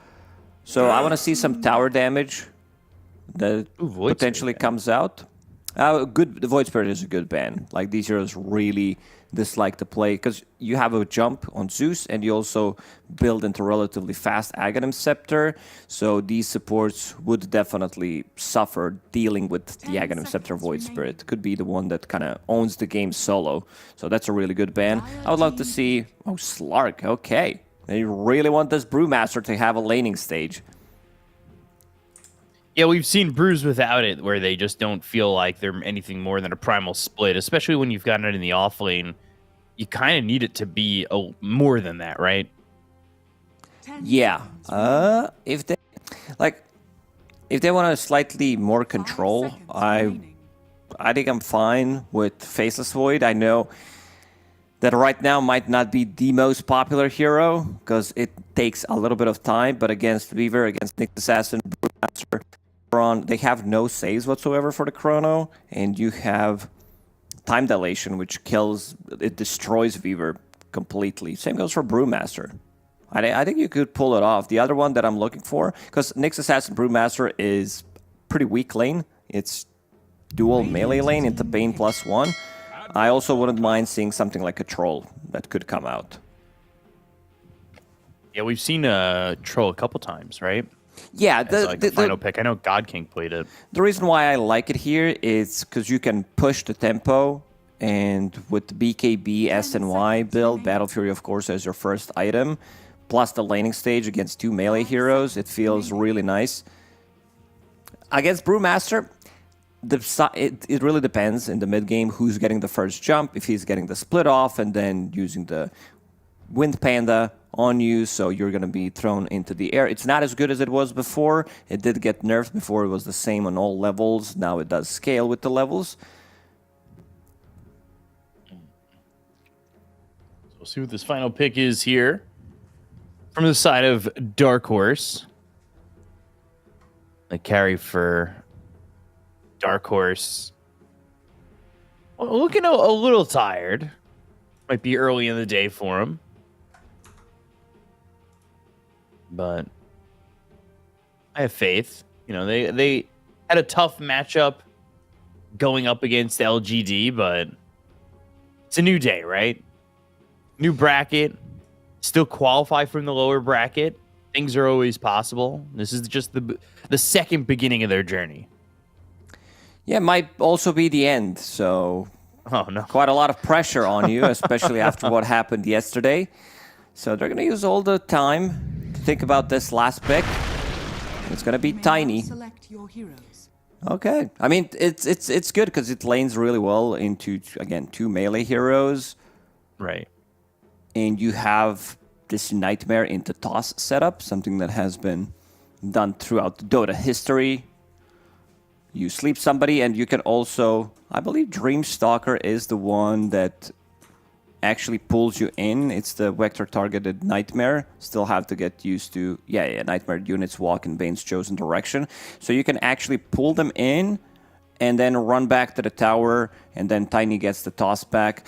Especially with the 2 melee heroes, it's going to be relatively easy to execute. Of course, there's going to be lane shenanigans. Nyx Assassin plus Brewmaster, they do not want to play into this lane, and will need to pull second creep wave. So Nyx Assassin, most likely first wave, he goes in, he kills the range creep with the Mind Flare, and then they pull. Because like if you have Mind Flare level 1, you're not laning. You're not going to use that on the heroes to deal any kind of damage. And of course, Witch Doctor did pick up the Voodoo Festeration, one of the coolest abilities that I've seen. Like they really stepped it up. Like Dota, in terms of sound, in terms of gameplay, everything is on point. But I really like that in the recent patch we added all these, you know, really cool names. Everybody has a cool name. Somebody asked me on Twitter, is like, yeah, did you work on the names? And maybe that's the reason why I like it so much, because this is my niche. Ever since the Facets came out, I feel like you've had this new love for like so many different things that came out in this patch, and it's just like there's like when you talk about the names of Facets and when you talk about Facets, I wish it would cut to us more because you're always smiling. You're always just like, oh, I like this, or Gree is my favorite thing, and you're just over there like, ooh, I love Gree, and like I just feel like this patch has done for you what it's done for so many people around Dota. Maybe the reason why I love Gree so much is because me and Fogged, we duo queue, and we always play against some Witch Doctor, and we're getting Gree in the lane. Like, whatever Witch Doctor throws at us, it's just a meme at this point. I don't know. I feel like I've been laning against Witch Doctor 50% of the time, so I like the hero, but I also hate the hero at the same time because I know what it can do. It's a big love-hate relationship. And, Pretty much. I mean, I know you love Pudge. We were talking about the hook yesterday with the max distance, and then we saw Undyne completely just dominate with it. Like, there's definitely things in this patch that I think have reignited love for Dota for so many people in so many different ways. So yeah, it's absolutely. fun to see. We've been on the same patch for quite some time, the previous one, and people have certain expectations coming into the new patch, and their expectations, they always get exceeded by Ice Frog and the team around him. Just overall good stuff added to the game. Yeah, I'm a big fan of it. I'm a big fan of Death Rhyme on Ancient Apparition. Surprised we don't see that hero as much. I know we saw it once yesterday, but I do feel like that's definitely one that could kind of come into its own.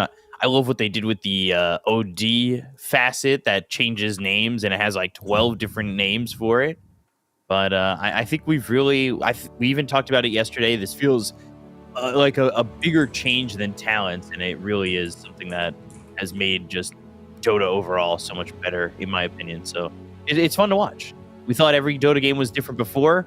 Now it's certainly very different every game before. Or now.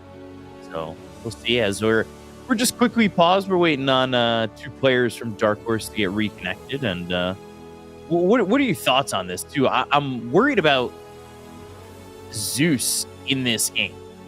I don't know if I really have as much faith these days in Zeus as I did before.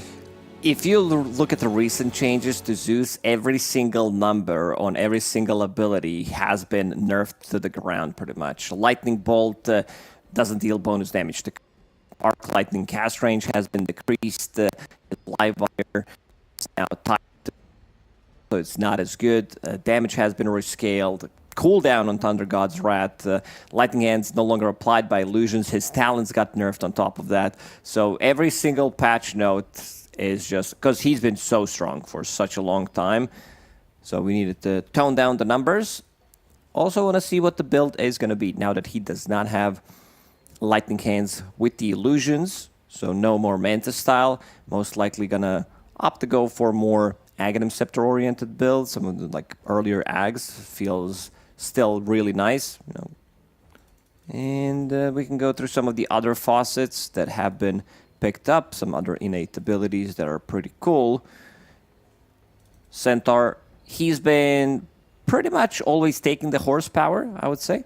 We've seen a couple of Counter-Strike. Yesterday, the one that looked really good, which basically gives you double edge if you can soak up some of that damage. But the horsepower seems, I would say, slightly stronger because you don't need you have a slot open for your neutral for your other items. So you don't necessarily need to buy boots. You're getting the move speed from your strength. And Tiny as a carry, of course, he's going to go for insurmountable, gaining status resistance and slow resistance. Yeah, status resistance is something that I think we kind of went away from pretty heavily. That's why Night Stalker is super popular now, because he has that level 15 talent.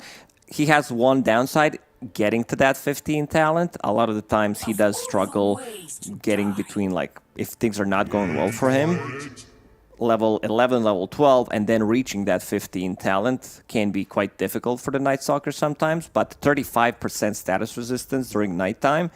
And been theory crafting a bit with SNY. Your status resistance goes up to almost 52%. This is better than when status resistance was meta with SNY and Satanic giving status resistance at the time. Yeah, there was points where we had talents that gave status resistance. We were getting to that point where abilities were doing nothing. I remember that patch pretty well. I remember not feeling effective. We had status resistance, but we also had longer stuns. That was at the same time, and then we toned down the numbers on the stuns so they don't last as long.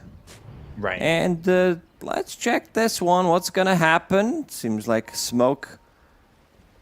Jin ready to go, potentially with the Nightmare. Lomfair, Selezutra, my favorite names to pronounce. Most definitely. Playing the carry Tiny. And they're gonna get the D ward. Sheep getting the gold. Easy 100 gold to start. And Nyx Assassin, they did go for the Impale, and they're also going to get a D ward of their own. And both keeping things in sentries are balance. Throw that 3. Try to get some damage done, and he's going to pick it up. Interesting build that he has in his quick buy on Lomfair, Selezutra. Orb of Corrosion. Huh. I don't think really I've all seen the. Yeah, I haven't seen that, and that's like it's the a lot. Is like the only thing I got on that right now. It doesn't make.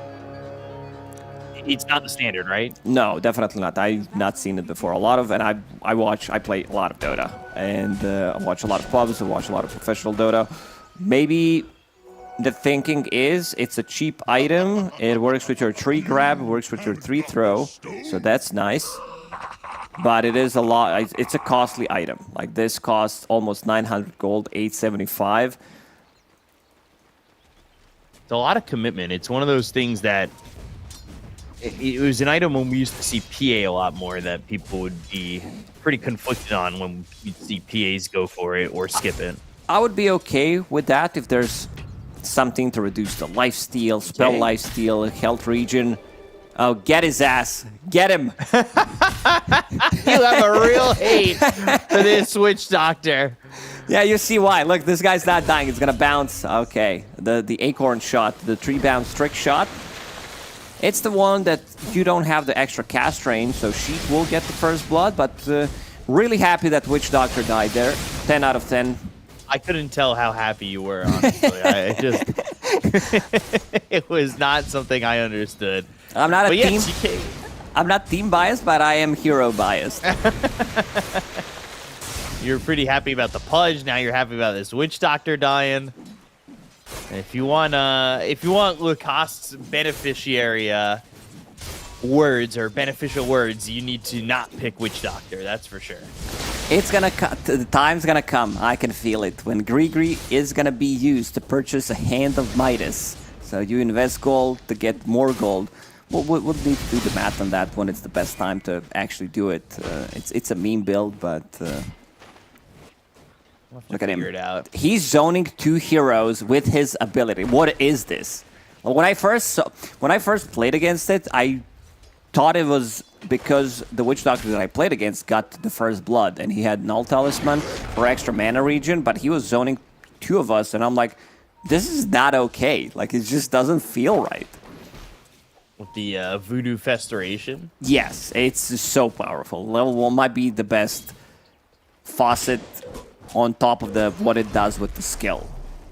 Because it's just too good. Like, the early levels is so important for securing some of the early CS for your carry.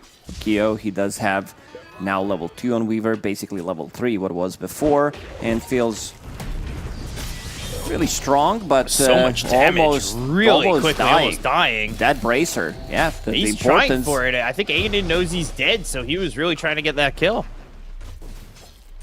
Dire's bottom tower. The That was- item difference making him survive there. Oh, There it is! There it is! Abu Talaba Shuneba. for all of us at home who don't know what that means, go for it. It is. I don't know what that means actually, but it's something that Witch Doctor says. Witch Doctor is just too cool, and he's also the face of these qualifiers, which I'm really happy about. I'll ask production. This is gonna be my new background. It feels so nice. I remember back in the day when we were doing DPC and Witch Doctor was the face of Prediction King. He's always felt like the good face. bushwhack. And, ooh, almost the follow-up post stomp. This could have been potentially a double kill. Yeah, definitely a double kill if he lands a stomp. They had double edge ready, plus a blood grenade. They would drop. And when we're talking about the loading screens and stuff, the reason why Kunkka is named Kunkka is because there was an artist that was doing loading screens for Dota for such a long time. Back in Dota 1 days. Han, blood grenade on top of him, but he will survive. Small KK actually really low, needs to pick up this water rune. Oh boy. Tower is under attack.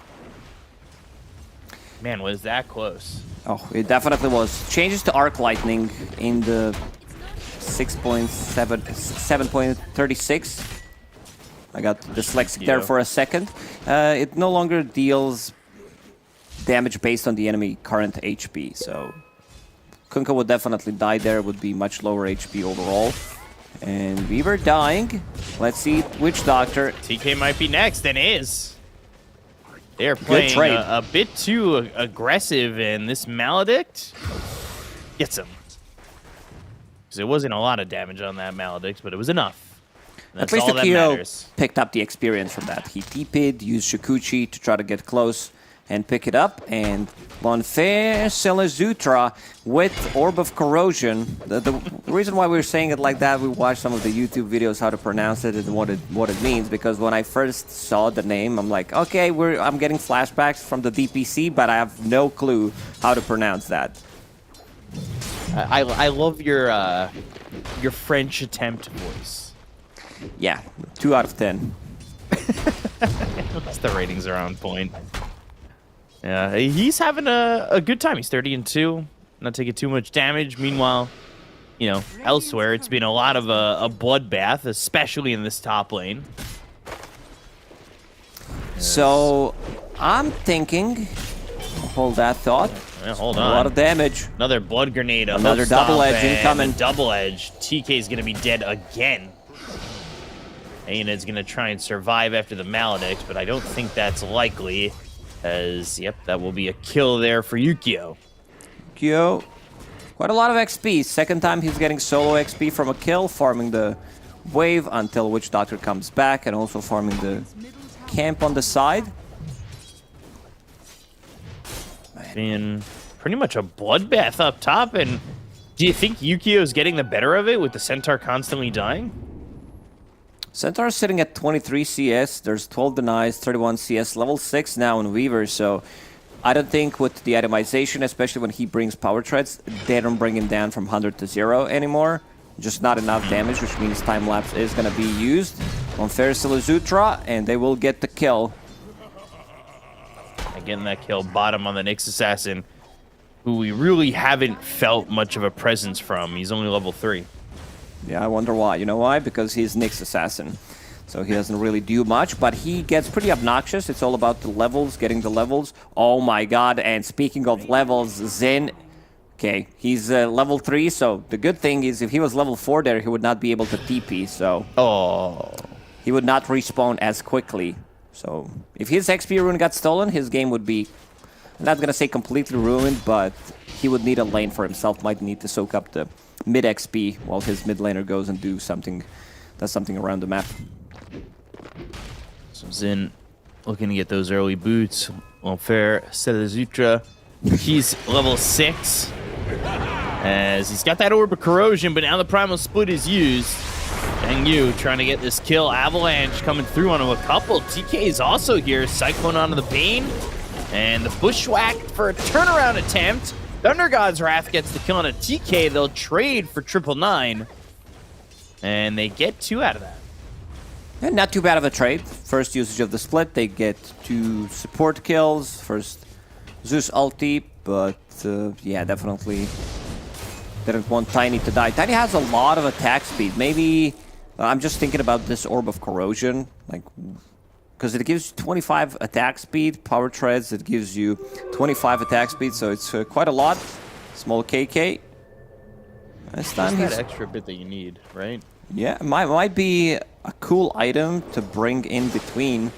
But then again, if we are talking about the attack speed, you could pick up casual Gloves of Haste and have 20 attack speed, so 5% less for, of course, less gold.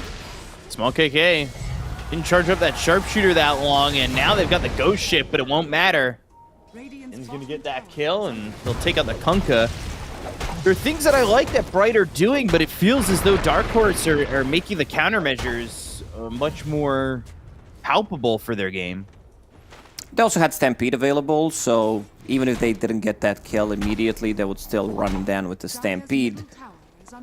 The one who's getting a lot of farm is Brewmaster, I would say. Like, he's on the bottom, but they are relatively close, and he's also not investing in all of these like smaller items, no urn or anything, just one bracer going straight into Radiance. So for the next few minutes, if he doesn't die, he's gonna have pretty good timing on that Radiance. It's gonna be like 13-14 minute Radiance.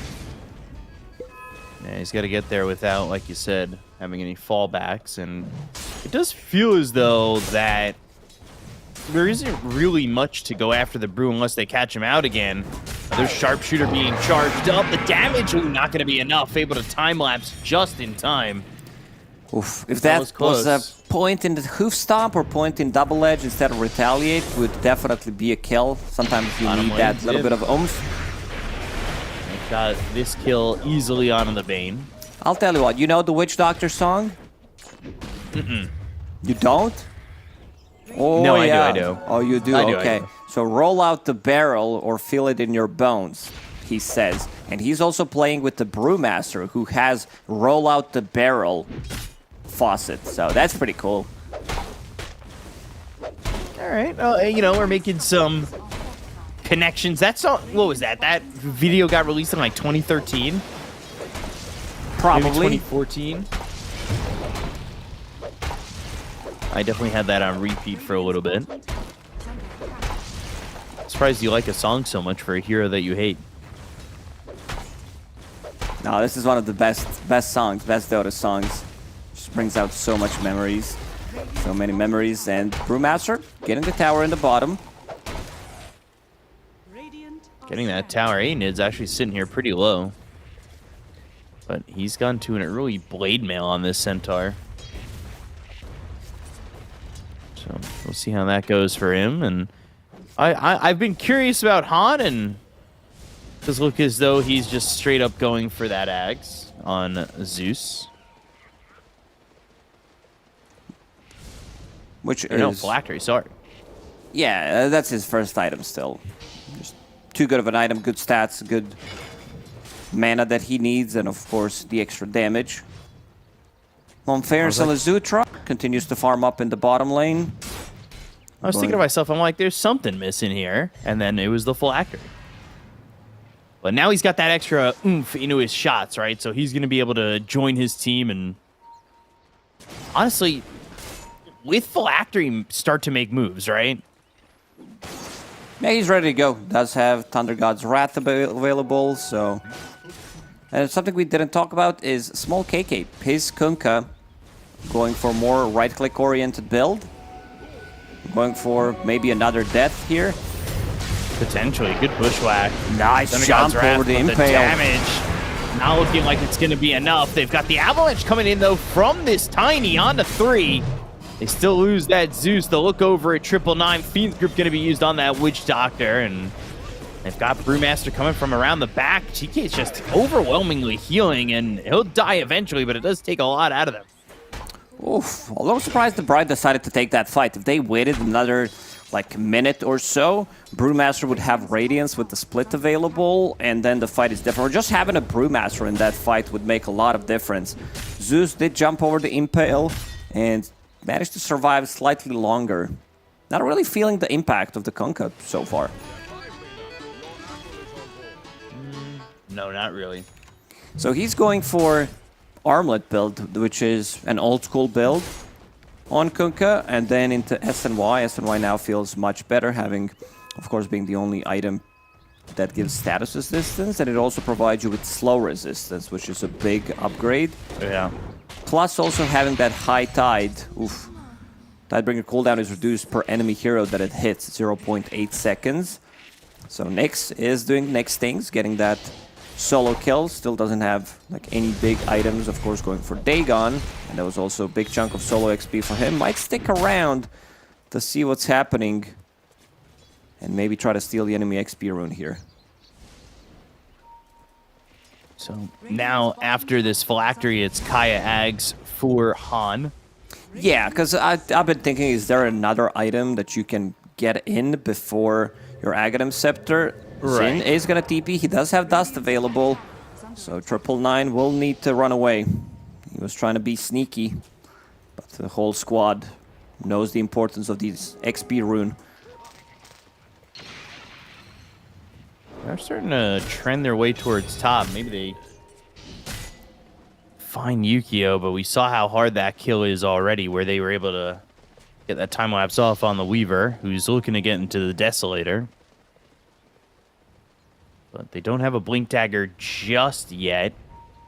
A little bit short on gold from getting that, and maybe once they pick that up on this Centaur, they should be able to start making aggressive moves themselves. I thought that might come with the fact that they had this Phylactery, but Han looking to sit back a little bit more and continue to farm. Darkness tower is under attack. So top tier 1 will take some damage and a random dust there, thinking maybe Nyx Assassin would be nearby, and he is close, but not in dust range. Yeah, it's time to go now. They have another Vendetta. They do have Split Radiant's available with Radiance. In terms of AoE, they could potentially kill this Bruling Split with Zeus, with Tiny, and of course with the Centaur. They caught the Nyx Assassin. Catching him a little bit off guard. The Sharpshooter hits, but not before the Impale comes down onto the Bane. Stampede, and there is that they little caught Zeus. spider on him. They get the kill. Han's in trouble now. Caught off on the side, away from the rest of his team. They'll get the kill on a Han. They've got 4 heroes here for anybody who wants to come in for more from Dark Horse, but I don't think Dark Horse want to fight anymore. Zeus was so ready to take the fight. Han had Arcana Rune available, but Kunkka caught him off guard. This observer ward that has been just placed by TK on the high ground, and he is pinging it out. He wants it to be dewarded immediately. Some good vision around the triangle where they're going to start to play much more aggressive with the seconds, with split still being available. I could see them take potentially another fight, and they have another big item coming out on Ukiyo. Deso just finished, so that's going to increase his damage by quite a lot. Centaur doesn't have much armor to work with. This Grease is being helped. I always love looking for an update. 999 under the mountainside of this tiny. Not being caught at all and just able to kind of shadow him. Until there is a sentry. You happen to stumble into it, and, well, that's the results. You end up dying. Thank you, Nix, for solo XP, solo kill. Tiny now level 13. Same level as Ukiyo on Weaver. Who's going for this shard, and we've seen the strengths of this shard before. This is the build. When you go for Deso, you need to pick up the shard. It puts you in a spot sometimes. Uh-oh. He's getting caught. Is there a follow-up? There will be a blink from Centaur, but let's see if it's going to be enough damage. The blink is a little bit late. He still has time-lapse. It just doesn't time out the right way. And he doesn't even need to use the time-lapse. So the turnaround's on Xin. They get the kill. Yukio's fine. They had Zeus ulti, which deals quite a lot of damage, but they were not able to bring him down. Centaur not close enough to Bane. They were hesitating. And also, when you look at the Bright, like the way they responded, it was not fast enough.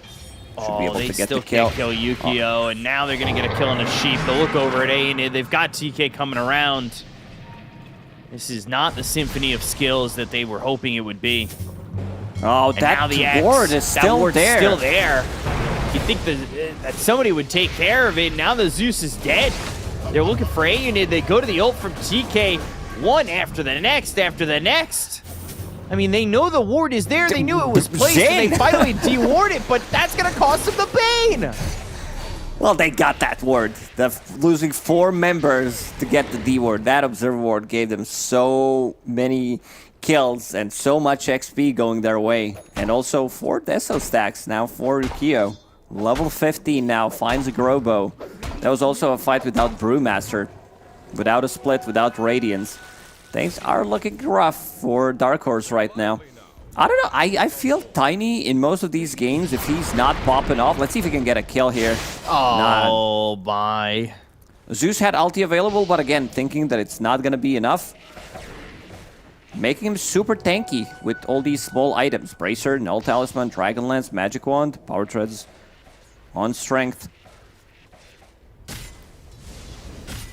This is not...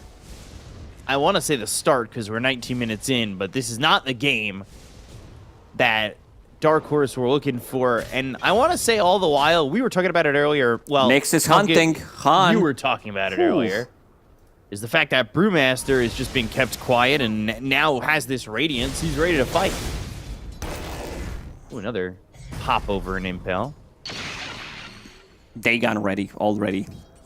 With Philosopher's Stone, so that's going to be another level of Dagon in the second, pretty much, for Nyx Assassin. He becomes so obnoxious to play against, having that Scuttle Vendetta for the first 15 seconds. He's hasted. Oh!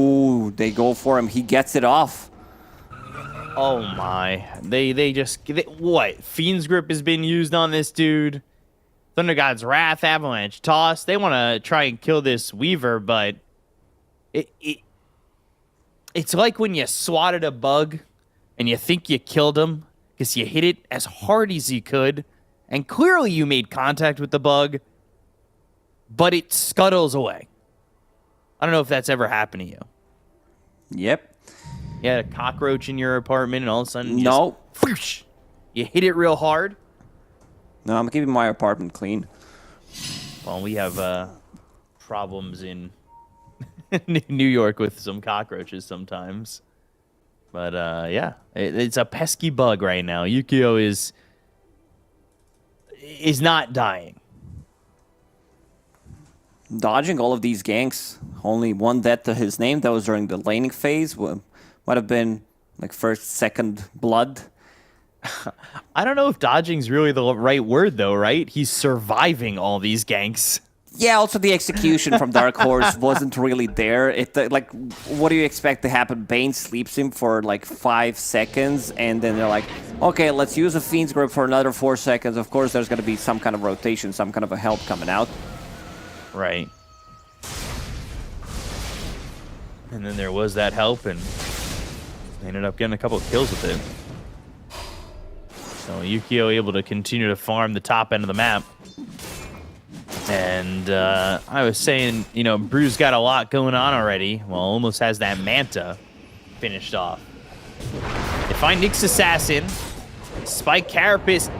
I mean, he is not... How are they doing this? Unfair Selazutra. Hell is other people. But he doesn't get to toss onto Nyx Assassin, and Nyx survives, having that first 15 seconds of unobstructed padding on his Vendetta. Makes the difference there, so he runs away. They're trying to exterminate these bugs, but they keep running away. I have to call a second option. They cannot kill these heroes, and they are down 8,000 net worth. Zhang Yu gonna get that Manta in full. Yeah, he didn't even go for Yasha or anything, just straight up Manta style. No diadem, no nothing. So he's like, yeah, this Brewmaster is not as farm, but he's on pretty much top of the net worth. And things are gonna get much easier for him. So he can spam the Manta style, push multiple waves with Radiance. Doesn't have to get himself into any kind of trouble. Radiant are scanning. Smoked up, and there's the Nightmare. They're still looking, and now Nyx Assassin with the Vendetta once again finds the Zeus while they go after the Bane. Two-pronged attack looking for answers, and here comes Zhang Yu. They get the kill on the Nyx Assassin, though, as they turn it around and finally have the damage to kill off this bug. Would you look at that? TK Witch Doctor, pause 5, Grigri in his inventory still, and his first item of a choice after finishing off Mana Boots, Eternal Shroud. Eternal Shroud and Safety Bubble, so he becomes... He's more tanky than a Centaur with his heal, I'm not even kidding. I'm telling you, you ask any of these Witch Doctor players, their Grigri is... they get the Weaver.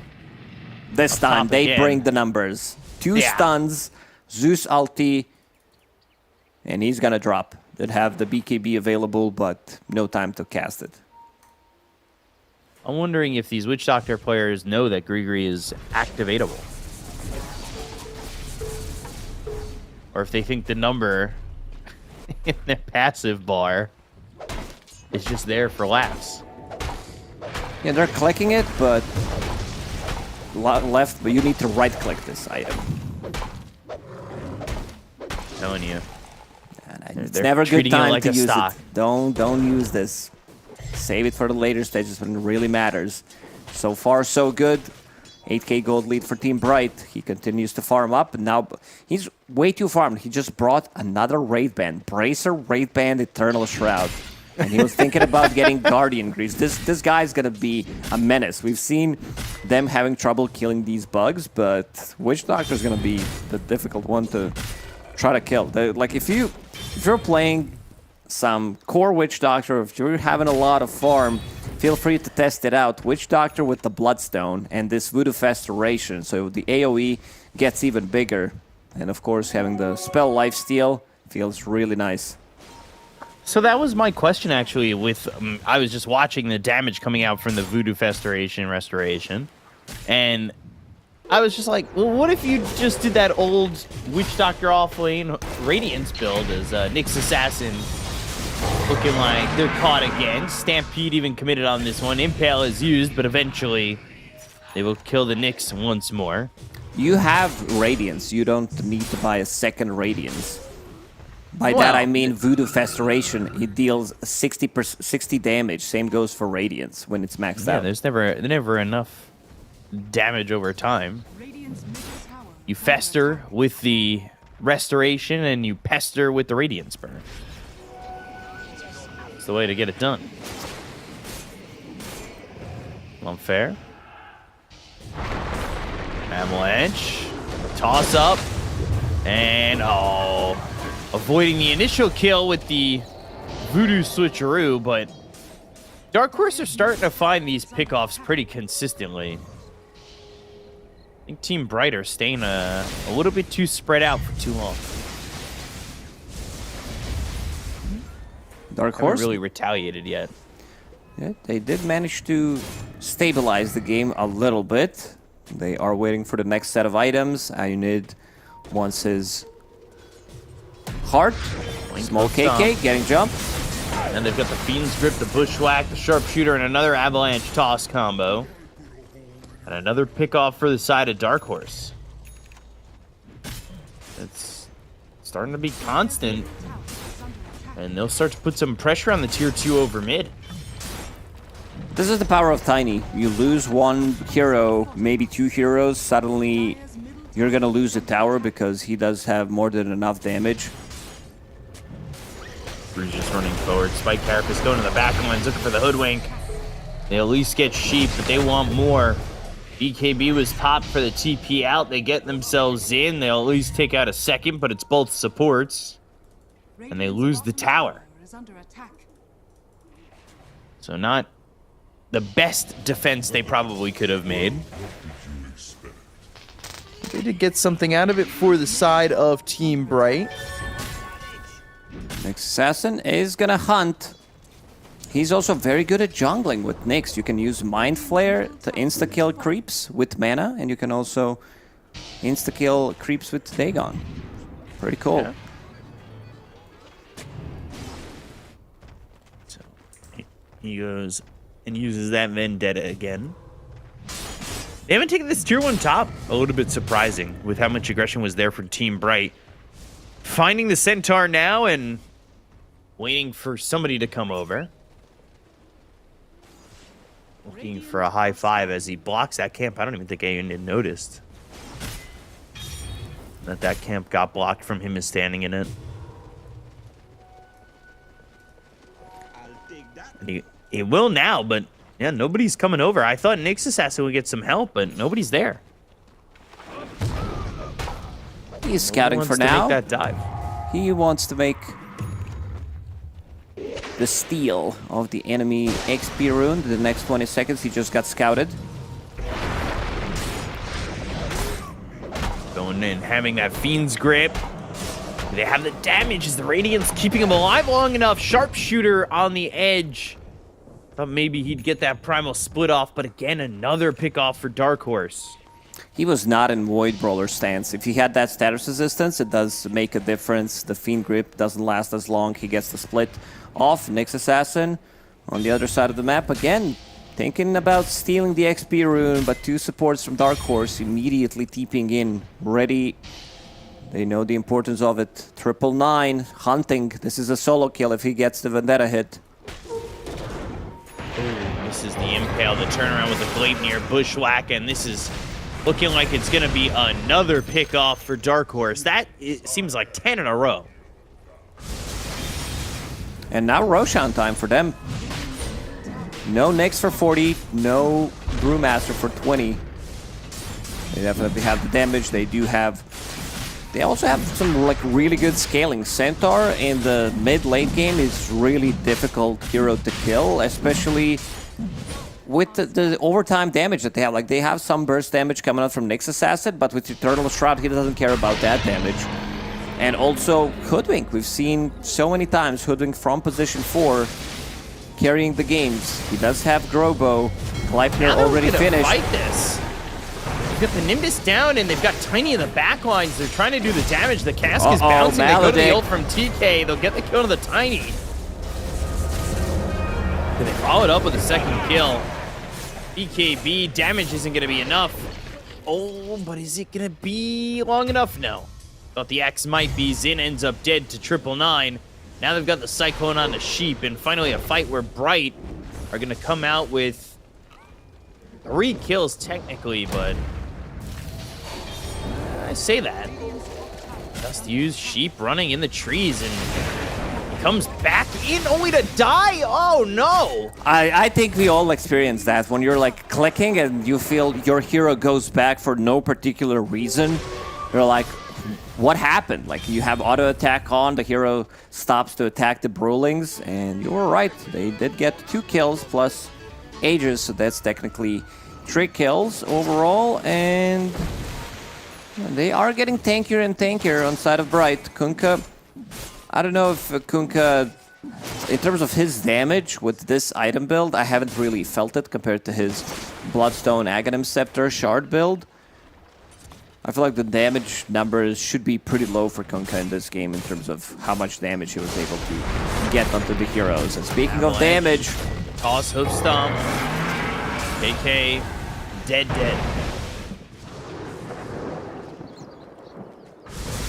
Another kill there. And as the pickoffs continue, the only ones who have really died have been Tiny with that Aegis and both supports multiple times on Dark Horse recently. And Team Bright haven't been able to really break through on any of the cores for the most part. They group up, and Nyx Assassin trying to get some information here. Does he go for it this time? He does. He went for this, and I'm a little surprised that they just kind of stand there because the smoke was used, and it immediately got popped on, I want to say, Tiny or Hoodwink. Because of where Nyx was standing, and they just kind of let this happen. Takes you a second to react if supports are not immediately popping the dust, dropping down a sentry. Brewmaster, he's in. BKB. One fair. Gonna stick with him? No, tossed up into the air. Nightmare on a TK. Has a bug, so he can't blink. Yeah, he can't blink away the stun. It hits, and now they've got the damage. Hoof Stomp, Avalanche, Bane is here. Yukio not committing to this. He doesn't want to go in just yet. He doesn't want to risk getting hit with an Avalanche toss. I gotta respect Nyx. 999 did go for the solo kill in the middle of 5 heroes, and then knew that he's gonna die. Yeah, he's like, okay, solo gold, solo XP for me. I'll take it. So, how many Eternal Shrouds do we have? 3 Eternal Shrouds on Team Bright. Ain't it? Ooh. Ogre Seal Totem, and you tried to blink in afterwards with the Hoof Stomp. Bushwhack lands on 2. Avalanche on the 3, toss up into the air. Oh, almost getting the Brewmaster. They've got the Fiend's Grip on a TK.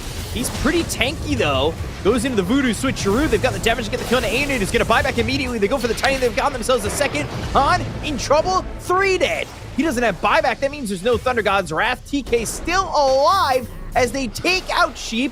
Aeonid, by the way, who just bought back, ups that Blade Mail. Hoof Stomp down. They're going to lose TK. He killed himself to Blade Mail. Yeah, with Voodoo Restoration after surviving all that time. And then they do finally get the kill on Aeonid a second time and the tower. The one who popped up was Ukio. He was sticking onto the targets with the BKB. The Swarm did so much, reducing the armor. How much damage was that? 12,000 damage coming out from him, but Witch Doctor is super tanky with this build, having Solar Crest, so physical damage reduction, having extra armor, Raid Band post 25 minutes, and also Eternal Shroud plus Gossamer Cape, so the hit does miss, and we're gonna see it one more time. This is why Kunkka is a powerful tool against the Centaur, but I'm looking at the Witch Doctor. Throughout this whole fight, he gets gripped. Pause 5 Witch Doctor, and he still survives here. Gets the shard off, and Tiny's like, guys, we gotta kill this Witch Doctor. He was buying so much time. Kyo. It's so insane, the Witch Doctor. Who would win? A literal mountain of a hero, or the Witch Doctor? Because he was standing there, just taking a beating from Witch Doctor. Oh, 999 forcing the BKB. He's gonna die here, but He lost the BKB gem as forced. well. That's Yeah. definitely not. If you are planning to go for kills like this, you leave the gem. You need to play with your courier or leave it in the base, give it to somebody else. Because they have no invis. They have nothing. Like, they have one Glimmer Cape on Bane, but that's about it. Yeah, no reason to bring the gem out. But you can see now a 23,000 net worth lead here for Team Bright when they're fighting as 5 and not getting picked off. They find advantages pretty easily, right? Yeah, you do. 23k gold lead for Team Bright. Roshan Is under attack. available potentially in less than 2 minutes. Are scanning. So those smoke up is 4. Yukio. Radiant are scanning. Maybe thinking about swiping that Wisdom Rune. Oh, Dust, Avalanche, Toss, Fiend's Grip, dead. That is a lot of gold to give up, trying to sneak a Wisdom Rune. They've been playing, like, you've seen a lot of these plays where you go on a solo adventure and you get punished so many times. Nick, it was mostly 999, going across the river, going into deep enemy territory, going for some solo kills. Now he's level 20. Does have Dagon 4 available, soon Dagon 5. Dire structures are fortified. They're playing around the map almost as if there's nobody on the other team with how deep they're going. Yeah, they get surprised every single time there is an enemy hero on their side of the map. They're like, oh, wow. They exist. They're not stuck in the base. Can't believe they're here. Ain't it? Sees 999, Spike Carapace. 4 heroes getting affected by the Spike Carapace, but they will still squash this Nyx Assassin. When the pickoffs are there, Dark Horse are doing it, but when the team fights happen, it's been mostly, if not only, Team Bright. They Let's are see cutting into the net worth lead. Roshan respawn 20 seconds, so it's going to be on Dire's side. Dark Horse are going to stick around, try to plant some observer boards. If they have any, they do not. I wonder if they know to go. Or if they're going to go. They smoke up. They have no Nyx Assassin for 30 seconds. And he's been a pretty important part here at times. And that was Zhang Yu trying to play aggressive, but not finding anything just yet. 15 seconds. Nyx Assassin can TP towards Roche, if need be, and they don't have the Zeus there just yet. So he starts to TP and make his way over, as this looks like if Bright come away with a clean fight, that would just be game with Aegis in their hands. Okay. Getting closer to his level 25. Has that 20, this is the new 20 talent plus 15% rum damage delay. So it goes up to 50. Caught for a second, Avalanche One there, out by he's in. Carapace again. They toss this Nyx Assassin up in the air, but he does have himself that Lotus Orb. He'll die to start the Fiend's Grip onto the Kunkka. They go to the ult from TK. They get the kill on the A and A. They take the Centaur. BKB's gonna run out. They'll finish off this Tiny. They'll look for the rest. Han's gonna try and run. 2 minutes without this Tiny. That's a problem. Jin will be able to TP out. Let's see if they decide to go for Roche or if they want to go and siege the high ground. Tiny with no buyback, so they should keep an eye on that one. 2 minutes. They do have more than enough damage. AC completed on Kunkka, Deso as well on Weaver. So buildings are gonna melt. 5,000 damage on Kunkka with status and slow resistance. Eternal Shroud, mischance from Melvin Tunic. He's getting all the buffs in the world. You can't focus this guy. And now with the 25, the Ghost Ship Fleet, they're going to be even more tanky, even more damage coming out. They should know that he didn't have buyback, but they're going to go back for Roche anyway. I mean, it's quick regardless. This could have been one side plus Roshan. You kill it so quickly, you probably also force the glyph out. I'm wondering if it still can be. They still have 60 seconds. But they're choosing to farm instead of pressuring. And I think that, yes, you have this Aegis. It's not the worst thing in the world to just secure another item or buy back. But you do have this time knowing that Tiny had bought back previously. So Tiny died so quickly also. In the middle of a fight, he got cast. Witch Doctor ulti, Brewlings on top of it. No, it's Satanic. It's not enough. Weaver deals way too much damage. I think Weaver needs to die. The problem is now he does have Aegis, so gonna be pretty difficult to kill him from 100 to 0. So 10 seconds and Tiny will be back up. On top of which, all that time was spent. He will technically have buyback pretty soon on the timer, but he still needs 1,200 gold for it. Ancient Guardian chosen there by the Hoodwink. Middle tower is under attack. As Team Bright start to put some pressure on. Blink forward from this Tiny, but no response coming in from Team Bright to immediately punish that. I'm looking at Witch Doctor. He does have 40 armor. It goes up to 52 if he uses Toughen Up with Craggy Coat. That's Lotus insane. Orb, Solar Crest, Craggy. That really is insane for a Witch Doctor. And he survived so many times in these fights. Avalanche, toss, X back, and Kunkka is okay. They've got Brew pushing top, and they are split pushing this.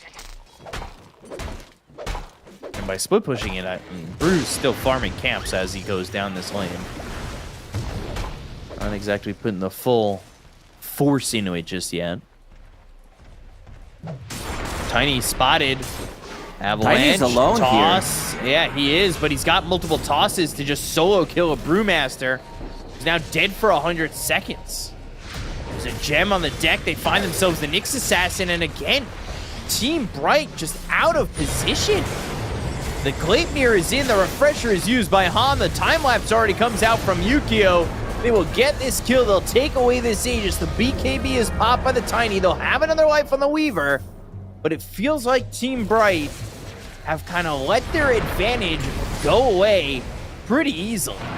Try to get a kill on the Tiny, which they desperately need, with the BKB being used here by Yukio. The toss up into the air, they get the kill, but not before he's got enough gold now for buyback. They'll TP into the fight. This is a Weaver in trouble. Tossed up into the air and killed. He's dead. Sheep dies, but also has buyback. There's no buyback available for the Weaver. This Tiny's starting to go off. This How much Kunkka's dead. damage? How much damage is this from Tiny? Like, he's been going ham for the last minute and a half, solo killing basically a Brewmaster with the help of the Zeus ulti.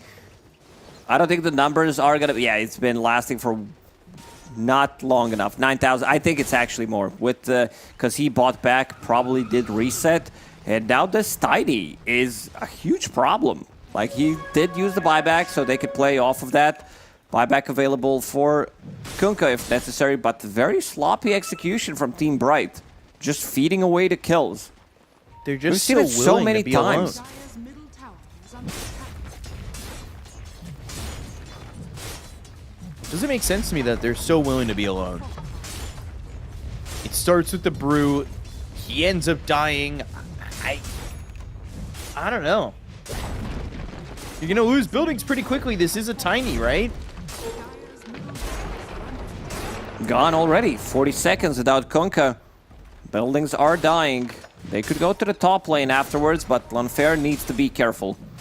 Nyx Assassin off screen, hunting, trying to get himself killed one more time.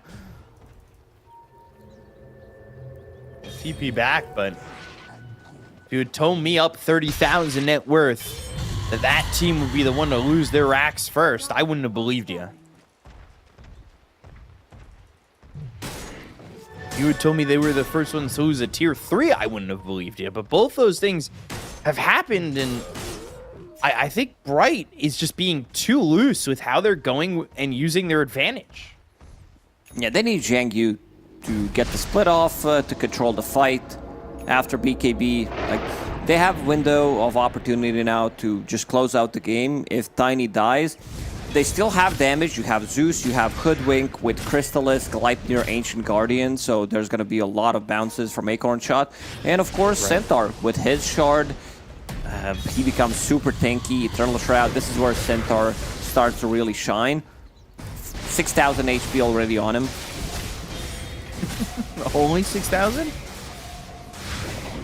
Well, sounded like that wasn't a lot. No, it definitely is not. For this stage of the game, he can still get bigger, replace Gem with another item, upgrade his Blink Dagger, pick up the cart, which is now actually good. Is it, though? It is. It is. People are still picking it up even in the previous patch, but now it is better.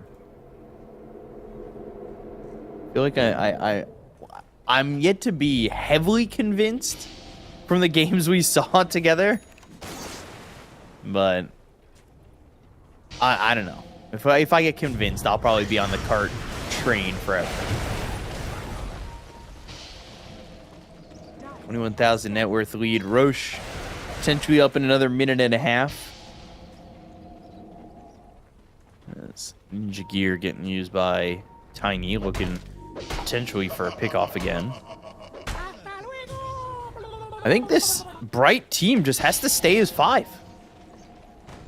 Hold hands together, try to get an opening. Problem is they don't have that Blink Initiation stun. It needs to be Nick surprising you with Vendetta.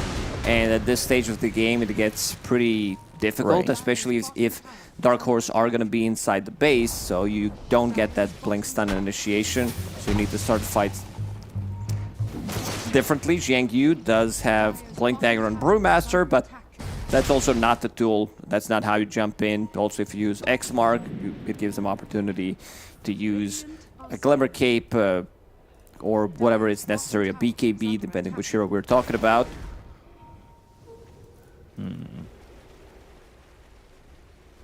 So we'll see as Yukio, here with Zhang Yu. The side of Dark Horse can truthfully pull this all the way back. I want to say you catch them without buyback again, and you could potentially rip through their base and finish this game with Tiny. He's using that ninja gear to move towards mid and clean up some creeps. And honestly, he's the one putting pressure on Bright. Even with no buyback available, he's playing super aggressive. We'll reset in the next 3 minutes, so probably waiting for that. They don't want to make like too aggressive move. He also needs a little bit of extra gold to get it.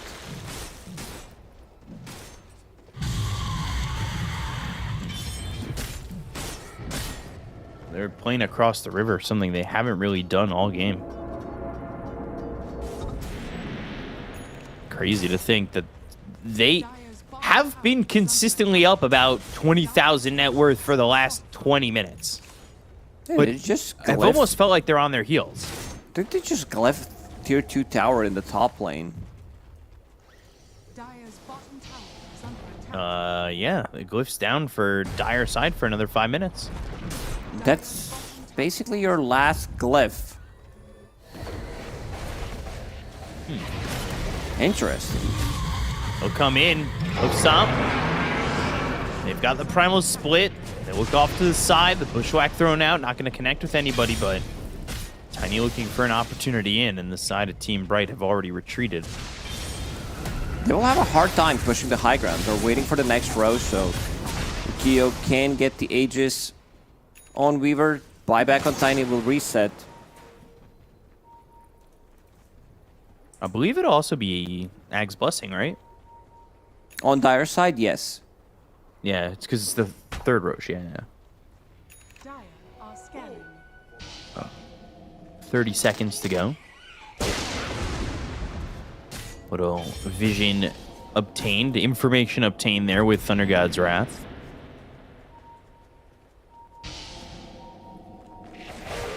Again, Tiny leading the charge. Finds this Brewmaster and gets him. 2 minutes, What is no this buyback. damage from Tiny? Like, what is that? The Blinks tosses in. are so much damage. Deals 2,000 damage in 2 seconds.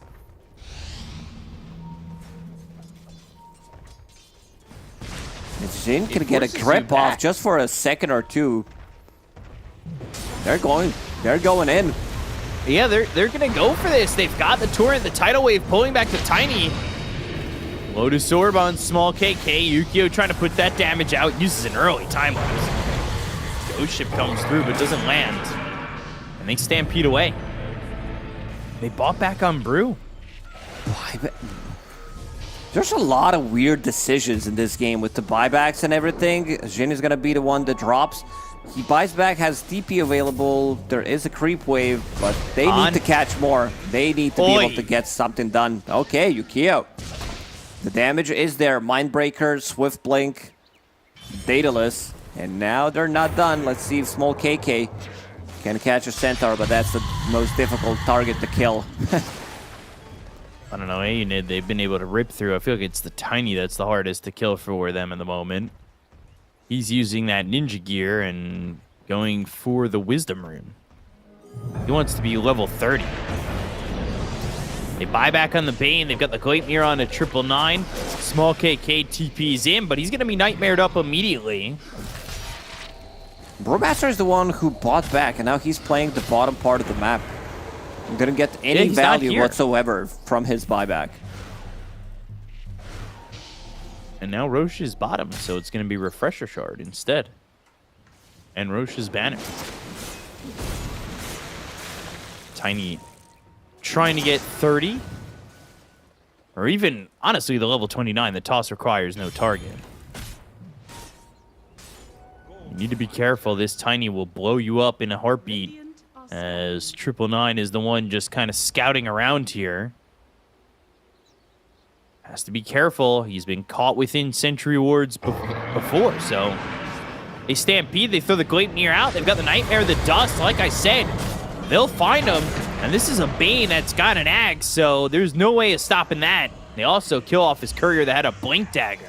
Telescope, Etherland's Bane with Aghanim's Scepter. You're gonna have a hard time catching him in the middle of a fight. Zeus ulti to scout things out. Just let me scout things out. And Weaver just stood there. He's dead. He time-lapses back into the fight. But now he's got to make something happen, because if he buys back, if he dies again, I think this game is just over. They'll get Aeonid. They've got this Torrent onto this Tiny. They have buyback available on him, and he's going to TP in. They're both TPing Can in. they continue to fight? They will try to That's the backstab. question. They're going to try and backstab. They get the kill into TK. They'll take out the Witch Doctor. He's dead for 100 seconds. Everybody alive on the side of Dark Horse. Yukio needs to be careful. They need to be careful. The Tiny's going to hone in on this. Tiny comes through. Avalanche. toss. The tosses. The problems. The kill. Yukio's gone. Oh, no. They've caught Team Bright now without this Weaver for 2 minutes, and they want more. They want to close this one out. They have 5 members available. Behind them, I mean, KK's trying to fight Zine as well as Han. Oh, They've got a he split catches fight. him. They get the catch here on the Nyx Assassin, dead for 2 minutes. That's AC that's about to be finished on Tiny. Let's see. He's going to sell his Echo Saber and buying AC. They're going for an end. There is Glyph available for Team Bright. Radiant will also pop the Glyph. They try to save the creeps, I believe, but it was not enough. These 2 toss charges from Tiny are doing way too much work against Weaver. He gets tossed again. Couple of right clicks into Avalanche, into like 1 bolt inside the Nimbus. Selazutra, he's going.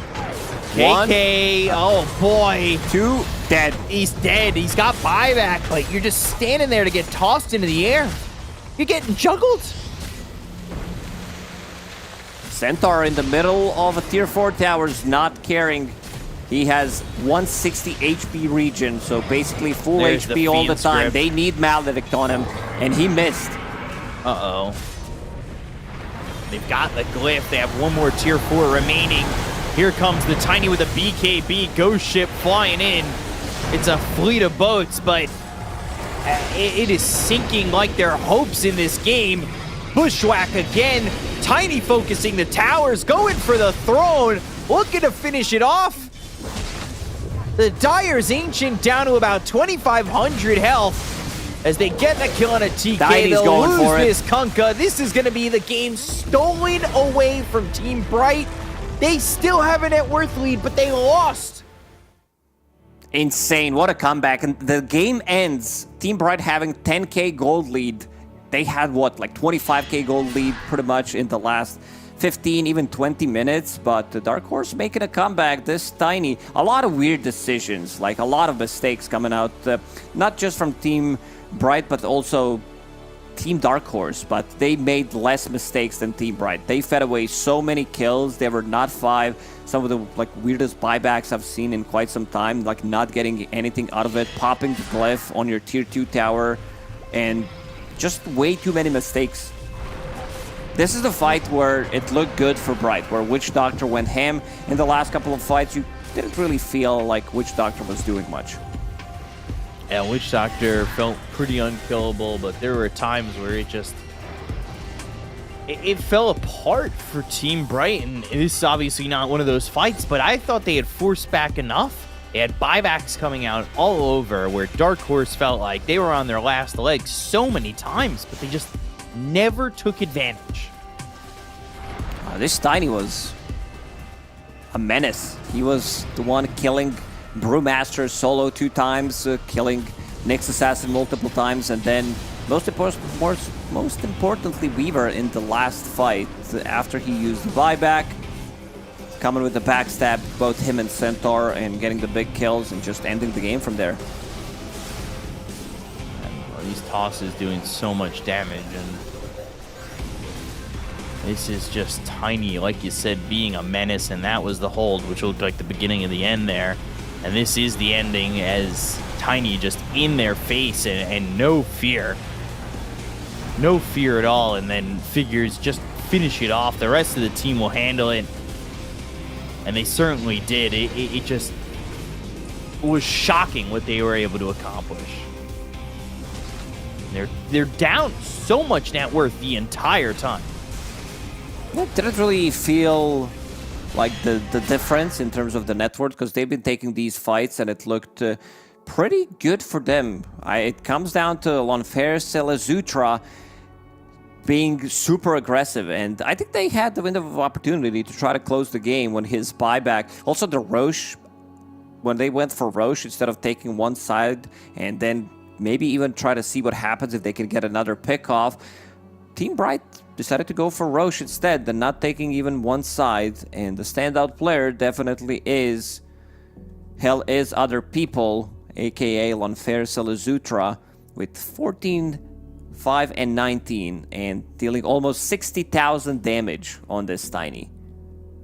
Yeah, he did so much there. I mean, 60,000 damage, that is just ridiculous. He was really, what is the translation? Hell is other people? Well, he was the hell for those other people, and there was just no stopping this Tiny after you just allowed him to get away with everything. I think that if you're in between games right now and you're Team Bright, you need to go back and figure out where you left the game open for Dark Horse, because there was so much that they left on the table, and they left this game on the table. Dark Horse take game number 1, and we'll see if they can even up the series at 1 apiece after this break. We'll see you in a moment. Stay tuned. The official headset of PGL tournaments. Now, with a wireless version. Experience unparalleled speed and reliability with the latest wireless technology, advanced hybrid ANC, and built-in EQ for your favorite game. Designed with elegance and durability, and extreme noise-canceling microphone. Always stay one step ahead with Aspire Wireless.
Hello and welcome back to the Road to the International, the Chinese qualifiers here for you as we are underway with game number 2 between Team Bright and Dark Horse. As Dark Horse was able to take game number 1 and make a massive comeback. It's not often we see comebacks like that, that's for sure. Definitely not. And also ending the game where the enemy team has net worth advantage, 10k, they just rush down the mid lane and ended it. Usually it takes a couple more tries, but they found an opportunity and close out the game. I think coming into the second game, Dark Horse, they need to get rid of this Witch Doctor. If they don't have the first pick, they don't plan to pick it, because he was such a nuisance. Like, he was insanely difficult to deal with. Right. He was super tanky, rushed Eternal Shroud as a position 5 Witch Doctor, made him survive most of these fights. And also, like, looking at the damage numbers were there. He dealt second most damage on his team in the previous game, 40,000, while Brewmaster did only 23,000. Kunkka did 33,000. Yeah, it was also the landing stage for this Witch Doctor that was a big problem. That's why I think I agree with you in terms of taking it out, where the Voodoo Festeration was pestering. It was annoying, and there was like 8 kills in that top lane so early on. Granted, they were back and forth, but you were able to kill Aeonid on the Centaur 3 or 4 times early on, and it is just so frustrating, that early damage, right? Yeah, it was. He was zoning out 2 heroes, level 1 as Witch Doctor, giving some solo XP to his carry, and also in terms of the trades that they did, they were getting better trades overall. Solo XP for Reaver, so he got level 6. They try to go on him, he gets the time lapse off, they get even more kills from it. So yeah, I think Witch Doctor definitely has to go. Unless you want to experience the same thing one more time, it just feels too difficult to deal with at the early stages. Brings way too much damage. Yeah, if you want to feel the power of Gris once again, and the power of Voodoo Festeration is, I believe, and we do have the draft, and we do see that Witch Doctor is out.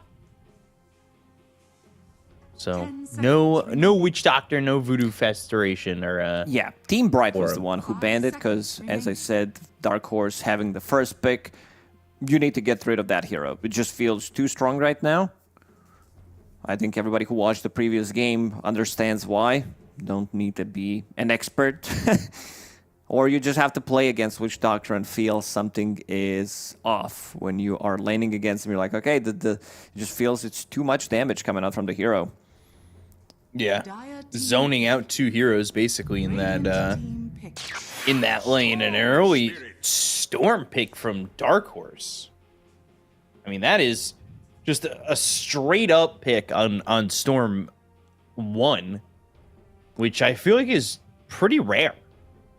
We do see it. There's been 10 seconds like remaining. other qualifiers for Riyadh as well. Teams were picking up a Storm Spirit, and then it was, because I was covering the Eastern European region, the hero is popular there. It was mostly Virtus Pro, so you pair it up with the Crystal Maiden to have that extra mana, extra bit of oomph. So I think this is something that Team Bright needs to ban in the second phase. Also, the root mechanic can be very difficult for Void until he gets his Manta style, until he gets a Dispel. Gives you another, like, it gives you another layer of control. Storm Spirit zips in, pulls you in, Crystal Maiden comes in with the Frostbite. It's a big ulti, or just Crystal Nova. Radiant team ban. We see, at least we have seen these Storm Spirits going for Meteor Hammer as well. Shadow Shaman, okay. Picking up the wise This hero teachings hero of has Kaka. been nerfed to the ground. I was going through the numbers, going through all of the changes, and it just feels like his base strength has been decreased. So he has almost 60 HP less. Cluster Clock no longer provides bonus movement speed. His Hex doesn't provide damage amplification anymore. Aghanim Shard, Serpent Wards, they linger for less than 2 seconds. Before it was full 6-second duration. Foul Play doesn't give him bonus movement speed. His 10 talent, the damage amplification talent, because he doesn't have that as a basic part of the ability anymore, and Hex has been replaced with Mana Regen, one of the, I would say, worst 10 talents. Definitely for him, for his toolkit, not what he needs. This hero doesn't need mana regeneration. It's not like you're spamming the spells. This is a good one. I like the Grimstroke a lot. Something that Shadow Shaman doesn't deal well with is any kind of silence. That's why they banned the Night Stalker. Same goes for Void Spirit. Leash mechanic plus the silence is gonna destroy these heroes. And you also have Pugna available. This is substitution to Crystal Maiden, I would say.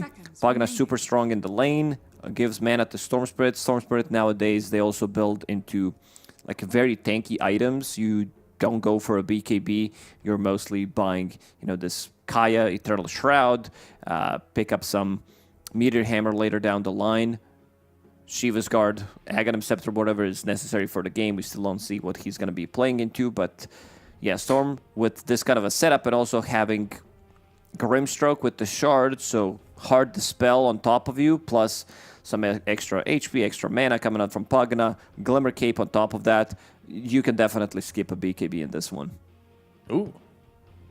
It's a lot of gold to be saving on to something else when you're able to skip BKB. And I like when you've got the communication required for making Grimstroke work, and especially with a Storm. Like, this is going to be problematic for backlines. Yeah, for sure. I don't know if I mentioned Eternal Shroud on Storm. That's your core item nowadays. And favorite offlaners. I would love to see Dark Horse pick up... their offlaner needs to have a stun. Like, it needs to play with the Grimstroke. Axe is fine. Anything that can blink in and start a fight, follow Storm Spirit in his adventures, something that's going to utilize this Inkswell early on, other than Storm Spirit in the laning stage. I like Crystal Maiden here, too. I feel like it's aggressive. It works well with this CK. But I kind of agree with the Shadow Shaman, but I do like that both supports for the side of Bright do handle some sort of lockdown. This Pugna could have also been a steal pick. When you play against Storm Spirit, Pugna with his faucet becomes super annoying, where he is... This is also fine. Like, just blink initiation, blink stun. And this also gives them ability to keep people in place so that Centaur Stampede is not going to be as effective against the arena. You get to jump on these supports. Shadow Shaman, Crystal Maiden, they die. There is no way they survive a team fight. Also want to see which faucet Mars is going to take. I love the blood support where you can't, like, you don't see anything inside of the arena or outside depending where you are. So you can't save your teammates, you can't use the abilities, no Glimmer Capes, nothing. There's really not much on the side of Bright either to really help in the arena. Especially if you're getting, visioned out of it. What do you even do? There isn't much, right? No, definitely is not. There was... I think this time around... I would be down for maybe some Ursa for Dark Horse. I don't hate it. We're seeing a lot of it banned Final Phase, that's for sure. Something that really, honestly, rips through both the Shadow Shaman and the Crystal Maiden as well, right? Yeah, you just have this overwhelming damage.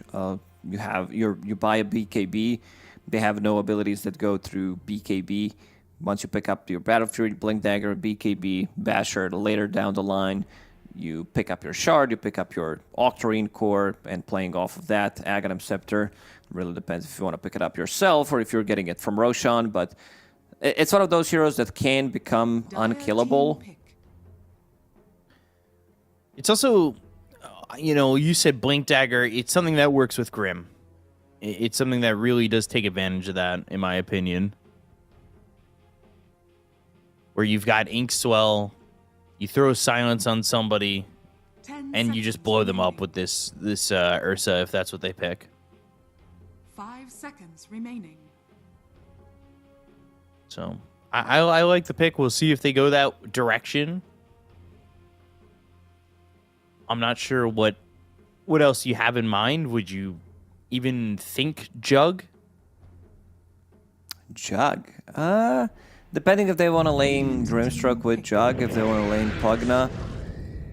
All right, you don't even have to flatter me anymore with attempting to make Jug work. It's a lot of sustain. This is just a super sustaining lineup from the laning stage. CK has this built-in lifesteal, which is really nice. Now you need a carry. I think for them, I would like Sven or Gyro for Team Bright to close this one out, because both of these heroes, they build into relatively early BKB. You need some AoE damage. Void Spirit, Crystal Maiden, Shaman is not enough. Centaur later on can deal to one extent against CK, but you need something early on. Like, you need some explosive damage to be able to kill off those illusions. Choose your hero. That's the third one. I didn't think they would go for it, but in the game one, it did look good. So Team Bright, they took one out of Dark Horse's pocket. They're like, oh, looked really nice in the game number one. Would be a shame if maybe we use it here to try to get a dub. But yeah, has a built-in cleave. It's all about dealing with the CK illusions. These are strong illusions, Phantasmagoria. They're not strong illusions by default anymore. And Mars did go for the Bloodsport one, so they're not going to be able to see inside or outside of the arena. Does the Cripify not handle this Tiny pretty well? You can, yeah. He's still... Tiny is mixed damage. He is magic plus physical. Pre-BKB, it is okay, but Tiny also has status resistance with Insurmountable, so that the Cripify doesn't last as long. We'll see. I like the lockdown on Dark Horse. I like the potential for Ball Lightning into, say, Inkswell, as well as Blink with a Spear. There's a lot here from Dark Horse that I like what I'm seeing. But then again, Tiny, we saw it last game. We see what it can do, and it puts fear in my eyes, that's for sure. They went for Tiny. I think Troll could have been other good option if it wasn't banned, because you have ability to just deal with CK, because they knew what they were going to pick. That's why this Troll ban came out, and also the root mechanic against the Storm Spirit, and most importantly the Aghanim Scepter, which allows you to dispel yourself great against Pugna, so that matchup isn't that bad anymore, and also ability to dispel enemies, so you can dispel the Grimstroke Inkswell, which is basically his strongest ability. And we can go through some of the faucets. Nothing too crazy, I would say. Cluster Cluck, Horsepower, Insurmountable, Frozen Expanse for Crystal Maiden, so she gets more AoE bonus and cast range bonus. Storm Spirit with the slide, Static Remnant, so you don't necessarily need to put yourself in a position to get close. You can vector target your Remnant, and then having Pugna is the one with the Siphoning Ward. It restores mana and HP whenever Nether Ward deals damage, so that's going to be pretty nice. Makes Pugna super tanky in a fight. Yeah, helps that damage to mana as well. You know, it's pretty good for the team around him as well. So as long as you have mana here for Pugna, as long as you have HP, you can keep your team alive, I would say, for Pugna, if you find yourself the right positioning, right? Yeah. Whew, that hurts. Yeah, that is no joke. Stroke of Fate. And just one God's Rebuke.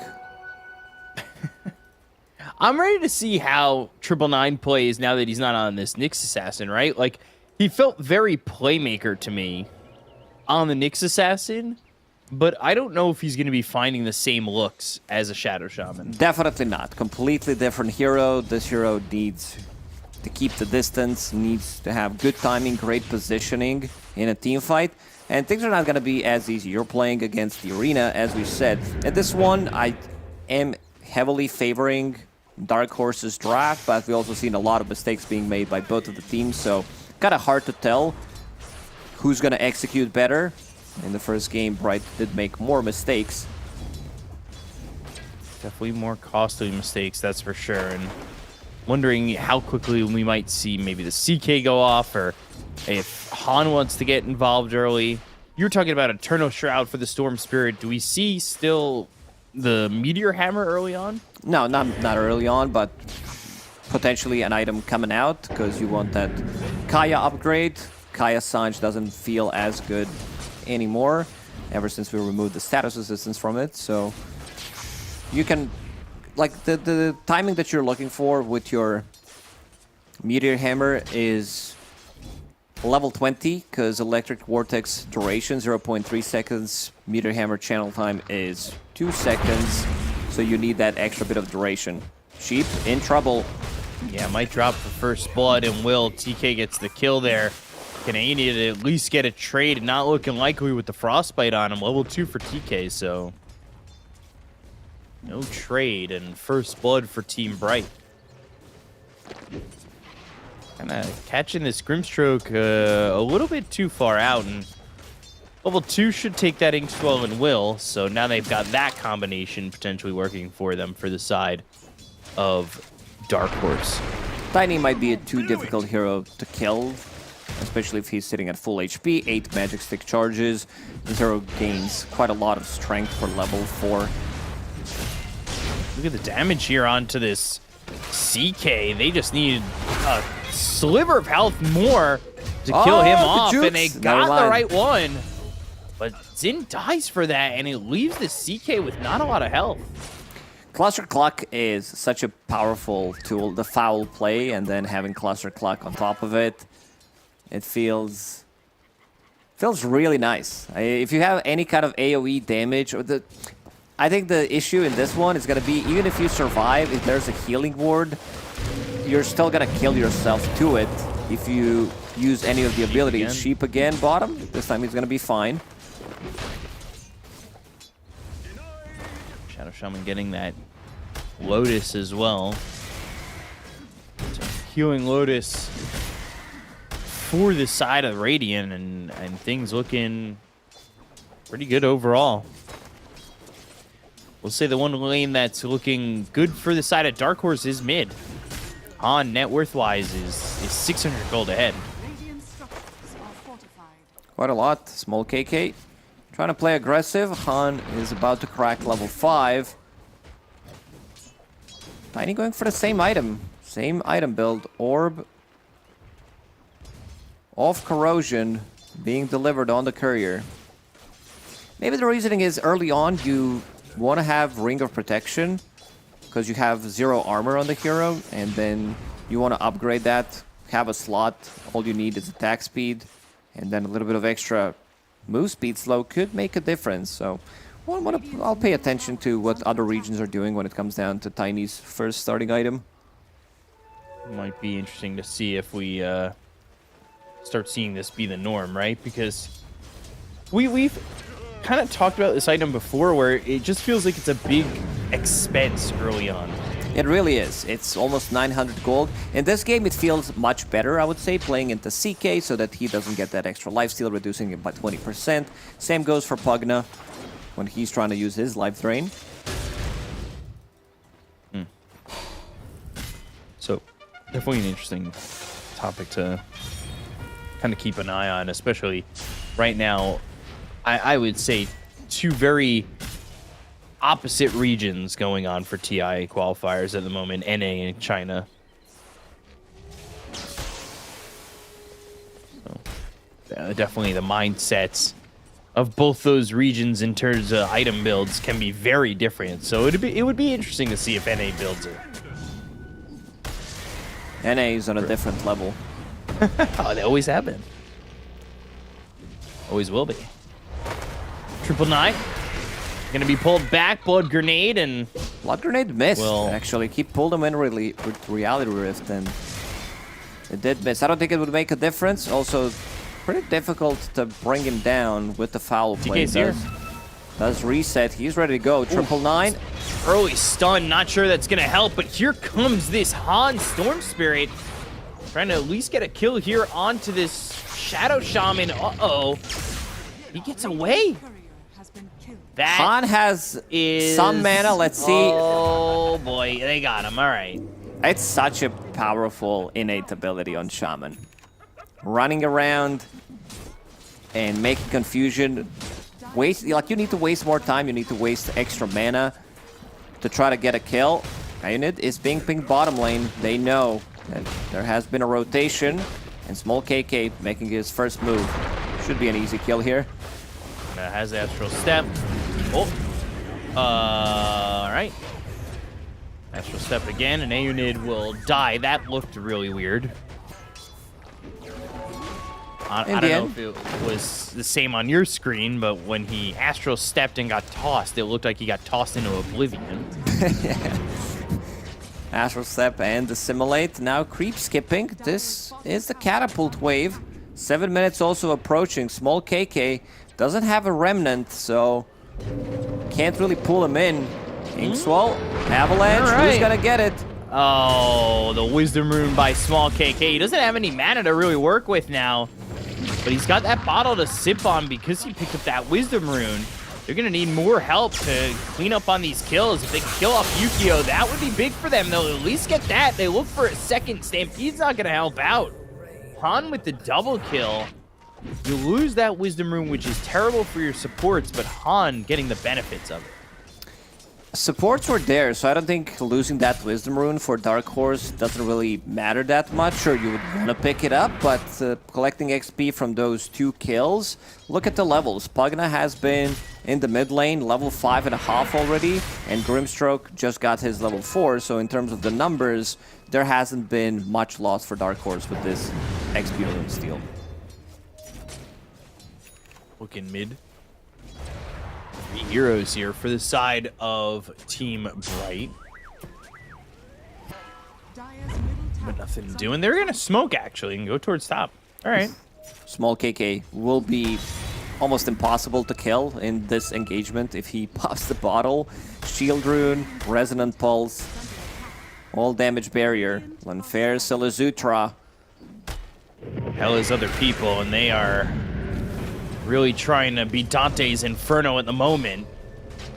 Stun thrown out. There's the Reality Rift. Arena used, and they've got the Hex. They have the Shackle. Can they save him? No, not really. They'll lose the CK, but can they get more? The Vortex to pull back. Hang you, and they find the Silence. Blade Mail early, but not going to be enough for the deterrent. Keeping him They alive. get the kill on a Zin. They'll lose a 2 for 2, but if you kill Small KK, which is going to be tough, got 3 sips on this bottle. It feels like it's almost impossible. Astral Step in 7 seconds. They do find him, though. God's Rebuke. There's the Dissimilate going up north. Astral Step, and now the distance, the TP, and the escape. Still not too bad of a trade. I think Aeonid, as long as he's having a good game, which he's really not, but they need to find a way how to make him get to his Blink Dagger, because this arena, you saw it on 4 heroes, pretty much gets God's Rebuke onto 3. Supports are almost immediately gonna die. Also Unfair needs to catch up with his farm. Pretty standard stuff on CK, going for Armlet, going for his Orchid, and then picking up Mantis style now that Phantasmagoria, or sorry, Reigns of Chaos, whenever he creates illusions, it does have 50% chance of creating an extra illusion.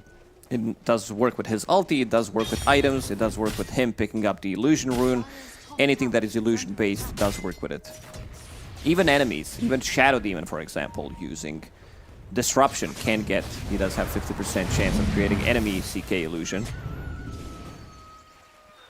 So, I know you're a big fan of the names of innate abilities and facets. I really love Reigns of Chaos because it's Reigns is you're honing it in. That's why you're getting that extra illusion, but also Reigns like a horse. You've got the reins, and I don't know. It's something and about it also the reminds little... me of Warcraft 3, the old days. You know, Reign of Chaos. Yeah. I'm going to say yeah, I don't know. But I'm going to say yeah. I'm a poser. What can you do? Yeah, you should have said, yeah. Just sound excited. It was yeah until I had that second thought where it's like, Ben, you're being a liar right now. Stop it. You probably thought about we mentioned it. You probably thought about your favorite team A Hyper Glory team with Hyper Pretty Glory Hawk team. instead Yeah, could've- SMJ. Yeah, now you know because you checked it, but Well, now I'm not under as much pressure. So it feels a lot easier to get that out now. 2,000 net worth lead here for Bright, by the way. Aided's starting to get a little bit back. Dire's middle tower He's bottom in the cores, but he's getting some space bottom. Dire are scanning. I think he really needs to get this blink as quickly as possible. Put himself in a better spot. CK, Armlet, Orchid on the horizon.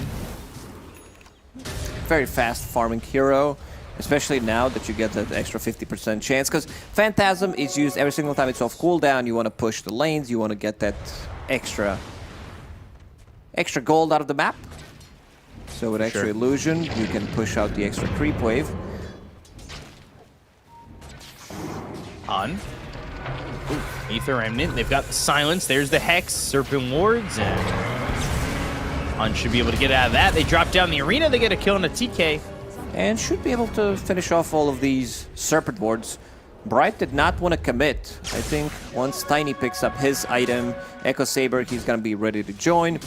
Maybe a Blink Dagger afterwards. And now Smoke from Dark Horse. They want to punish. They see Tiny exactly where he is. This Observer Ward. Don't go for the creep camp into the enemy jungle. They gotta find him. Inkswell, Avalanche. The Inkswell pops. They've got the Vortex, the Life Drain, the Silence, and dang, you trying to get here to help out. The Host Stomp. Oh, Yukio's so low. The ball lightning in. They finally get this kill. Big the freezing ulti field from from CM. CK. Han. He'll have some help from the Life Drain from Zen. He's gonna survive too? Host Stomp off the mark. Inkswell doesn't land, but somehow everybody from Dark Horse escapes. 3,000 damage from Storm Spirit early on. Jin needs to use the Life Drain on himself or use it on the neutral creep so that he can replenish some mana on Han. Kaya now completed. Already on Han. 0 deaths on him. 6, 0, and 1. Playing off the Pagana's Life Drain. Getting that extra mana. It's not as strong as it was before, but it gets the job done. You don't necessarily need to go back to base as a Storm Spirit, which feels nice. I did talk about him not getting a BKB, but he is kind of rushing it this game. There's a lot of stuns. There's a lot of control. Because he also has a big streak. I think it comes down to that. Does not want to feed away the gold. And it also gives him free jump. You're playing against Crystal Maiden's Bite, against Shadow Shaman, he gets the Hex off, he gets the Shackle, you're gonna die, but if you... Because 15 minutes in, Grimstroke is gonna save enough money to buy a shard, and then you'll have the spell mechanic, it's a strong dispel. But you also want to have protection of your own. There it is, the kill. Oh. 500 gold for TK. They're gonna need another on Sheep. He has to really run if he wants to get out of here safely, but they've got Aether Remnant, which doesn't quite connect. He found the spot. He's like, yeah, it does not connect there, but it also gives them slightly more time. Dark Horse, they want to farm the next set of items. The big timing for them is going to be CK with his Orchid, which he's getting close to. Needs another 1.5, 2 minutes to finish it without dying. And also Aeonid to pick up his Blink Dagger. He's been in a bad spot. Big difference in two offlaners. 1,400 gold difference. Jingu has Blink Dagger ready to jump in. Careful. They'll pull in the Shadow Shaman, Two-man 2 stomp. second stun. And now look for the Hoof Stomp. They've got the arena down. They go to the Vortex. They've got the Spear. They get the kill on a small KK. They've got the Void Spirit. They'll take on the Centaur. How is this turning around so well for them? They lose their CK. TK's next on the list. And if they can take him out, they'll knock him out with a TKO. They're really chasing. They really want to find this Crystal Maiden, but eluding the pressure. Space and created. Tiny's pretty happy about this one. And they see him. They see him top. This was beautifully executed. What? They immediately popped the arena. They grouped up. It looked like a really good initiation from a Centaur, but no immediate follow-up. Small KK was slightly too late. Took him 1.5, 2 seconds to respond. And then Grimstroke with the big play. Soulbind, Phantom Embrace onto 2 of them. They really turned around pretty quickly. It felt like they had the upper hand for Bright for a second. But Han, he is playing out of his mind at the moment. I know he had that one death, but he's looking good. He's looking clean. And Aiden getting that boosting gold means he's got Blink Dagger now. He's ready. Just a Blink Dagger sitting on 700 extra gold. He's back to the game. So let's see what else they can find, as it feels like they're sitting waiting mid. Arena back up in 10 seconds. Shard available on Grim. Has that upgrade to the Inkswell. You know what I want to see? The foul play, the cluster cluck, that's all cool. But I want to see Giga Ward from Shadow Shaman. I like Giga Ward. It's kind of bad. I don't know. This one feels much better. Takes like 10 hits to kill. It's insane. And it does a lot of damage early. I think it's underrated. Coming from my bracket, my undisclosed bracket, I think it's good. Potentially. In the right hands. I like how you added potentially after a short silence, just to make sure. After no confirmation from my very high-ranked analyst, I was like, maybe I'm wrong. All right. This is what I do when I'm giving my friends life advices, anything related to life. I just add LOL at the end, just, you know. Yeah, you should really do that, LOL. If it backfires, we can go through the receipts and check that I said LOL, which means that I didn't really mean it. It was a joke. I was being sarcastic. Yeah, exactly. I feel that. By the way, Storm, I'm wondering if after he lost that... Oh, hold on. I'm getting the kill on 999. After Storm lost the streak, he's been holding the gold. Thinking, because Ogre Axe builds into Eternal Shroud, and he's probably thinking, No. not anymore. Okay. I was like, there is a lot of thought happening. There Next is actually going to be Peraz. If he's jumping in, that's going to be... for TK. Ooh, he blinked into a stun, into bite. Yeah, that's the Arena problem. with the tree. Aided is going to die here. They've got the arena down. Can they turn this into more, though? BKB freezing just got field. delivered. They've got the root, and Han gonna ball lightning away, but the life drain from Xin is enough to get the kill. They've got an avalanche as CK was looking for something, but a trade made, and honestly an even one from Dark Horse. So didn't even pop a BKB. They're also controlling runes for Han, which is really nice. Not the best execution in this one, but it gets the job done. 1-for-1 trade. I don't like this Meteor Hammer on Void Spirit. It gives good stats. It gives like 24 intelligence, so that's pretty nice. Gives spell amp and mana regen amplification 75%. I don't think you should rush this item on Void Spirit. Aghanim Scepter feels much better, and also there is an Orchid available. Like if you want to rush something, I'm down with Manta Style into Ags, or just straight up Ags. You're playing into Storm, Pugna, and Grimstroke. If you're getting the first jump, that means that you're bringing these heroes down from 100 to 0 with your AoE control, with your CC. And now things are looking good for Dark Horse. They managed to stabilize. The one thing that we haven't seen from Bright is Yukio joining the fight. Did pick up a Blink Dagger, Echo Saber on Tiny, going into BKB next. So we've seen that Tiny, as a carry, they need slightly more farm. They don't get involved in these like early engagements compared to some like other safe lane carries. Yeah, not getting involved just yet, but cleaning up a lot of farm. The thing is, if you save up all this farm, if you get this far and you don't get anything out of it, whereas maybe they turn it around where Han was very patient on that BKB, got it delivered, could have just popped it and went for broke, but I respect the patience, and maybe that 9-second BKB is going to be the difference maker when they fight Yukio for the first time. Another rune for Han. Region rune, they're going to immediately smoke up. Tiny has been in this top part of the map for the last 10 minutes, probably. Like, he's been sitting underneath the ward multiple times. Now they have vision around that area, so we'll see if they decide to approach. And now swapping the lane. Lafair Silizutra. Carry against carry in the bottom lane. He needs to fall back. They're not near him. They can't help him if he gets got on in the moment. Ooh. Not going to spot him. Both teams avoiding any pressure. Just barely. It's getting close. So, nothing happening for the last few minutes or so, but it does leave this CK to get this Manta and Tiny close to this BKB. On to that last component. So I'll take the tier 1 up towards top, and it's a close game, 21 minutes in. Last game, it felt like it was all bright until they let it slip through their fingers, and I want to say Dark Horse are playing this one way better. For sure. Team Bright will wait for BKB on Tiny to try to make a move. Centaur is not close to his item, but they will be Aghanim Scepter on small KK. Glimmer Cape available on Shadow Shaman.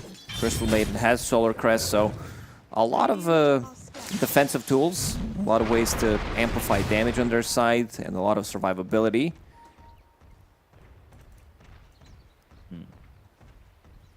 Things getting all of a sudden very quiet, and who do you think that benefits the most? If we look at Dark Horse, what they're gonna get for their next round of items, Witchblade, which is not that impactful. He's already sitting on a BKB that he didn't use, and then there will be Manta Style on CK. Mars, he is bringing something on the courier that is full BKB, so they're gonna be fight ready right now. It's just the timing is slightly off. He needs courier to deliver it, and Stampede immediately to run away, so Zhang Yu gets out of trouble. Top lane, and can they kill the Shadow Shaman? No, they Nicely cannot. done. Let's see if he buys Dust immediately on the courier. It's usually the big go-to, right? You miss somebody because of invisibility. You don't want to give them invincibility. You want to have that Dust ready to go. He's got that Manta, no Dust with him just yet. His courier just got back. Just delivered it. He was outside of base already. But yeah, get rid of this magic stick or just put a Dust or two in your backpack. We'll need it to kill off the Shadow Shaman. It's a big kill. This is like 400 plus gold for you. They find small KK. The damage, though, not going to be enough, and Han's not there in time. Needed like half a second. Would make a difference to get a kill. One Ferris Zutra going through the Twin Gates. Now going to play the top part of the map, goes through the bottom, uses his Phantasm. Used a lot of mana for that, and I thought maybe they'd make a reaction on it. But Han, now here with 3 of his allies. That's a nice move from Bright. I though. like this one. As we said, BKB on Tiny completed. Aghanim Scepter as well on small KK. There is no tier 1 tower, so they will need to TP to an outpost or tier 2 tower, and Roshan's dropping down quickly. They're not going in, though. Han's not going that way. They're happening to kind of stumble nearby, but Roche is going to be there for Yukio, and I'm wondering if they just turn around and leave. They can try to catch him off guard when they fall back. Right now, small KK is showing, and they're pinging it out. They know. It's going to be 4v5. He TP'd out already. Yeah, they've got the arena. They'll find themselves at least the Crystal Maiden. Han will come in to help with the finish of that kill. Just the CM, though. Did they get anything more? They are kind of sticking around and hanging and lingering on the side of Team Bright, but get behind that tier 2 tower. So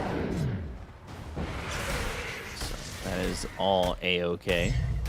Radiant's bottom tower is under attack. So tier 2 taking some damage. Maybe they want to react Quick on this fingers, one. They'll Dust. find themselves the Pugna. BKB comes out pretty early. The buyback committed from this Crystal Maiden. As it takes a lot to kill off this Pugna, and they want more. The buyback buttons, they need to change the hotkeys. It's been a lot of buybacks immediately coming out. Like, they can definitely wait, see what happens. Also using a TP immediately after, but Pugna is definitely survivable. You've seen him casting the Glimmer Cape, getting the Decrypify, getting the Life Drain off. able to survive, and I think, truthfully, a Pugna death for a buyback is kinda Definitely worth it. not worth it. You need Well, this worth it for buyback. Dark Horse, I mean. Yes, definitely for Dark Horse. It's like, okay, we'll leave. Because I think Dark Horse thought about going back in, even with that buyback, but you start to do the values, you're like, all right, you know what? This is fine. This works out for us. I'm not saying Crystal Maiden's the biggest deal in terms of a buyback, but it's certainly something. Definitely not, but you know that it's out of the system, and now Shadow Shaman trying to TP out. Cluster Cluck, not gonna help out. I like that Aeonid is like, okay, we can't kill Tiny, we can't kill Centaur, maybe we can catch Void Spirit off guard, but most importantly, I'm gonna focus on these two supports, because they don't buy into BKBs, they have Solar Crest, they have Glimmer Cape, and if I get to jump with the Arena, it's gonna be guaranteed kills, so try to farm up, get to next round of items, try to delay this Aegis timing that I don't think Bright is gonna get anything out of it. I don't think they're gonna be able to, you know, get a good team fight or pressure the map as you would want to with the first Aegis.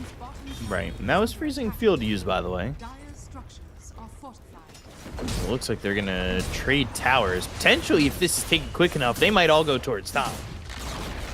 Radiant's bottom tower has fallen. Not the easiest to react to. Never mind. Dire's top tower. Small KK, Astral Step. Aether Remnant doesn't connect. Ain't able to escape that one. 17-10. This is a dead even game. It really is.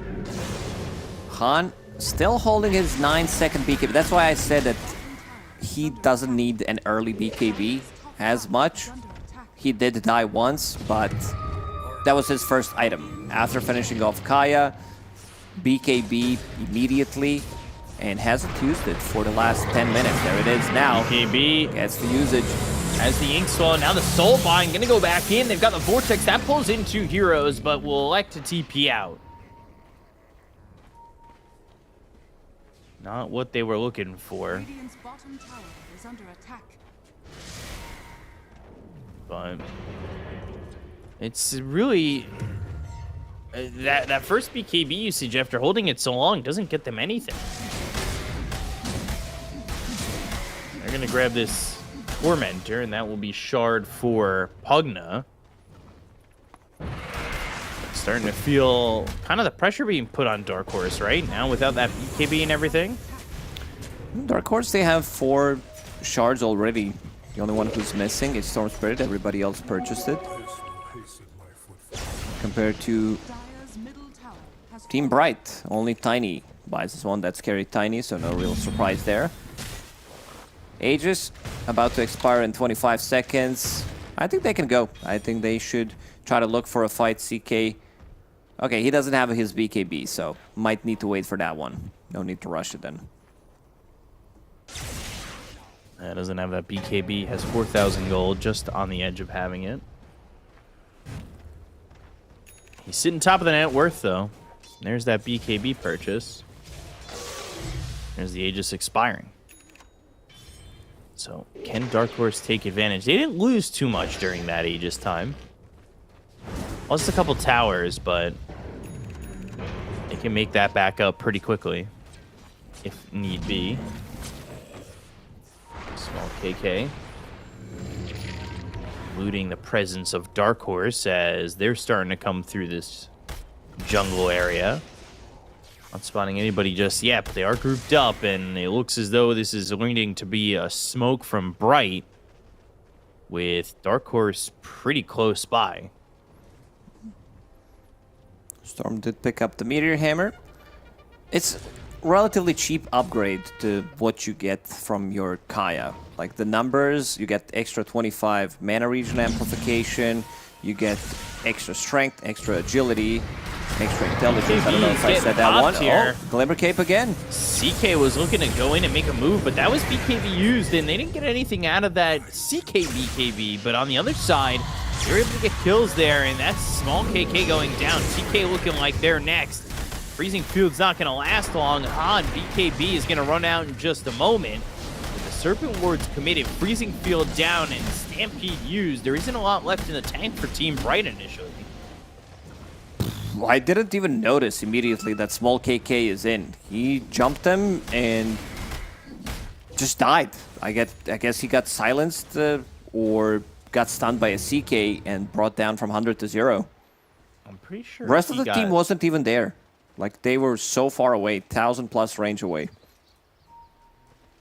Yeah, he ends up away from his team. CK had popped the BKB mid, so he wasn't actually even involved in that kill. I believe it was a spear that connected off a silence from the Grimstroke. So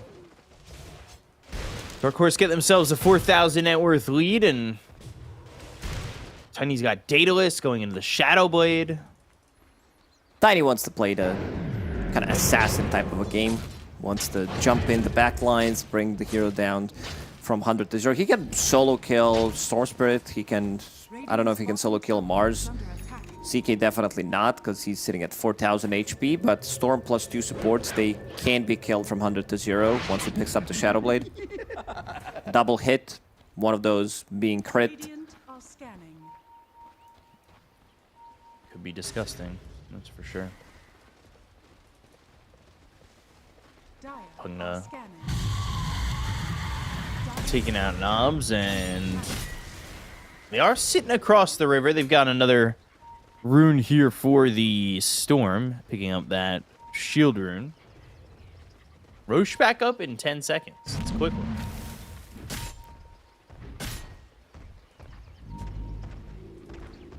Right. Fight here for either team could bring Roche. Already setting their up hands vision. next. And it ready to jump in. They do have gem available now. Blink, Yule Scepter, BKB, a lot of defensive tools. Smoke broken. Small KK already trying to get out, but back in with it. Assimilate. BKB early. Ball lightning over. TK's going to be the one who's caught. No buyback. Buyback. Stampede committed. Soulbind used. That'll They're connect fine with this trade. Small BKB KK. on Tiny's the big one. Yeah, BKB is not going to be up for much longer. Now they've got the arena. Oh, they came into this one. Spear used. Is the avalanche damage going to be enough? No, Yu-Gi-Oh's dead. They'll CK's find cleaning Small up. KK. They kill off 999. Down goes this Centaur. It's a full team wipe with Roche ready, packaged, signed, sealed, and delivered, ready to go. They need to be the ones getting that first initial jump. They need to jump, silence the back lines, kill these two supports immediately, blow one of these guys with Tiny, make it 3v5, make it, make them use the buyback and then play off with your BKB. But they used BKB defensively. That was a nice bait from Grimstroke. I think he played the fight pretty well cheap, using the Soulbind immediately onto Tiny, and then it connects onto 2 targets, so he's forced to use a BKB. And now with the Bloodthorn on CK, you will never lack damage. You will always have something, and this is even better now with his innate ability, creating, of course, more illusions. So you pick up a Bloodthorn, which means those illusions are dealing extra 60 bonus magic damage, and you're also building into Manta Style, something that you did not before, and it synergizes well with the Bloodstone. Next item, I want to see probably a Heart or AC on their side. He is tanky, but if the illusions are tanky enough, if they can't be killed off by Tiny, this is something that he will need to even focus in a fight, because illusions are going to go ham. Just about now, Dark Horse not doing what Bright did in the last game and letting their advantage go to waste. I think that now that they've got the BKBs coming back up and everything coming their way with this Aegis, they should potentially go for it, right? Radiant's middle tower. Yeah, most definitely. Storm. Han is having pretty much a perfect game. Parasma, Enchanted Quiver, Meteor Hammer with that level 20 talent, so he can pull off the big Vortex. Radiant's middle Once he finishes off the Aghanim Scepter, which is 1,000 gold away, sell his items, and we'll pretty much have it. So Aghanim Scepter into Meteor Hammer in the middle of a fight, post BKB, also allows him to play like super aggressive in the middle of a fight with the Aegis, and also that Inkswell that we talked about, something that has been underlooked, I would say, in most of these fights, especially from Bright, not having anything to dispel it off with. They're pressuring top. This could be a final fight if buybacks aren't appropriate here for Team Bright. tower. The banner is there. They have set their claim, and they want to make it happen to shut this game out. They do not have buyback on Yukio, the biggest damage dealer for them. Serpent Ward's even committed off to the side. These are stacked in the weirdest of places. That's it. They're not gonna even try to defend. The slow siege BKB available on all 3 cores from Dark Horse. They fortified. They do lose their tier 2 bottom. They are going to TP and Inkswell. They found small KK. Inkswell pops, but they've got the arena. Can they land the spear? They surely can. And it's going to get that kill on a small KK. Despite the slow start for the Mars, he is looking pretty pristine the rest of the game. Pretty much. And this one is hard to let it go. Tiny will need to go ham. Tiny did go ham in the previous fight, but this time around he's not as involved. He's been involved in only 5 kills, been pretty much farming this whole time. Can't really blame him. Like, you need as much damage as possible, but seems like Dark Horse, they want to close this one out. They want to go for another pick-off, and they have really good heroes to do so. Aeon Disc now on Pagana. As we said, there is nothing to dispel that with, so even if they get the jump, means he will get his Aeon Disc, maybe a Decrepify, maybe a Life Drain. Has a great Healing Lotus. Can make a lot of difference, and most importantly, he has a cast range items like Headband for his abilities to be used perfectly. Vortex pulling him back, and now can they help out? No, the Soulbind. This is keeping Tiny close to the Centaur. The Reality Rift, the stun thrown over, and that's going to be Blink away to survive, but just barely. Freezing field for the illusions. Somebody needs to deal with those illusions. CK with level 10 talent, the Reality Rift pull distance, it gets pretty big. And it also, the cast point has been improved, so it feels much nicer nowadays. One of the most obnoxious abilities to use when someone's trying to juke you in the fog. They smoked, but is this going to work out? There's a ward here, gets them vision. They find the CK. The arena's down, but it's not going to really be in a great spot. It's more area denial than anything. Serpent Ward's even committed again off to the side. God. It's just not doing anything. Small KK is going to be killed off and dead for 80 seconds without buyback. That was Psychic Headband to push back the Tiny. The BKB comes out early, but this is a BKB that's not doing anything. And if they're able to re-engage on this one, that could be an issue. Han, he's ready to die. He's fine. He's got an Aegis. He's ready to go. He still has a BKB. He's happy to just let this one pop. Or honestly, 10 seconds from now, just have it time out. Come back full health, full mana, go again. He's ready to jump in as soon as he gets that mana back. There it is. Has the mana back, Ball Lightning in, looking over for Yukio, right into the Avalanche, has the BKB, has the pull on a 999, the Soulbind used again. They will get this kill into the Shadow Shaman, who also doesn't have buyback there, invading the base and looking for the kills. The Reality Rift is going to pull back the Centaur. The damage with the Bloodthorn, that's going to be a third. He's got buyback. It was also a surround from CK. So rough. Love to see it. Again, we're going back to Warcraft 3 times, where you could surround enemy units, Night Stalker, or I forgot the name, where you use the sleep on him and surround them with the ghouls. Grubby still does it, and let's see, Eunid ready to close this one out. Like this item build from him, picking up Yule Scepter after a BKB, a lot of value. You've seen Tiny forced to use his BKB after getting Yules. Unfair is in. Just trying to fight this one out. This is a Centaur that just cannot fight back. TK, Freezing Field, Yule's up into the air. Ball Lightning just playing with their food. Yukio dies. TK is dead. Nobody's got buyback. They will find the life drain. They have the damage on a small KK, and they will call GG. It's a 2-0 for Dark Horse, eliminating Team Bright from this qualifier. Yeah, Team Bright just making way too many mistakes in this one. I think they also got outdrafted. Small KK, also a lot of mistakes playing into the enemy side of the map.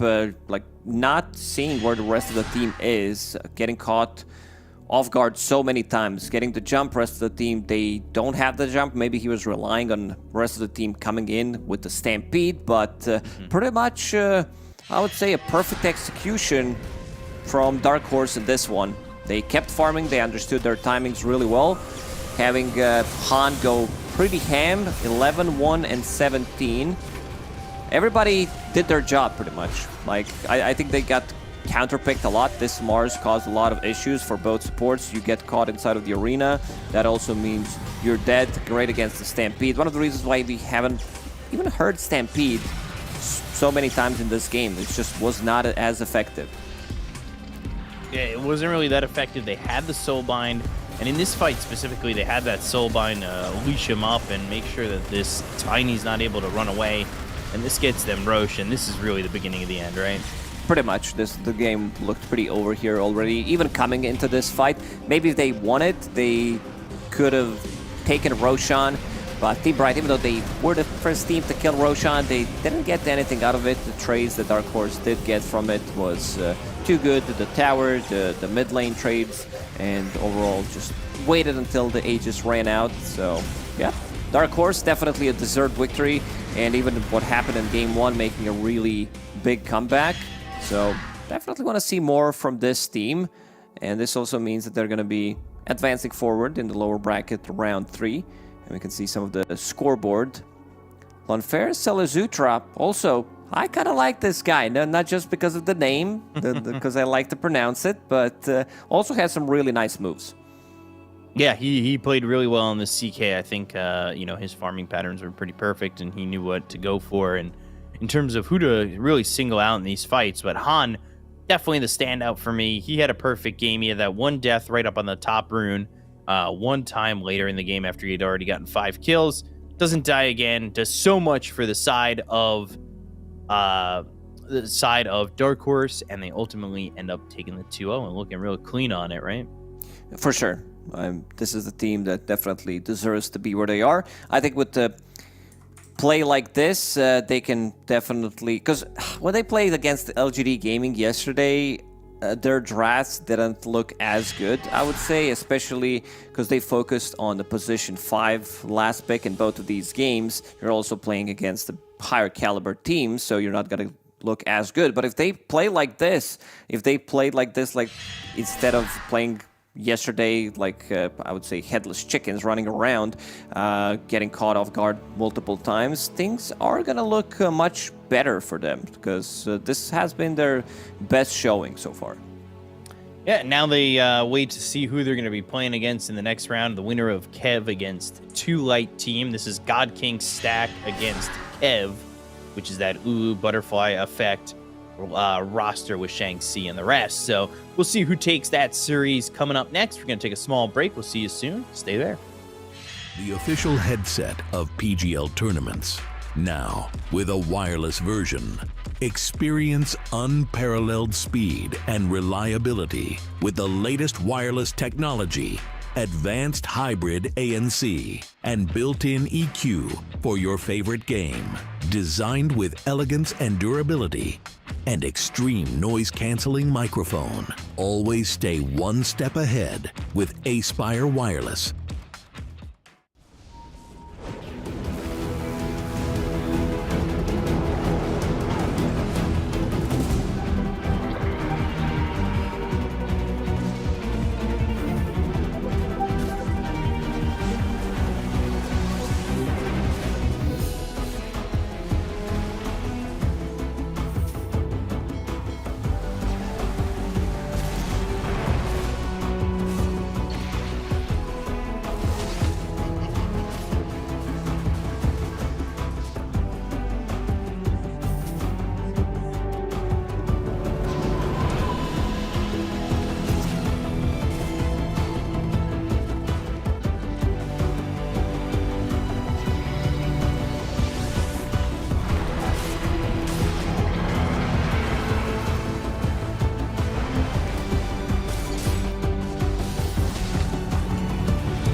Welcome back, everybody. It is the road to the international, the Chinese qualifiers. This is the qualifiers with the most depth, in my opinion. I mean, it's a hot take, but I'm taking that take, and I'm joined by Lacoste, who definitely agrees with that take.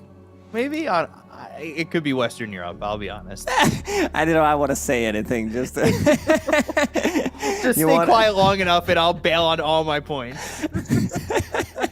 No, China. It has. I would say a different flavor to it. You have a couple of these, big names, of course, Azure, LGD Gaming, G2, IG, but you also have Team Turtle, who can make some of the upsets, Team Zero as well. You never know what can happen with some of these teams, and the interregional matchups are always fun to watch, but yeah, we can look at the schedule. Team Bright just finished off a lot of 2-0s today, and Team Kev against Light Team. I feel like this one could also be a 2-0. God King, I know you've been praising this guy, but the rest of the team I'm not familiar with. I can't find any information on them. Maybe you have something else to add. Are these like the streamer stack? I don't think it's a streamer stack. I think it's just the God King stack, and I don't know exactly everybody from this team, but I know God King was coaching when he was most recently in the DPC, and it feels as though he's definitely trying to bring a squad together right under his name. At least that's what it feels like to me, and it does feel like a lot of players that are just kind of free agents available that have played on teams here or there. None of the players, at least from my research, had any teams of note except for God King. There was maybe one or two players that played for Eagle, but Eagle stack is a tier 4 China stack that existed once upon a time. Yes, that does not give me too much confidence coming into the series against, much more experienced players. This is the team, we were talking about Team Kev, that did take game of Azure yesterday in the last, 2 games out of the 3. They kind of crumbled, but, Red Panda, he has competitive experience. He was the first one, to take the blame after what happened to Elephant Team, Shanxi as well. He Butterfly Effect, Ulu. These are all, known names in the Chinese scene during the DPC. They were between Tier 1 and Tier 2, between, Division 1 and Div 2. They had a great performance yesterday. Undyne, on Pudge, they've been cooking. They've been cooking some of the drafts as well with the Carry Darkseer and everything. So I want to see what else they got prepared for this one, because I don't think God King and the stack will have that an easy time playing against Team Kev. Yeah, it'll definitely be interesting. Some of this Team Kev lineup, by the way, they played in this thing called the Dota Masters, which is a China tournament where they throw a bunch of teams with a bunch of old school names together. There was a team that had Sylar and Aggressive on it together. Oof, in 2023. Yeah, and Frisk was on that team. Could you imagine playing with that against those guys? Is that Psyduck? That is a Psyduck. Nice. That's that's one of my favorite Pokemon. Is it? Does absolutely nothing. Yeah. I feel like you saw it in the anime or the cartoon, wherever you're from, and I feel like you are a big Psyduck fan for his mass confusion. Yeah, big fan of his personality as well. Strong Pokemon, like Magikarp, I would say. Same tier. All right, yeah. You know what? They turn into good Pokemon. I think Golduck is a very good Pokemon. I'm not familiar with that one. That's not... That is the evolved form of Psyduck. Is that Generation 1? Yeah. Really? Okay, I forgot about that one. Nobody ever evolved their Psyducks. It's fine. Nobody ever cared about Golduck. Nobody ever knew a strong Golduck. So, by the way, going back to this Dota Masters event, by the way, there have been teams that have played in this, that have included ZSMJ with AQ, Inflame, Yuna, and Planet. I mean, Inflame, that's a squad. That's also a name I haven't heard in a while. Yeah, Inflame his, Doom. Inflame Doom. I remember Inflame Doom because he was in flames with Scorched Earth. Yep. I mean, he was a great player once upon a time. There was also a stack that was SCCC with Storm, Marlin, and Aaron. Storm, who used to play for YBB back in the day. There was Setsu, SRF, Kaka, and DY on a team together. Like, these random, like, throwaway tournaments in China every now and then, because it was a prize pool of first place, $706. Like, it's just a fun tournament for all these guys to play with. So it's always cool experience.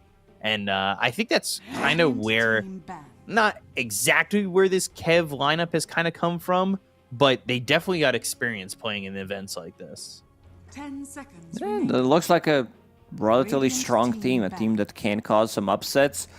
They were not able to replicate what happened in Game 1 versus Azure Ray, but a team that can cause some of the upsets, I would say, if they manage to get the drafts that they want, because the Game 1 draft was definitely pre-planned. It was something that they cooked, and then you had Darkseer ban, you had Pudge ban for the rest of the series, so it was quite difficult. They do have the first pick in this one, so ban into pick for Team Kev. Pudge is available. I want to see Undyne play it one more time.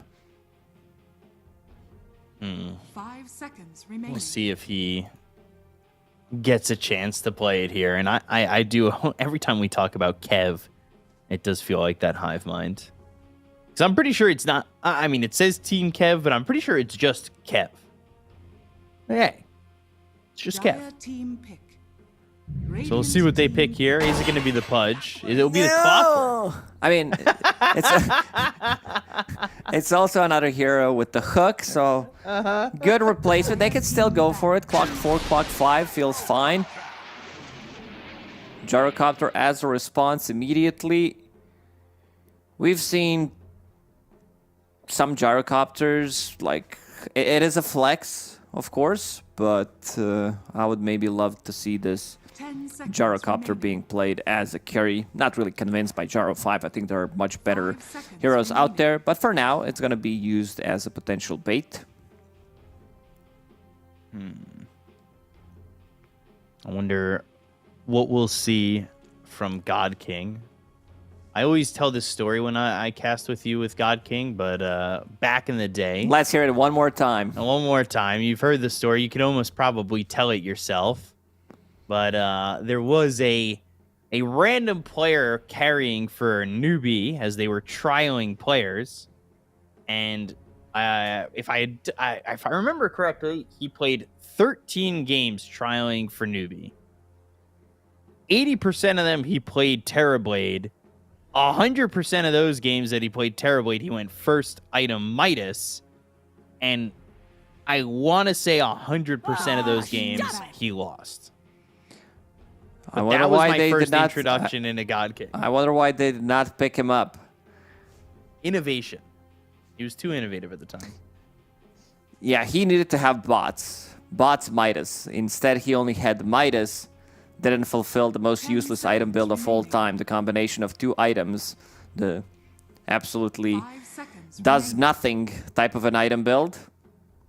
Midas bots into Octarine. This is the new tech. We're going to add the third item. So you lower the cooldown on your Midas, lower the cooldown on your bots. So you can do nothing on lower cooldown. Yeah, we'll see if that's the build. We'll pick him Terrorblade in this series alone. Have not really been convinced by Terrorblade. I feel like this hero is in quite difficult spot right now compared to some other carries that are popping off. Yeah, I wouldn't disagree with that thought. Winter Wyvern getting banned, Timber getting banned as well. 10 seconds remaining. Seen a little bit of a resurgence of Wyvern. 5 seconds remaining. Ready to see what this ban is before we start picking up again. And it'll be Io. Dire team pick. Immediately into a Crystal Maiden pick. There has been the stats on the screen a minute ago. Crystal Maiden picked 5 times so far. The hero does feel good, manages to stabilize the lanes, ban 2, a win rate pretty atrocious, 1 out of 5 games. 10 seconds remaining. This might be some conspiracy. People picking Crystal Maiden on purpose so that she looks bad. And there it is. The old school Looking at classic. buff. Okay, this I like this already. This is meta. This is something that I've seen in other qualifiers, in other regions, in a lot of pubs. Clockwork plus Shadowfin. This is the combo as old as time. Back to, 10 seconds I don't know if that was Dota 1 days or start of the early Dota 2 days, 5 where you could seconds kill the remaining. cogs and get the souls. This is something that you're still gonna do, because Necromancer is now part of Shadowfin's innate ability. And Clockwork, they start with cogs level 1 anyway.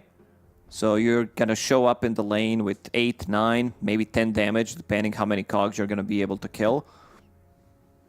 Yeah, there was that was definitely Dota 2. I remember them doing that. It was you had to time it right, and you'd get about halfway through the cogs before they would disappear because it was 5 Clockwork, seconds Shadowfiend hit, remaining. Clockwork, Shadowfiend hit, and you were just trying to get. Now you're doing it As with many 3 souls as people. possible. It makes things easier. You're gonna have Dark Willow hitting the cogs, Shadowfiend getting the last hit, and Clockwork just sitting there in the middle because you can fit in 3 people inside of it. Because of the bigger cogs, expanded armature, it is called. So Gyrocopter, still don't know where the hero is gonna go. Lifestealer as a response to Darkseer in the lane, having that extra heal, and creating illusion out of Lifestealer in the mid game could be pretty good for Darkseer. This is a Radiance buyer. I want to see Wondering. some 10 Blink seconds Initiator, remaining. something that Lifestealer is gonna take advantage 5 of, because seconds remaining. with Clockwork you can do it, Radiant but team it's kind of meh. You want your offlaner to be infested. Slaughter is the big one that I'm looking for. If you're going to be playing Slaughter into Gyrocopter Crystal Maiden, like pretty much anything that you play into Gyro Crystal Maiden, if it's going to be the lane, sounds pretty horrible for a melee offlaner. Especially if that's going to be Clockwork 4, if it's Dark Willow, makes things a lot more easier. And there's that Slaughter ban immediately. Because you have 2 of the best hero pairings, I would say, in the current meta. Slaughter plus Dark Willow. These heroes can kill any hero on the map easily, and you also have Lifestealer plus Slaughter combo. Would 10 we seconds potentially remaining. see the safe lane Darkseer 5 again? seconds remaining. Maybe, if they took the page out of Kev's book yesterday when they played against Azure Ray. Because this Razor band doesn't exactly seem too convinced on what they're doing. No, Gyro can still be played as 4 with the Darkseer and then carry Razor. Or they can put Darkseer in the safe lane. I think it could also be... There's a lot of fear mechanics. Shadowfiend, Dark Willow, Terrorize, Requiem. Cogs with the pushback, it's not a fear, but you know what I mean? I'm just thinking what the last pick for the light team is going to be. CK, after seeing... They have the 24 pick in this one. So it could be some... If it's a still good game for Gyro to be played as a carry, God King will take it. Okay. This is good. I like this one. Night Stalker feels like you, as an OD, almost are forced to Astro imprison the Night Stalker, otherwise you're in trouble. Night Stalker is not afraid of these heroes. He can run in. Even if he gets frostbitten, even if he gets astral, there is not that follow-up damage. Also, the wall slow. He has extra movement speed, so doesn't need to be too careful about that one. So let's see what this final pick is. 2 minutes to decide. Yeah, they have a lot of time. Because there's a lot that I think they still need to check off the box. And you can see God King kind of talking quite a bit. He's got the mic so far to the side. Yeah, he has to lean into it. I hope he's not going to play like that. Wherever he needs to talk, You may now that he select your heroes. goes on the side. And no wonder his neck hurts. He has something around his neck. I would really love to know what he's talking about. So in the end, it is going to be Medusa as the carry. God King will be playing it. a good Medusa game. If they can push it to the late game, they have no explosive damage. These heroes don't build into any mana burn whatsoever. You have cogs, but that's about it. Early on, it might be okay, but for the later stages of the game, you will need something big. Let's see what they end up doing. I mean, is this a lineup that can get that late, right? Like, this is definitely, from Kev, a lineup that can push you to the edge very quick. Yeah, so I'm thinking that this might be a longer game, no matter who's going to win it. The light team, again, a team that we don't have too much information on, an open qualifier team. God King, pretty much the only known player. But the vibes are good. Seeing the camera and God King is explaining everybody what needs to be done for his Medusa to have a good game. Everybody loves to play. I think every Dota player out there loves to have Medusa in their team where you need to play 4v5 for good 30 minutes. Yeah, it's definitely going to be tough to do that, and hopefully they can pull that off with this Medusa for God King on this 2-light team. But Kev, a very strong opponent, and I'm a little bit worried that they might overrun this 2-light squad. Like, Kev was a game away from going to Riyadh. They took a game off of Azure Ray earlier. Like, this is definitely no slouch when it comes to this team. Definitely not. And looking at Shadowfin in the base, already up to 6 Necromastery. So far, perfect, as we said. Clockwork, using the cogs. Red Panda on Dark Willow will be attacking those cogs, and Shadowfin will be last hitting them. So 9 damage. And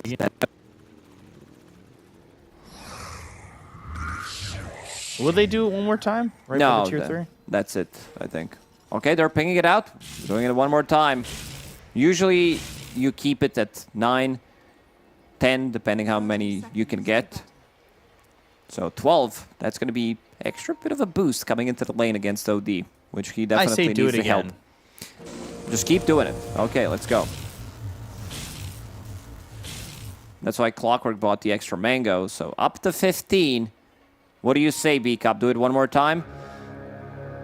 Let's do it one more time. Use all mana on Clockwork. Yeah. No, that's probably it, though. But it's an extra 15. No joke. And V. Natural imprisonment, but no raises thrown by Butterfly Effect. Ready to see what he's able to accomplish with this 15 extra souls coming into the lane. Love to know, as he just stands there and eats that Astral Imprisonment. Throws that medium range raise, gets a long raise out there, but V semi being just zoned out. I like the name of OD, just V, Compound V from the boys. The next season is coming out, I think, this month. Very hyped about it. You're a big show guy. Yeah. I like your shows. You like my logins for those shows. He shares the logins. You're gonna get banned. Netflix is gonna ban you. Oh, why did I say it live? I'm so stupid. Your account is banned now. Oh no. We didn't say that. Yeah, we didn't say which. which streaming service. So back to the bottom lane. Kev, Shanxi on the Night Stalker. This hero is putting a lot of pressure early on, starting with Hunter in the Night. Pretty difficult to trade. 20 attack speed, 22 move speed. At level 1 extra, having extra HP regeneration because of his Night Rain passive effect. New faucet. Feels really good on Night Stalker. Makes the hero actually viable. And level 1, 22% move speed is quite a bit. It really does feel like it could be just a bit overwhelming, and they are doing well in terms of just getting some CS here. 10-2 for this Night Stalker. As 18-19 denies for Shadow Fiend. Obviously, 15 of those were You cogs. shut up. He's dominating this mid lane. He denied more creeps than the creeps spawn. We could have made this sound more dramatic, VCop. Yeah, but I can't lie. It's so hard for me to lie. It's almost impossible. So it's one of those things that if I tried to say that to you in person, I'd just start giggling because you know I was lying. So he I'll had bail. 15. Still 6 denies on Shadowfiend, which is pretty big. 6 and 3 on this OD. He was supposed to do well in this matchup. That's why they picked it. They saw Shadowfiend counterpicked with OD. But right now, he really is struggling. Might need to see a rotation from Crystal Maiden or Gyrocopter. You can try to set things up with Astral Imprisonment once you get like 2-3 points in it. Undyne. No. He trapped him inside. Blood Grenade vacuum back. That's going to be not a first blood. See, okay, it's easy to lie, B-Cop. It's like, especially when you try to cover all the bases, you like, oh, he's going to die. Not. Bottom lane, some pressure from Shang-Chi. Double embellishing. bracer. Yeah. They really they almost got God King you. It's so tough from the Crystal Maiden because that level 2 just didn't have that Frostbite. Took an early level in the Arcane Aura. And I almost want to say that almost cost them. But they didn't get that kill on God King, so it doesn't matter. Now you're 1-1-1. You're fine. Making that dive not as easy anymore. So God King will continue to farm 14-0. Not CSing all too well, but Bramble Maze is down, and now you've got to navigate this maze. And it ain't that easy. It is a lot of brambles, especially with Thorny Thicket. It got nerfed, so now it lasts 6 seconds, but it is a lot of area control from Dark Willow. It's the extra brambles that just make it seem so insane to me. Like that is even real feels insane. So D not getting much out of the lane at all. 10 denies here for Butterfly Effect. In the lane. Every time there's an opportunity to Astral Imprisonment. Meanwhile, bottom. This is going to be first blood here for Shang-Chi. That will lose the Dark Willow. But now it's a 1v1, and God King has to just allow himself to get whacked. Can't really do much. He is diving, Undyne? and so is Undyne. Yeah, they're here. The Gyro's even going to try and make the rotation. Undyne comes out of the cogs to hit them. But the Rocket Barrage, the turnaround, trying to go for the Gyro, or with the Gyro onto the Night Stalker. And won't be able to get the finishing blow, but does deter the pressure on the God King. Kev tried to make something happen while they still had the nighttime. Now during the daytime, Night Stalker needs to get his level 6. OD mid. OD stands for out denied. 26 denies on this Shadowfiend. 14 and 5 only on OD. But how many denies is that? Still a lot. That's 11 denies on SF. Yeah. Now 12. You're really good at this, B-Cop. Keep it up. I got you with the simple pre-kindergarten math. If you need anything higher than that, ask the producers, because it ain't me. Navigate the Bramble Maze. Well, tried to navigate the Bramble Maze. Has a shield rune. If SF wants to try anything cheeky. But pretty much strictly farming. Is a 2,000 net worth lead here for Kev. They're in a really good spot, in my opinion. Yeah, Lifestealer, Ulu, double bracer, another gauntlet. Usually you see one bracer, that's about it. But playing into Darkseer matchup, knows that he's gonna need that extra regeneration. And I love this Corpse Eater. Just seeing a number growing bigger and bigger feels really good. You're like, oh, Lifestealer has 300 extra HP. Yeah, he gets that extra HP and doesn't right-click to consume it. It's not the Gris. The Gree. Did we decide what that was? Gris or Grigri? It's Grigri, I told you. I forgot. Yeah, it was yesterday, so it's fine. We'll repeat it today. Appreciate that. So, like you said, the Corpse Eater given 130 bonus HP here for the Lifestealer, already at 1350. And that's really what's going to happen when you give open farm to a Lifestealer, right? Yeah, you're not pressuring him too much in the lane. He gets it on denies as well. Shadow Fiend, Requiem did hit. Gonna get killed after Astral. That was perfect timing. Undyne will still get something out of it. After all that domination, surprised that he ends up dying, but bottom lane, they will take out God King. They've got the Gyro coming over. And Ulu is here as well. Comes Ulu. Yeah, they're going to get another one. Give him the last hit so he gets Corpse Eater. It's the best one. It's the only... What's better? That +2 or Silencer +2? Oh, Silencer +2 is like 10 times bigger. It's mental damage that you deal. Seeing the low mana pool on enemy hero, you kill him once, you're like, oh, I don't know, let's say you play against Axe, this hero just does not have enough mana. And you also don't see the impact a lot of the times when you have Silencer on the team, because he steals the int and you're focused on your stuff, and then you see enemies like, oh, they didn't cast the spells, but maybe they did not have enough mana. So be kind to people who lost their intelligence to Silencer. Yeah, be kind. They're going through a lot. Mentally, definitely. So, Darkseer, top lane.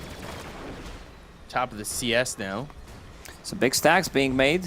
That's going to be way for Darkseer to come back into the game. He's going to farm that with 4 points in Iron Shell. Undyne still chasing. Battery up and running. And this is going to be the kill for Butterfly Effect. Even dropping down the wall here, they get the kill there for Butterfly Effect on the Crystal Maiden, but they end up losing Undyne. That was a wall for a second. I was like, what is that? It seems like some kind of a bug, but it's a cosmetic on Darkseer. That was a quick toilet. That was one of the quickest toilets I've ever seen. I was wondering the same thing. I was like, doesn't WC mean water closet?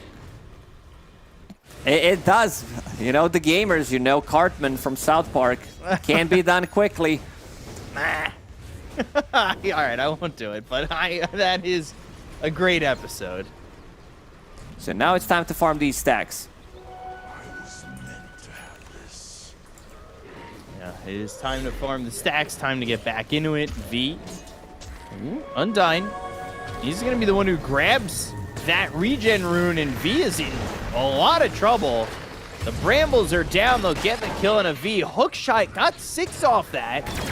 And does not have Cogs again for another second, but will drop them down. Requiem. Where are you going? Into the Cogs, and you have nowhere to go. And now they've got the stack to take. Oh, Shadow Fiend, he's going to be pretty happy about this one.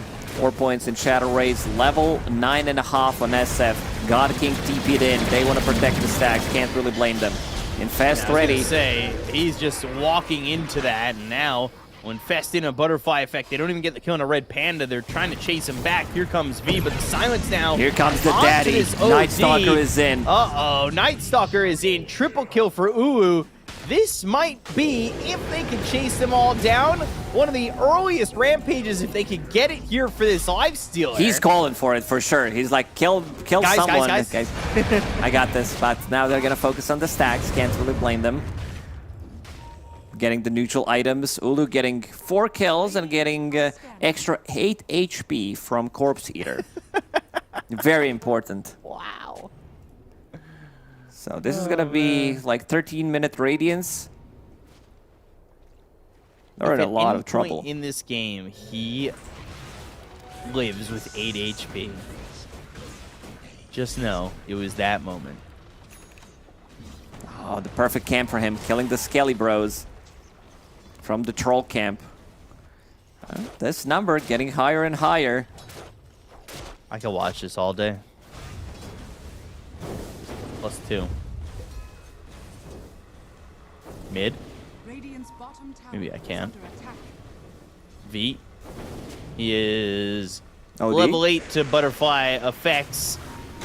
Level 10. Brambles down, hook shot used, and there's the cogs around onto the Crystal Maiden. We'll hit these cogs and nothing really doing. That was hook shot commitment though. Not the longest cooldown. And it's gonna be nighttime for Shanxi in the next 2.5, 3 minutes. Let's see what he's gonna be able to achieve. Going for Echo Saber as his first item.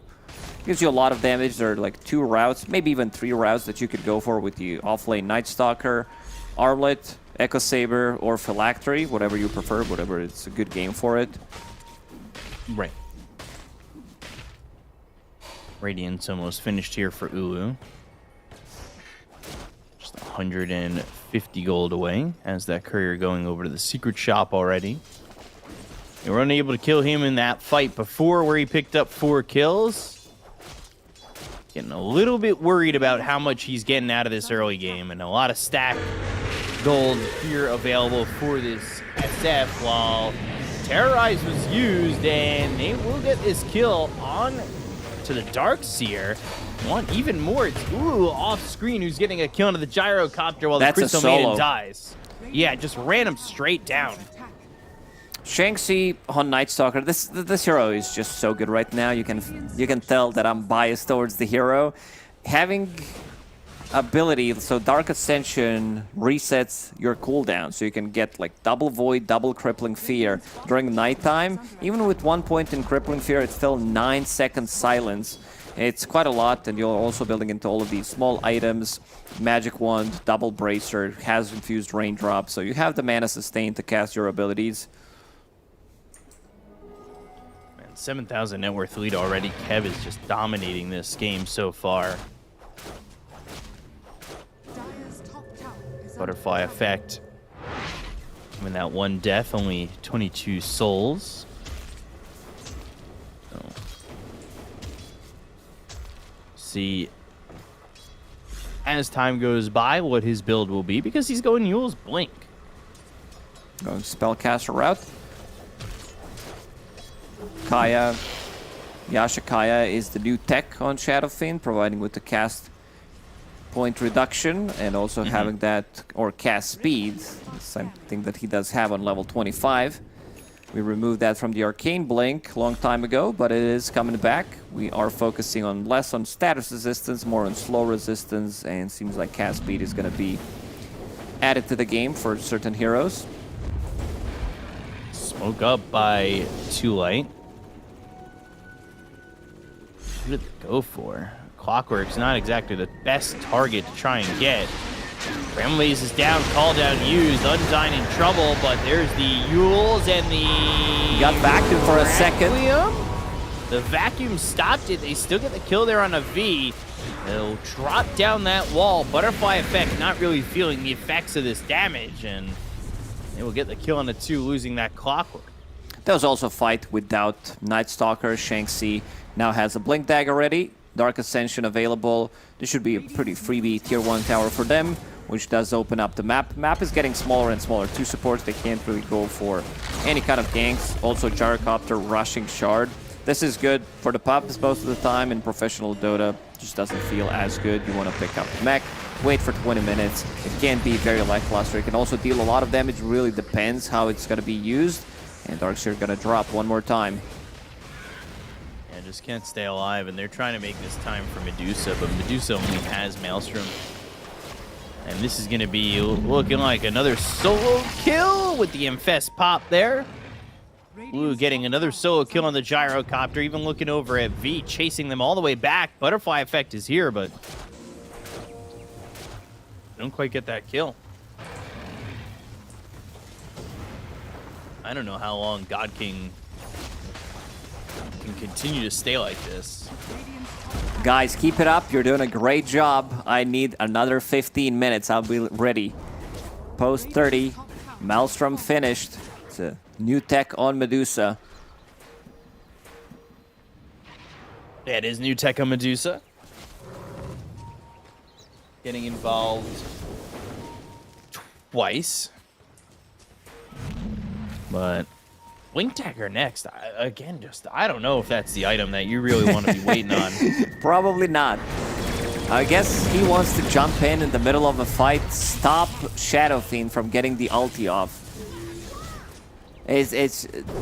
I'm gonna tell it, it's not it, bro. This is not, this is not the build.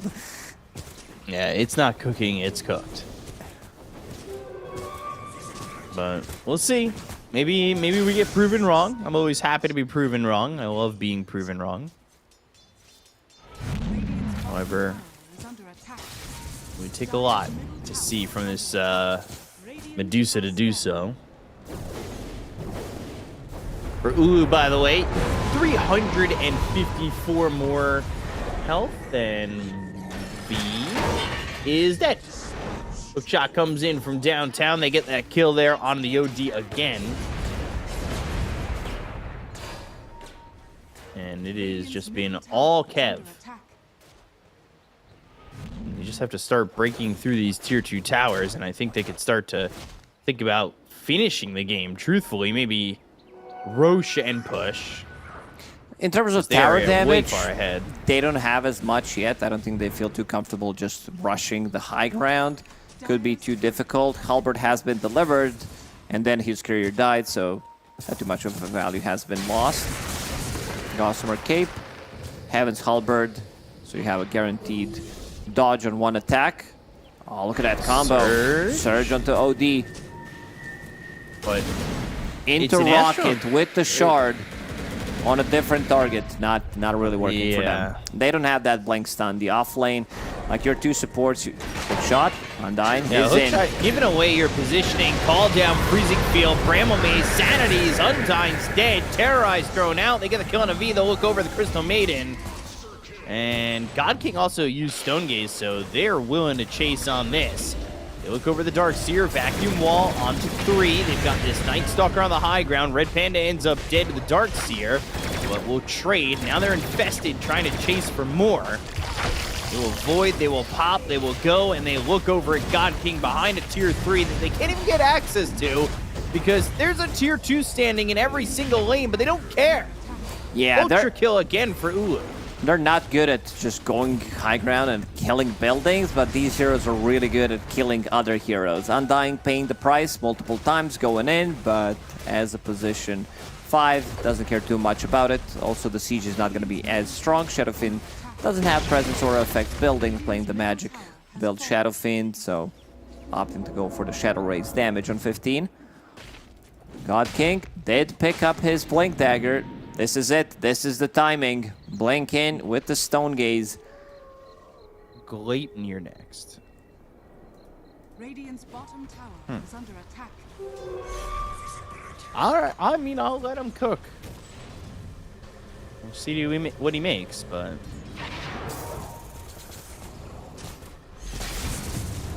I don't know. It's not looking... Uh-oh.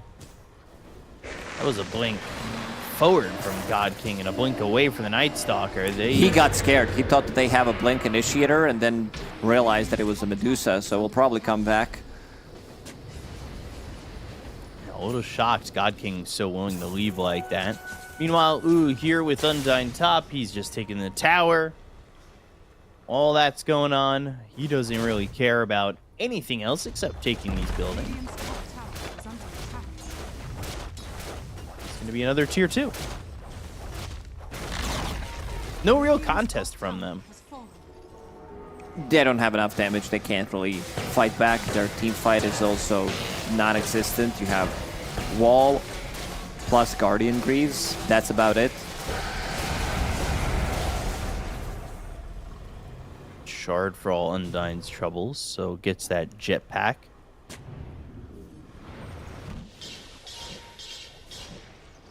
Red Panda just bellowing bottom and trying to put some pressure on the tier 2 there, trying to take the last outer tower. All of a sudden, all these towers are gone. Lifestealer even thinking about going into the Ags straight up. Has the armlet queued, but it won't matter. It's going to be Ags after this Roche. So Aegis with the Ags pickup for Lifestealer, meaning Medusa won't do anything. You have Heaven's Halberd and your ulti, so that's quite a lot of disarm coming on the way. Maybe that's why he is getting the Blink Dagger, so he can blink out of trouble when he gets disarmed.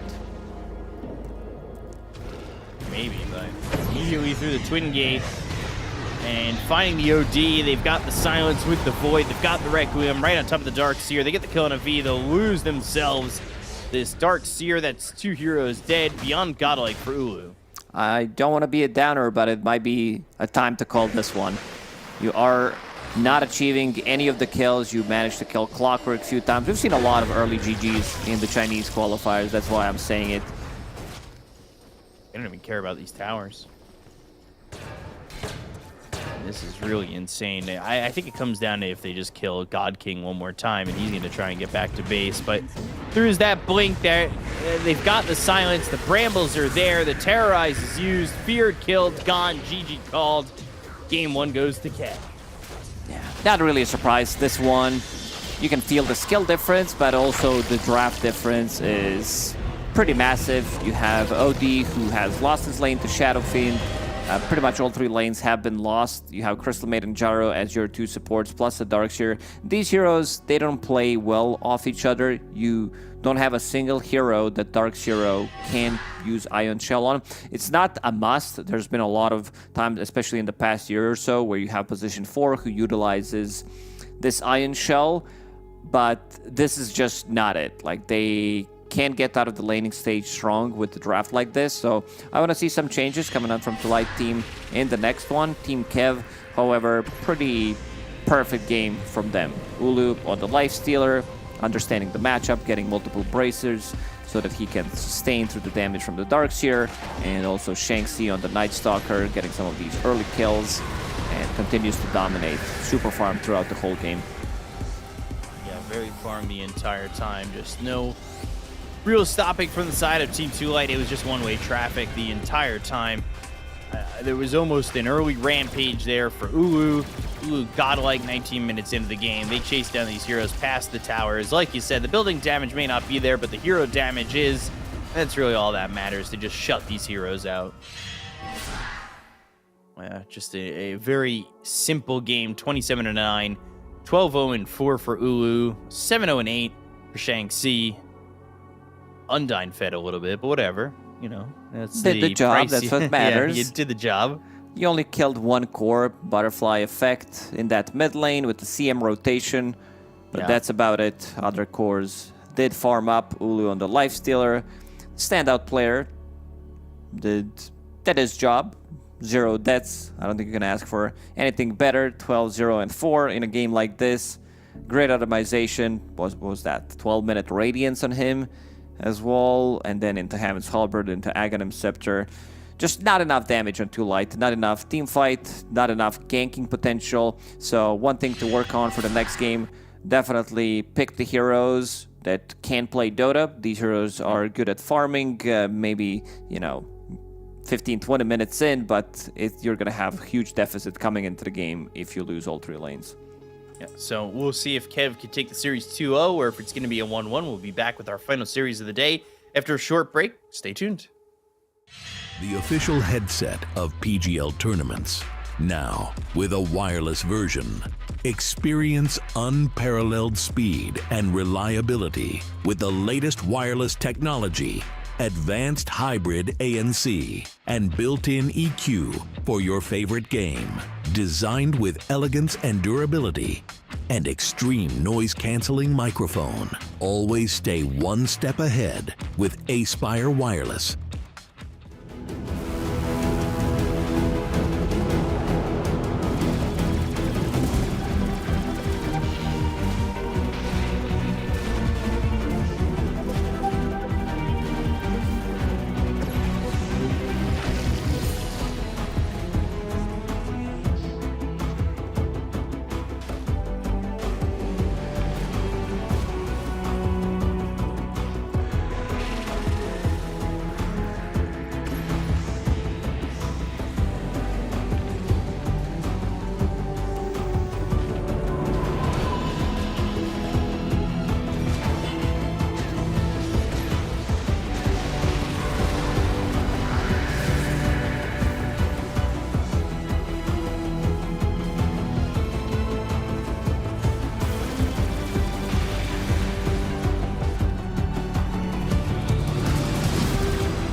Welcome back, everybody, to the Road to the International. It's the Chinese qualifiers. It's the final series of the day. It's Team 2 Light against Kev.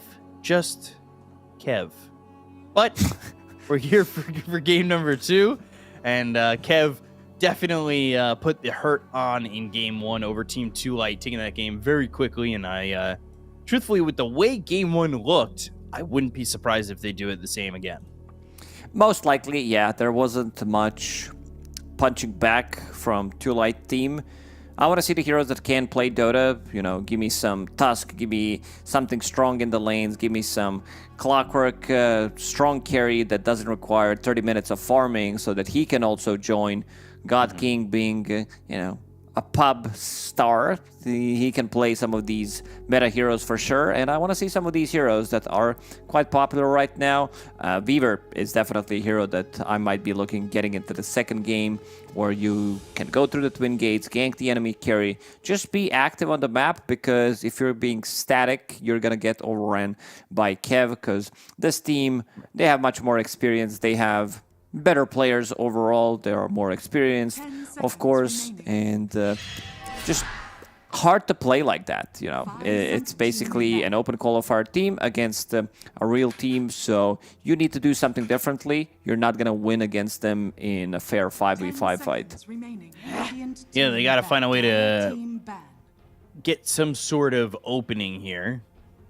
And obviously that all starts at the draft, so let's see what they could do. As Clockwork banned out immediately. Radiant team ban. Dire team Making sure not to give back that Clockwork. Undyne looked pretty good on that Clockwork, but you're still hoping for Pudge. Yeah, this is what I want to see for Undyne. They don't have the first pick here, but the hero is still available. Hookshot, a more reliable hook out of 2. I don't know, been very impressed. He is, after all, a level 30 Pudge, so always want to see those guys in action. And it's that go-to, you know. Dire team What's your highest level hero? 5. That's disappointing. I think it'd be a level 30 Pudge. I could have been level 70 Pudge by now. If only. But if you don't have the 30, I don't believe you anymore, you know? What can you do? Weaver, like you said. This is it. Already. I, First pick. I've been playing this game for too long. B-Cup, this is also a bit of a flex, so, you know, they can still flex it, but I want this to be God's King hero. I want to see him go explosive, just get stuff done in the laning stage, pair him up with, you know, strong position 5.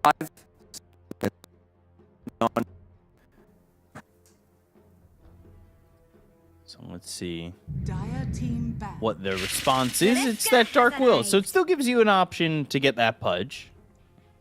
But Dark Willow, we've talked about it.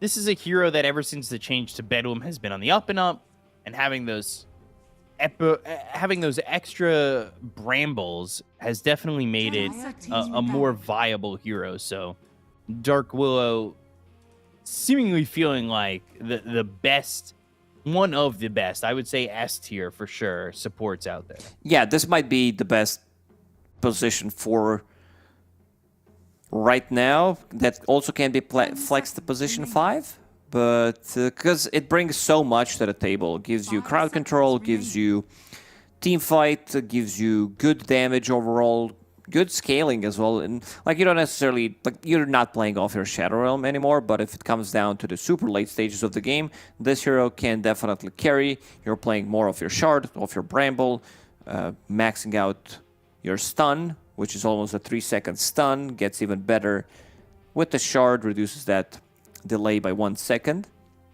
Mm-hmm. So let's see what this ban ends up being. It's the Shadow Fiend. They took away the Clockwork and the Shadow Fiend. They just did not want to risk it at all.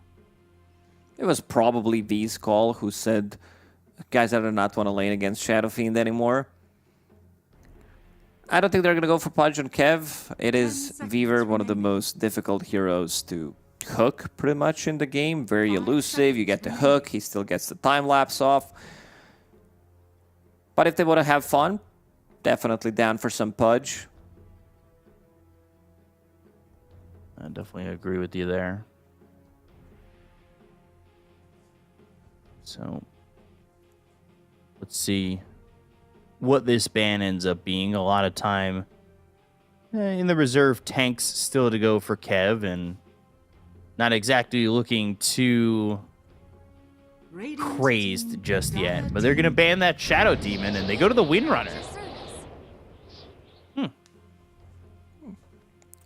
Didn't expect this one. It's hard to tell. You know, it's that nothing screams, wow, this is such a good Wind Ranger game. This hero is mostly picked on like 19, 23.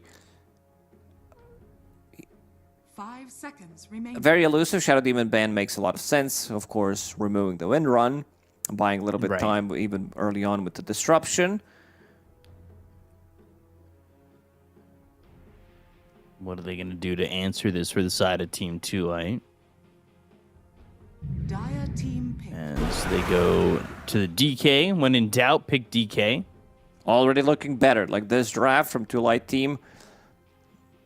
Second game, Weaver Dragonite. Very easy to execute. Very easy overall Dota Dragonite. You know, just Dragonite stuff as we said. And then this probably going to be the matchup against the Wind Ranger. Either on the off lane or from the mid lane. It's time to pick a support here, at least one of the supports right now. Something that can deal with Dark Range. I would love to see Oracle, actually. I don't know if they play the hero. Grim is also good. Substitution, having the silence, having the leash mechanic against the Wind Ranger, Dark Willow, and having a Dragonite, plus Weaver, 2 really good And there it is.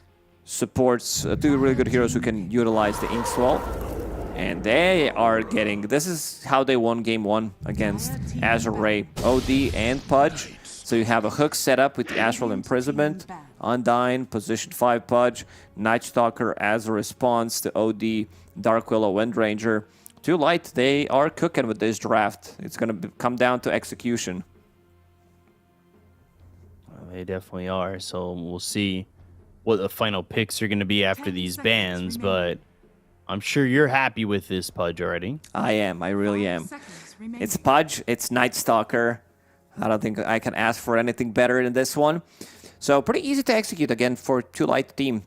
Drop Grimstroke, Inkswell on either of these 3 heroes.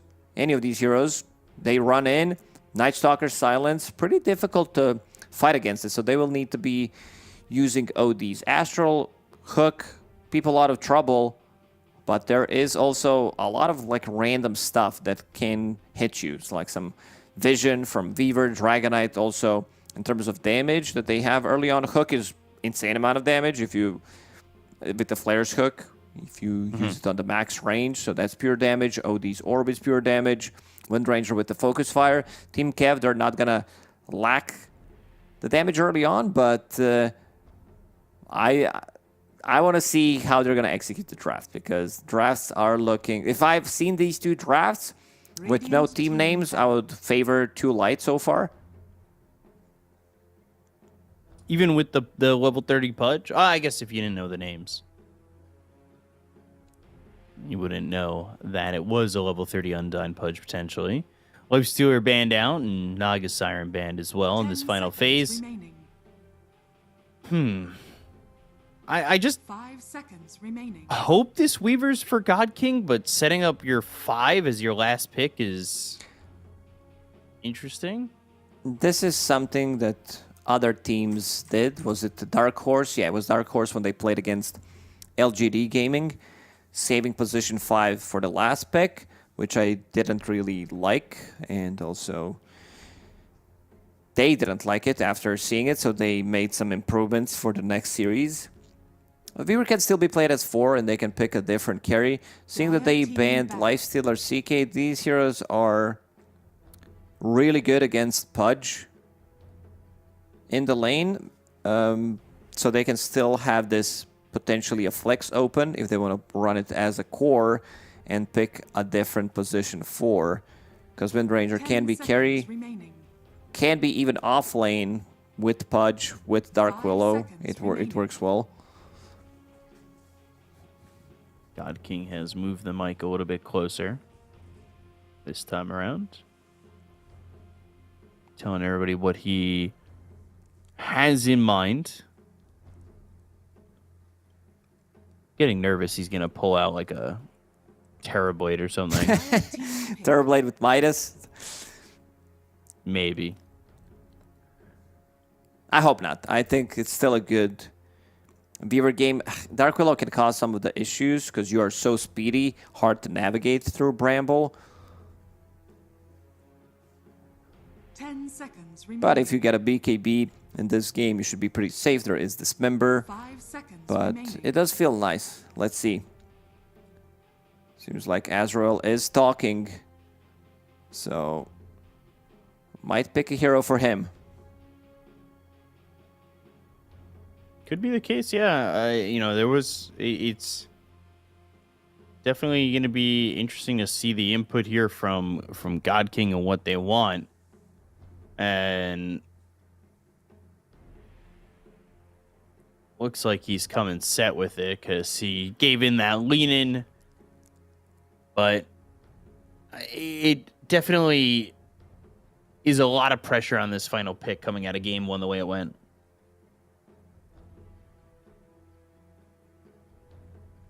Radiant team 10 pick. seconds remaining, and they go Muerta. Keeping the flex open, both of these heroes can be played as a position 4. Once they see the last pick, they will decide. Choose your Wraith King as the last pick for Team Kev. Undying Pudge, level 30 Pudge. Flare's Hook ready. Want to see if he buys Orb of Venom one more time, just to have that little bit of extra oomph, extra move speed slow with the Blood Grenade. Level 1 Rot is not enough. Red Panda on the Dark Willow. Yeah, Red Panda on the Dark Willow. You've got Shanxi on the offlane Windrunner. Butterfly Effect on that OD mid, and on that Wraith King. There's not a lot here that makes me think that they could kill Wraith King twice. Especially with all the saves behind Wraith King. You have Bramble, you have Area of Control coming up from the Dark Willow, Terrorize, Hook, OD. He's going to get multiple Astrals in a team fight. Yeah, Team Kev. Again, I would say now that I'm seeing Wraith King and now that I'm seeing Muerta, I feel like I would give slight advantage to Kev when it comes down to the draft. So, comes down to execution. Night Stalker, he needs to pop off. He needs to get stuff done in the first 5 minutes. He did go for that faucet where it allows him to have nighttime for 5 minutes and 15 seconds, prolongs the nighttime, reduces the daytime. So we'll see who does end up taking this game number 2 as we're getting a quick little pause in here as Undyne, he's the one who disconnects. He's getting ready to show off the amazing hooks that we saw in the first game that we saw him on this Pudge. So he's ready to go. We saw him go pretty much 8 for 8 to start. He got that first blood for Butterfly Effect when they were able to hook in Ori on that Beastmaster multiple times. I'm ready for it, that's for sure. And I know you are too. Absolutely ready. The one that surprises me the most is Wraith King did not go for Spectral Blade. Sometimes, I don't know if it happened to you. I forgot to choose my faucet coming into the game. Let's say you're playing a certain hero that is played in 2 different roles, like Tiny. So both of the faucets are good, depending on the role that you're playing in.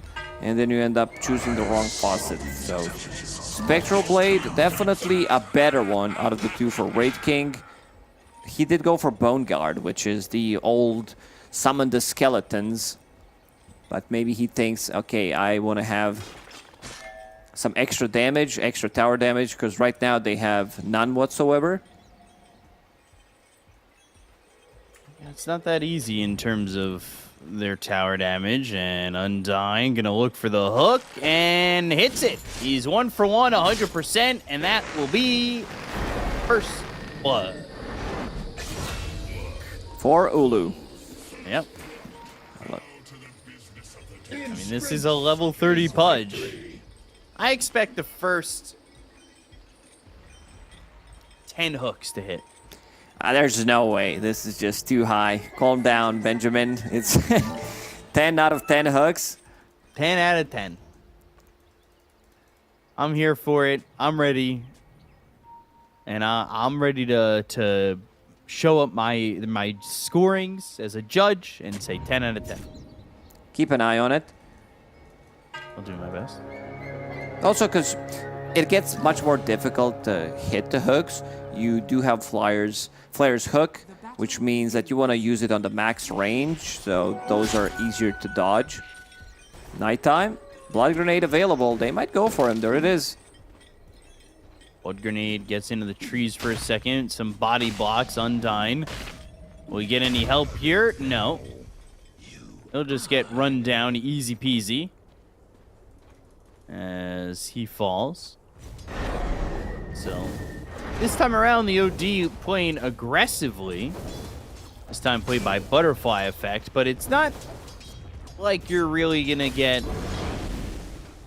that much damage onto a DK, right? Once you start putting in more points in Orb, you definitely will. And with the Astral Imprisonment, you get a deny pretty much every single time you use it. Bottom lane is the one to watch. Hook, missed already. There goes your 100%. That hit something. That counts. Mark it up. Not how it works. Yeah. I think he had already missed one before that, by the way. So you didn't lie, you just didn't say it out loud. I didn't know for sure because I had seen it on cooldown. I just didn't know. I see how it is. You know, I didn't have all the information out there. I don't jump to judgment. So, let's see if he hits the next one. As Weaver. Let's see. You know what? Weaver's not exactly the best one to hook, right? Definitely not. You just can't kill him immediately. So Night Stalker also not the easiest one to hit. Having that extra 22% movement speed and can run away.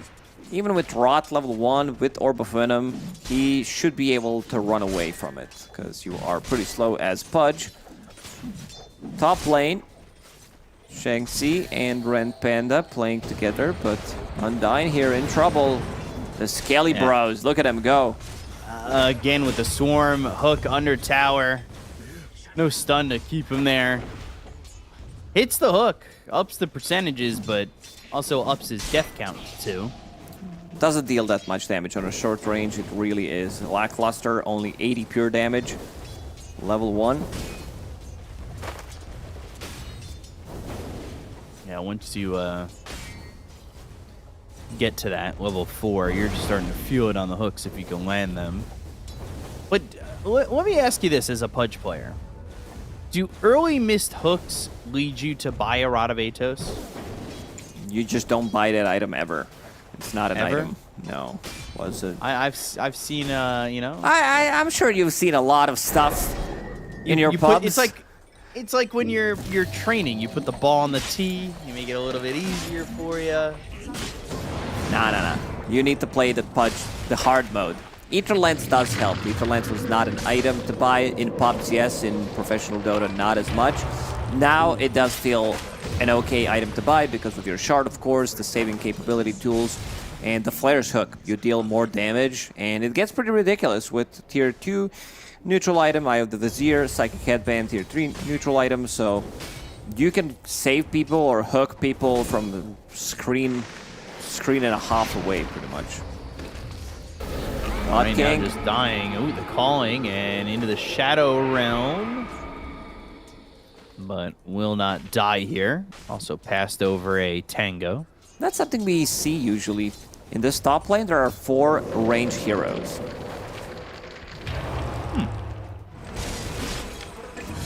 Definitely an odd one is, ooh, they get the Weaver this time, Undyne. I'm going to assume he hit the hook, because he's always 10 out of 10.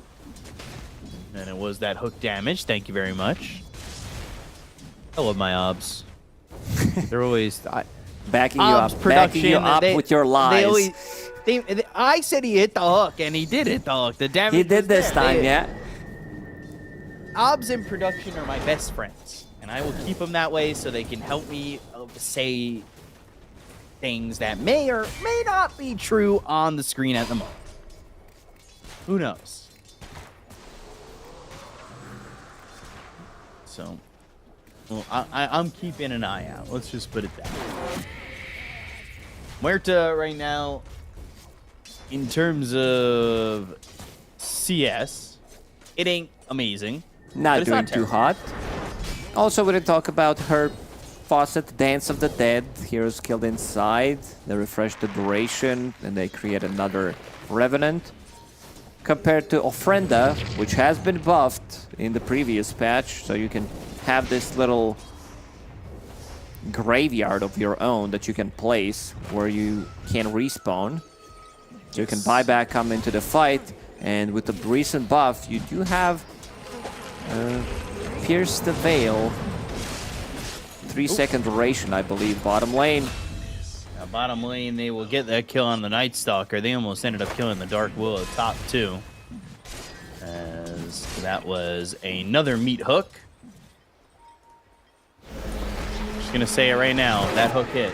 Top lane, you're on a Red Panda once again, and that's a silence for a split second as they've got the Ink Swell on a God King, but they'll get the kill onto this Grimstroke, and if Another they can power get a power shot. shot out here, they should be able to get the kill, especially with Red Panda coming over, Cursed Crown. Well, it will cost their life, but with not a lot of health and mana remaining anyway, it's good to get that refresh and get that solo experience off Shanxi.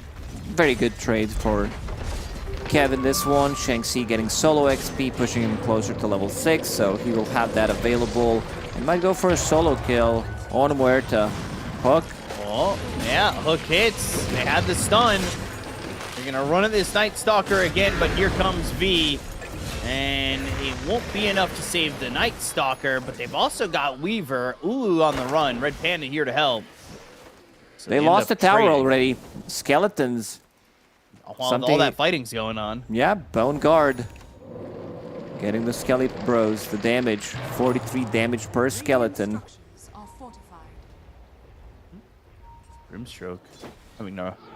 Run away from those skeletons. Shackle connects. Oh no, God King dead again. Yeah, that was that play that we did mention. We're getting level 6 faster. No Pierce the Veil on Muerta. You have Focus Fire, so you can easily run him down. Getting that solo XP from the previous skill. At least they get the XP rune for themselves. And both teams getting the XP rune. Undyne also electing to hook the Wisdom rune, so that is a +1. And if my calculations are right, I mean, that's 10 out of 10. All those hooks that were hit so far. Dire's middle tower is under attack. You know? Nice deep ward here. Try and see if anybody's making the rotation over.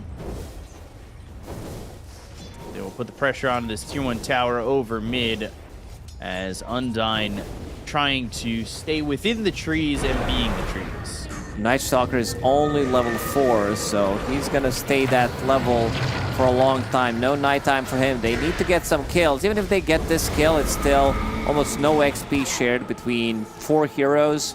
Gets him to level 5 though. Actually 5 heroes. That kill on the Pudge. Dire's top Also, it showed the stats tower 8 of 12.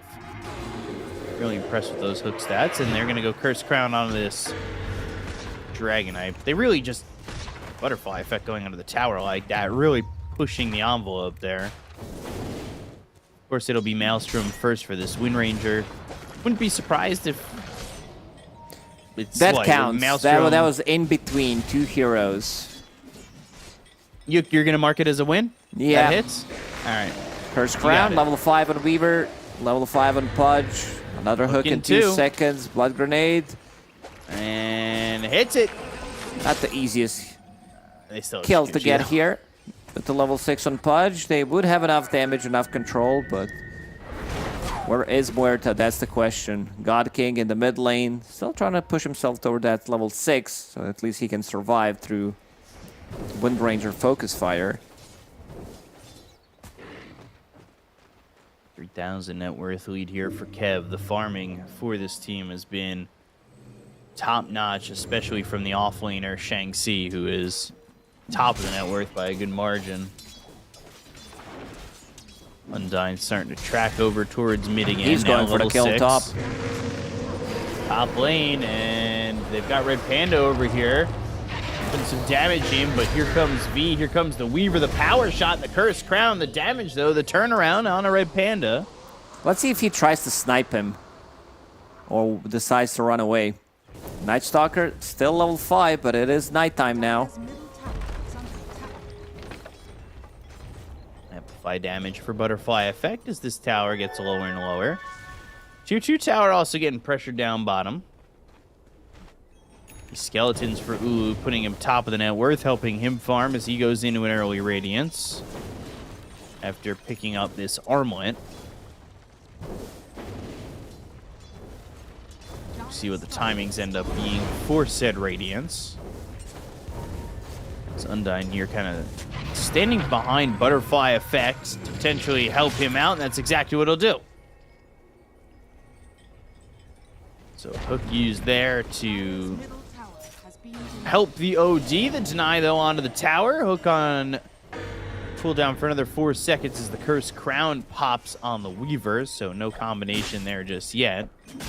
And they know that sentry was placed there, so they'll look to even deny this obs. Top lane should die. Shang-Chi and the rest of the team are going to be in that part of the map, with playing with the catapult. 10 minutes in, 11 now. Should be a tower, and they're also defending their bottom tier 1 tower, which is full HP, so no trade for to light. God King underneath vision. Yeah, they have the obs, they have the brambles now, the calling, but nobody's home. And they will get the kill on a God King. An easy kill to get, Red Panda. They might try to jump him, but he's not the easiest kill when he's not alone. But he's been singled out. Are they going to rotate in? Power shot, shackled shot. Now the hook, terrorized, even thrown over. Red Panda hit with the soul bind. Now they're trying to put the damage out onto this Dragonite. Oh, They've the got Maelstrom Dismember procs. and the damage with the Sanities as well. They kill off V. They look for the Weaver. Undyne has a hook to throw, lands it, kills off a third.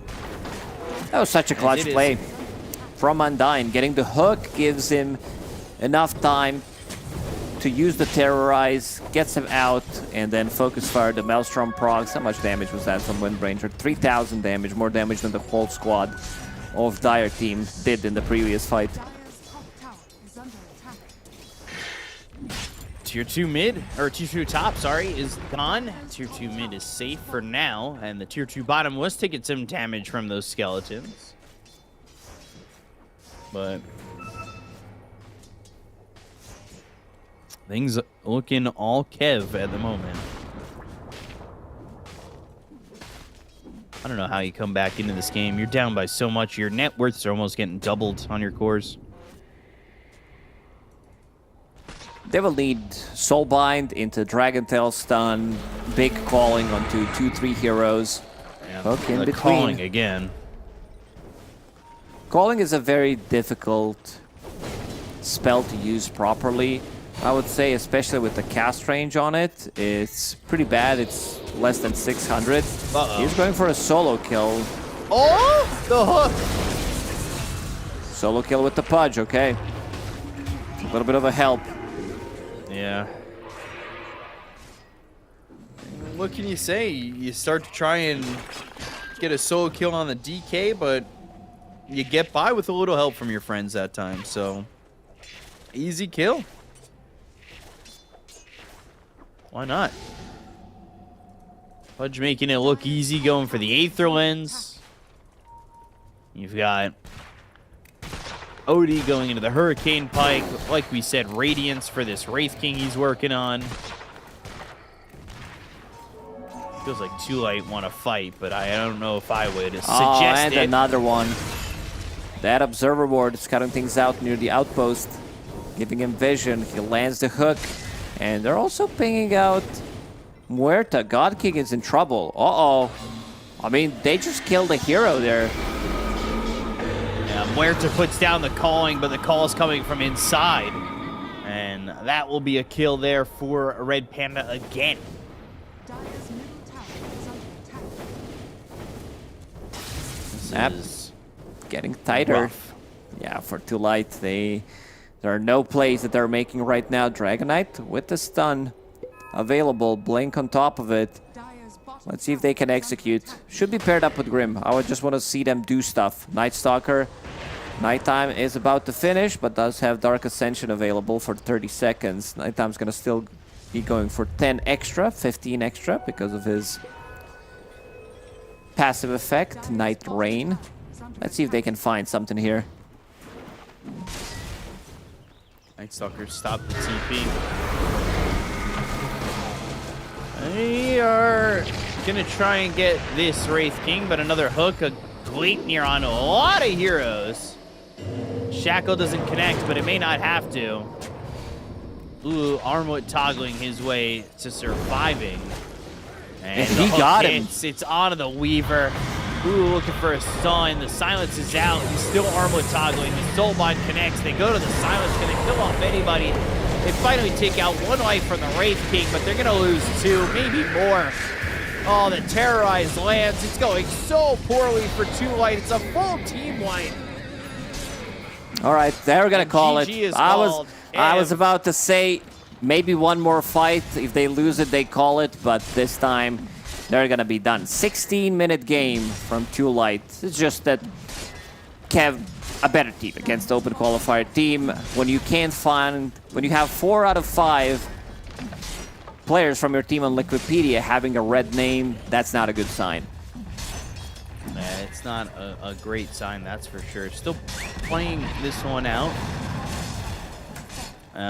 They're calling GG. Second GG, yeah. This is third GG. Muerta's already disconnected. So is now the Dragon Knight, and there it is. All right, so Kev, they take a quick 2-0. Yeah, definitely. As expected, they are a better team. They were the ones that took the game off Azure Ray. Second and third game in that series wasn't really competitive, but against an Open Qualifier team, they are on a different level. And yeah, great showing from them in this one. Again, we got to see Undying Pudge, which is very nice, and Shanxi on this Wind Ranger, he did own. This is the fight where they had already a 5k gold lead 12 minutes into the game, and then it went up to like 8, maybe even 9 after getting all those kills. Yeah, Undyne having another great Pudge game might be something to look into if you're playing him next, and he is a really good hero for him. But Kev just outclassing Too Light pretty heavily, and here's another big hook that they get, and just nothing that Too Light could do in this game. It is too far gone. Eventually, they take the first life away from this Wraith King, but what else do you really have? Yeah, and there aren't many highlights in this one. It was a 16-minute game. Getting a full team wipe here, only losing Undyne one more time. Undyne really good as a player when it comes down to him getting in, getting stuff done, dying, and coming back into the fight. Keep repeating that. And we can see all 3 cores from Team Kev, again, not having a single death in the previous game. They only killed one of the cores. Butterfly Effect did die on Shadow Fiend, but that's about it. So all 3 cores pretty much having a perfect game. Yeah, it's really just opened up by the supports. Shanxi, very confident with this Windrunner. Was really impressed by him, and yeah, of course, standout player is Undyne, the hard support there. In 16 minutes, 15 wards placed, and 4, 6, and 8, very much involved. A good game from Pudge. Good game from the whole team, truthfully, right? Yeah, they played well. And yeah, who they're gonna be playing against? It's gonna be Dark Horse that we've seen play against Team Bright. So Dark Horse, a good team. They are starting to play better, and we can see the results that did happen today. All 4 series did go 2-0. Only 2-0. Yeah, no game 3. Game 3, we're allergic to that right now, as it was Team Turtle, and then Spiky Gaming, Dark Horse, and Kev all victorious today, 2-0. As expected, all of these on paper should be better teams. So far we haven't seen any of the big surprises in the Chinese qualifiers. No upsets other than Team Kev taking the game off Azure Ray. And tomorrow is the big day. We're going to be starting with the G2 against Team Zero and LGD Gaming against Azure Ray. So 2 bangers, and Team Turtle against Spiky Gaming. They should also be a spicy one, I would say. Team Turtle, they did put the squad back online. Chalice, Somnus, Yang, Planet playing together. Gonna be an interesting day of Dota tomorrow. Yeah, they're there with Picho, and it's a good squad. Team Turtle, Kev against Dark Horse. I still favor Kev pretty heavily in that series, but Dark Horse definitely holding their own so far. So, it's 4 very fun series that I think I'm excited to watch. I'm always excited to watch Chinese Dota, though. I'm a little bit biased, I'll be honest. And it should be a fun day. What's your favorite matchup if you had to pick one? LGD against Azure Ray. That's the big one for tomorrow to see, because Azure Ray, they had their ups and downs. Right now, they are kind of, I would say, in the middle of the pack. But LGD Gaming, I want to see more from them because I haven't got the chance to see them. And in the first series that they played, they looked really dominant. So I want to see if they can keep doing this in the qualifiers. Yeah, so we'll see how that goes on tomorrow, as we'll be with you back tomorrow. But you'll have to wait. Stay tuned. We'll see you then.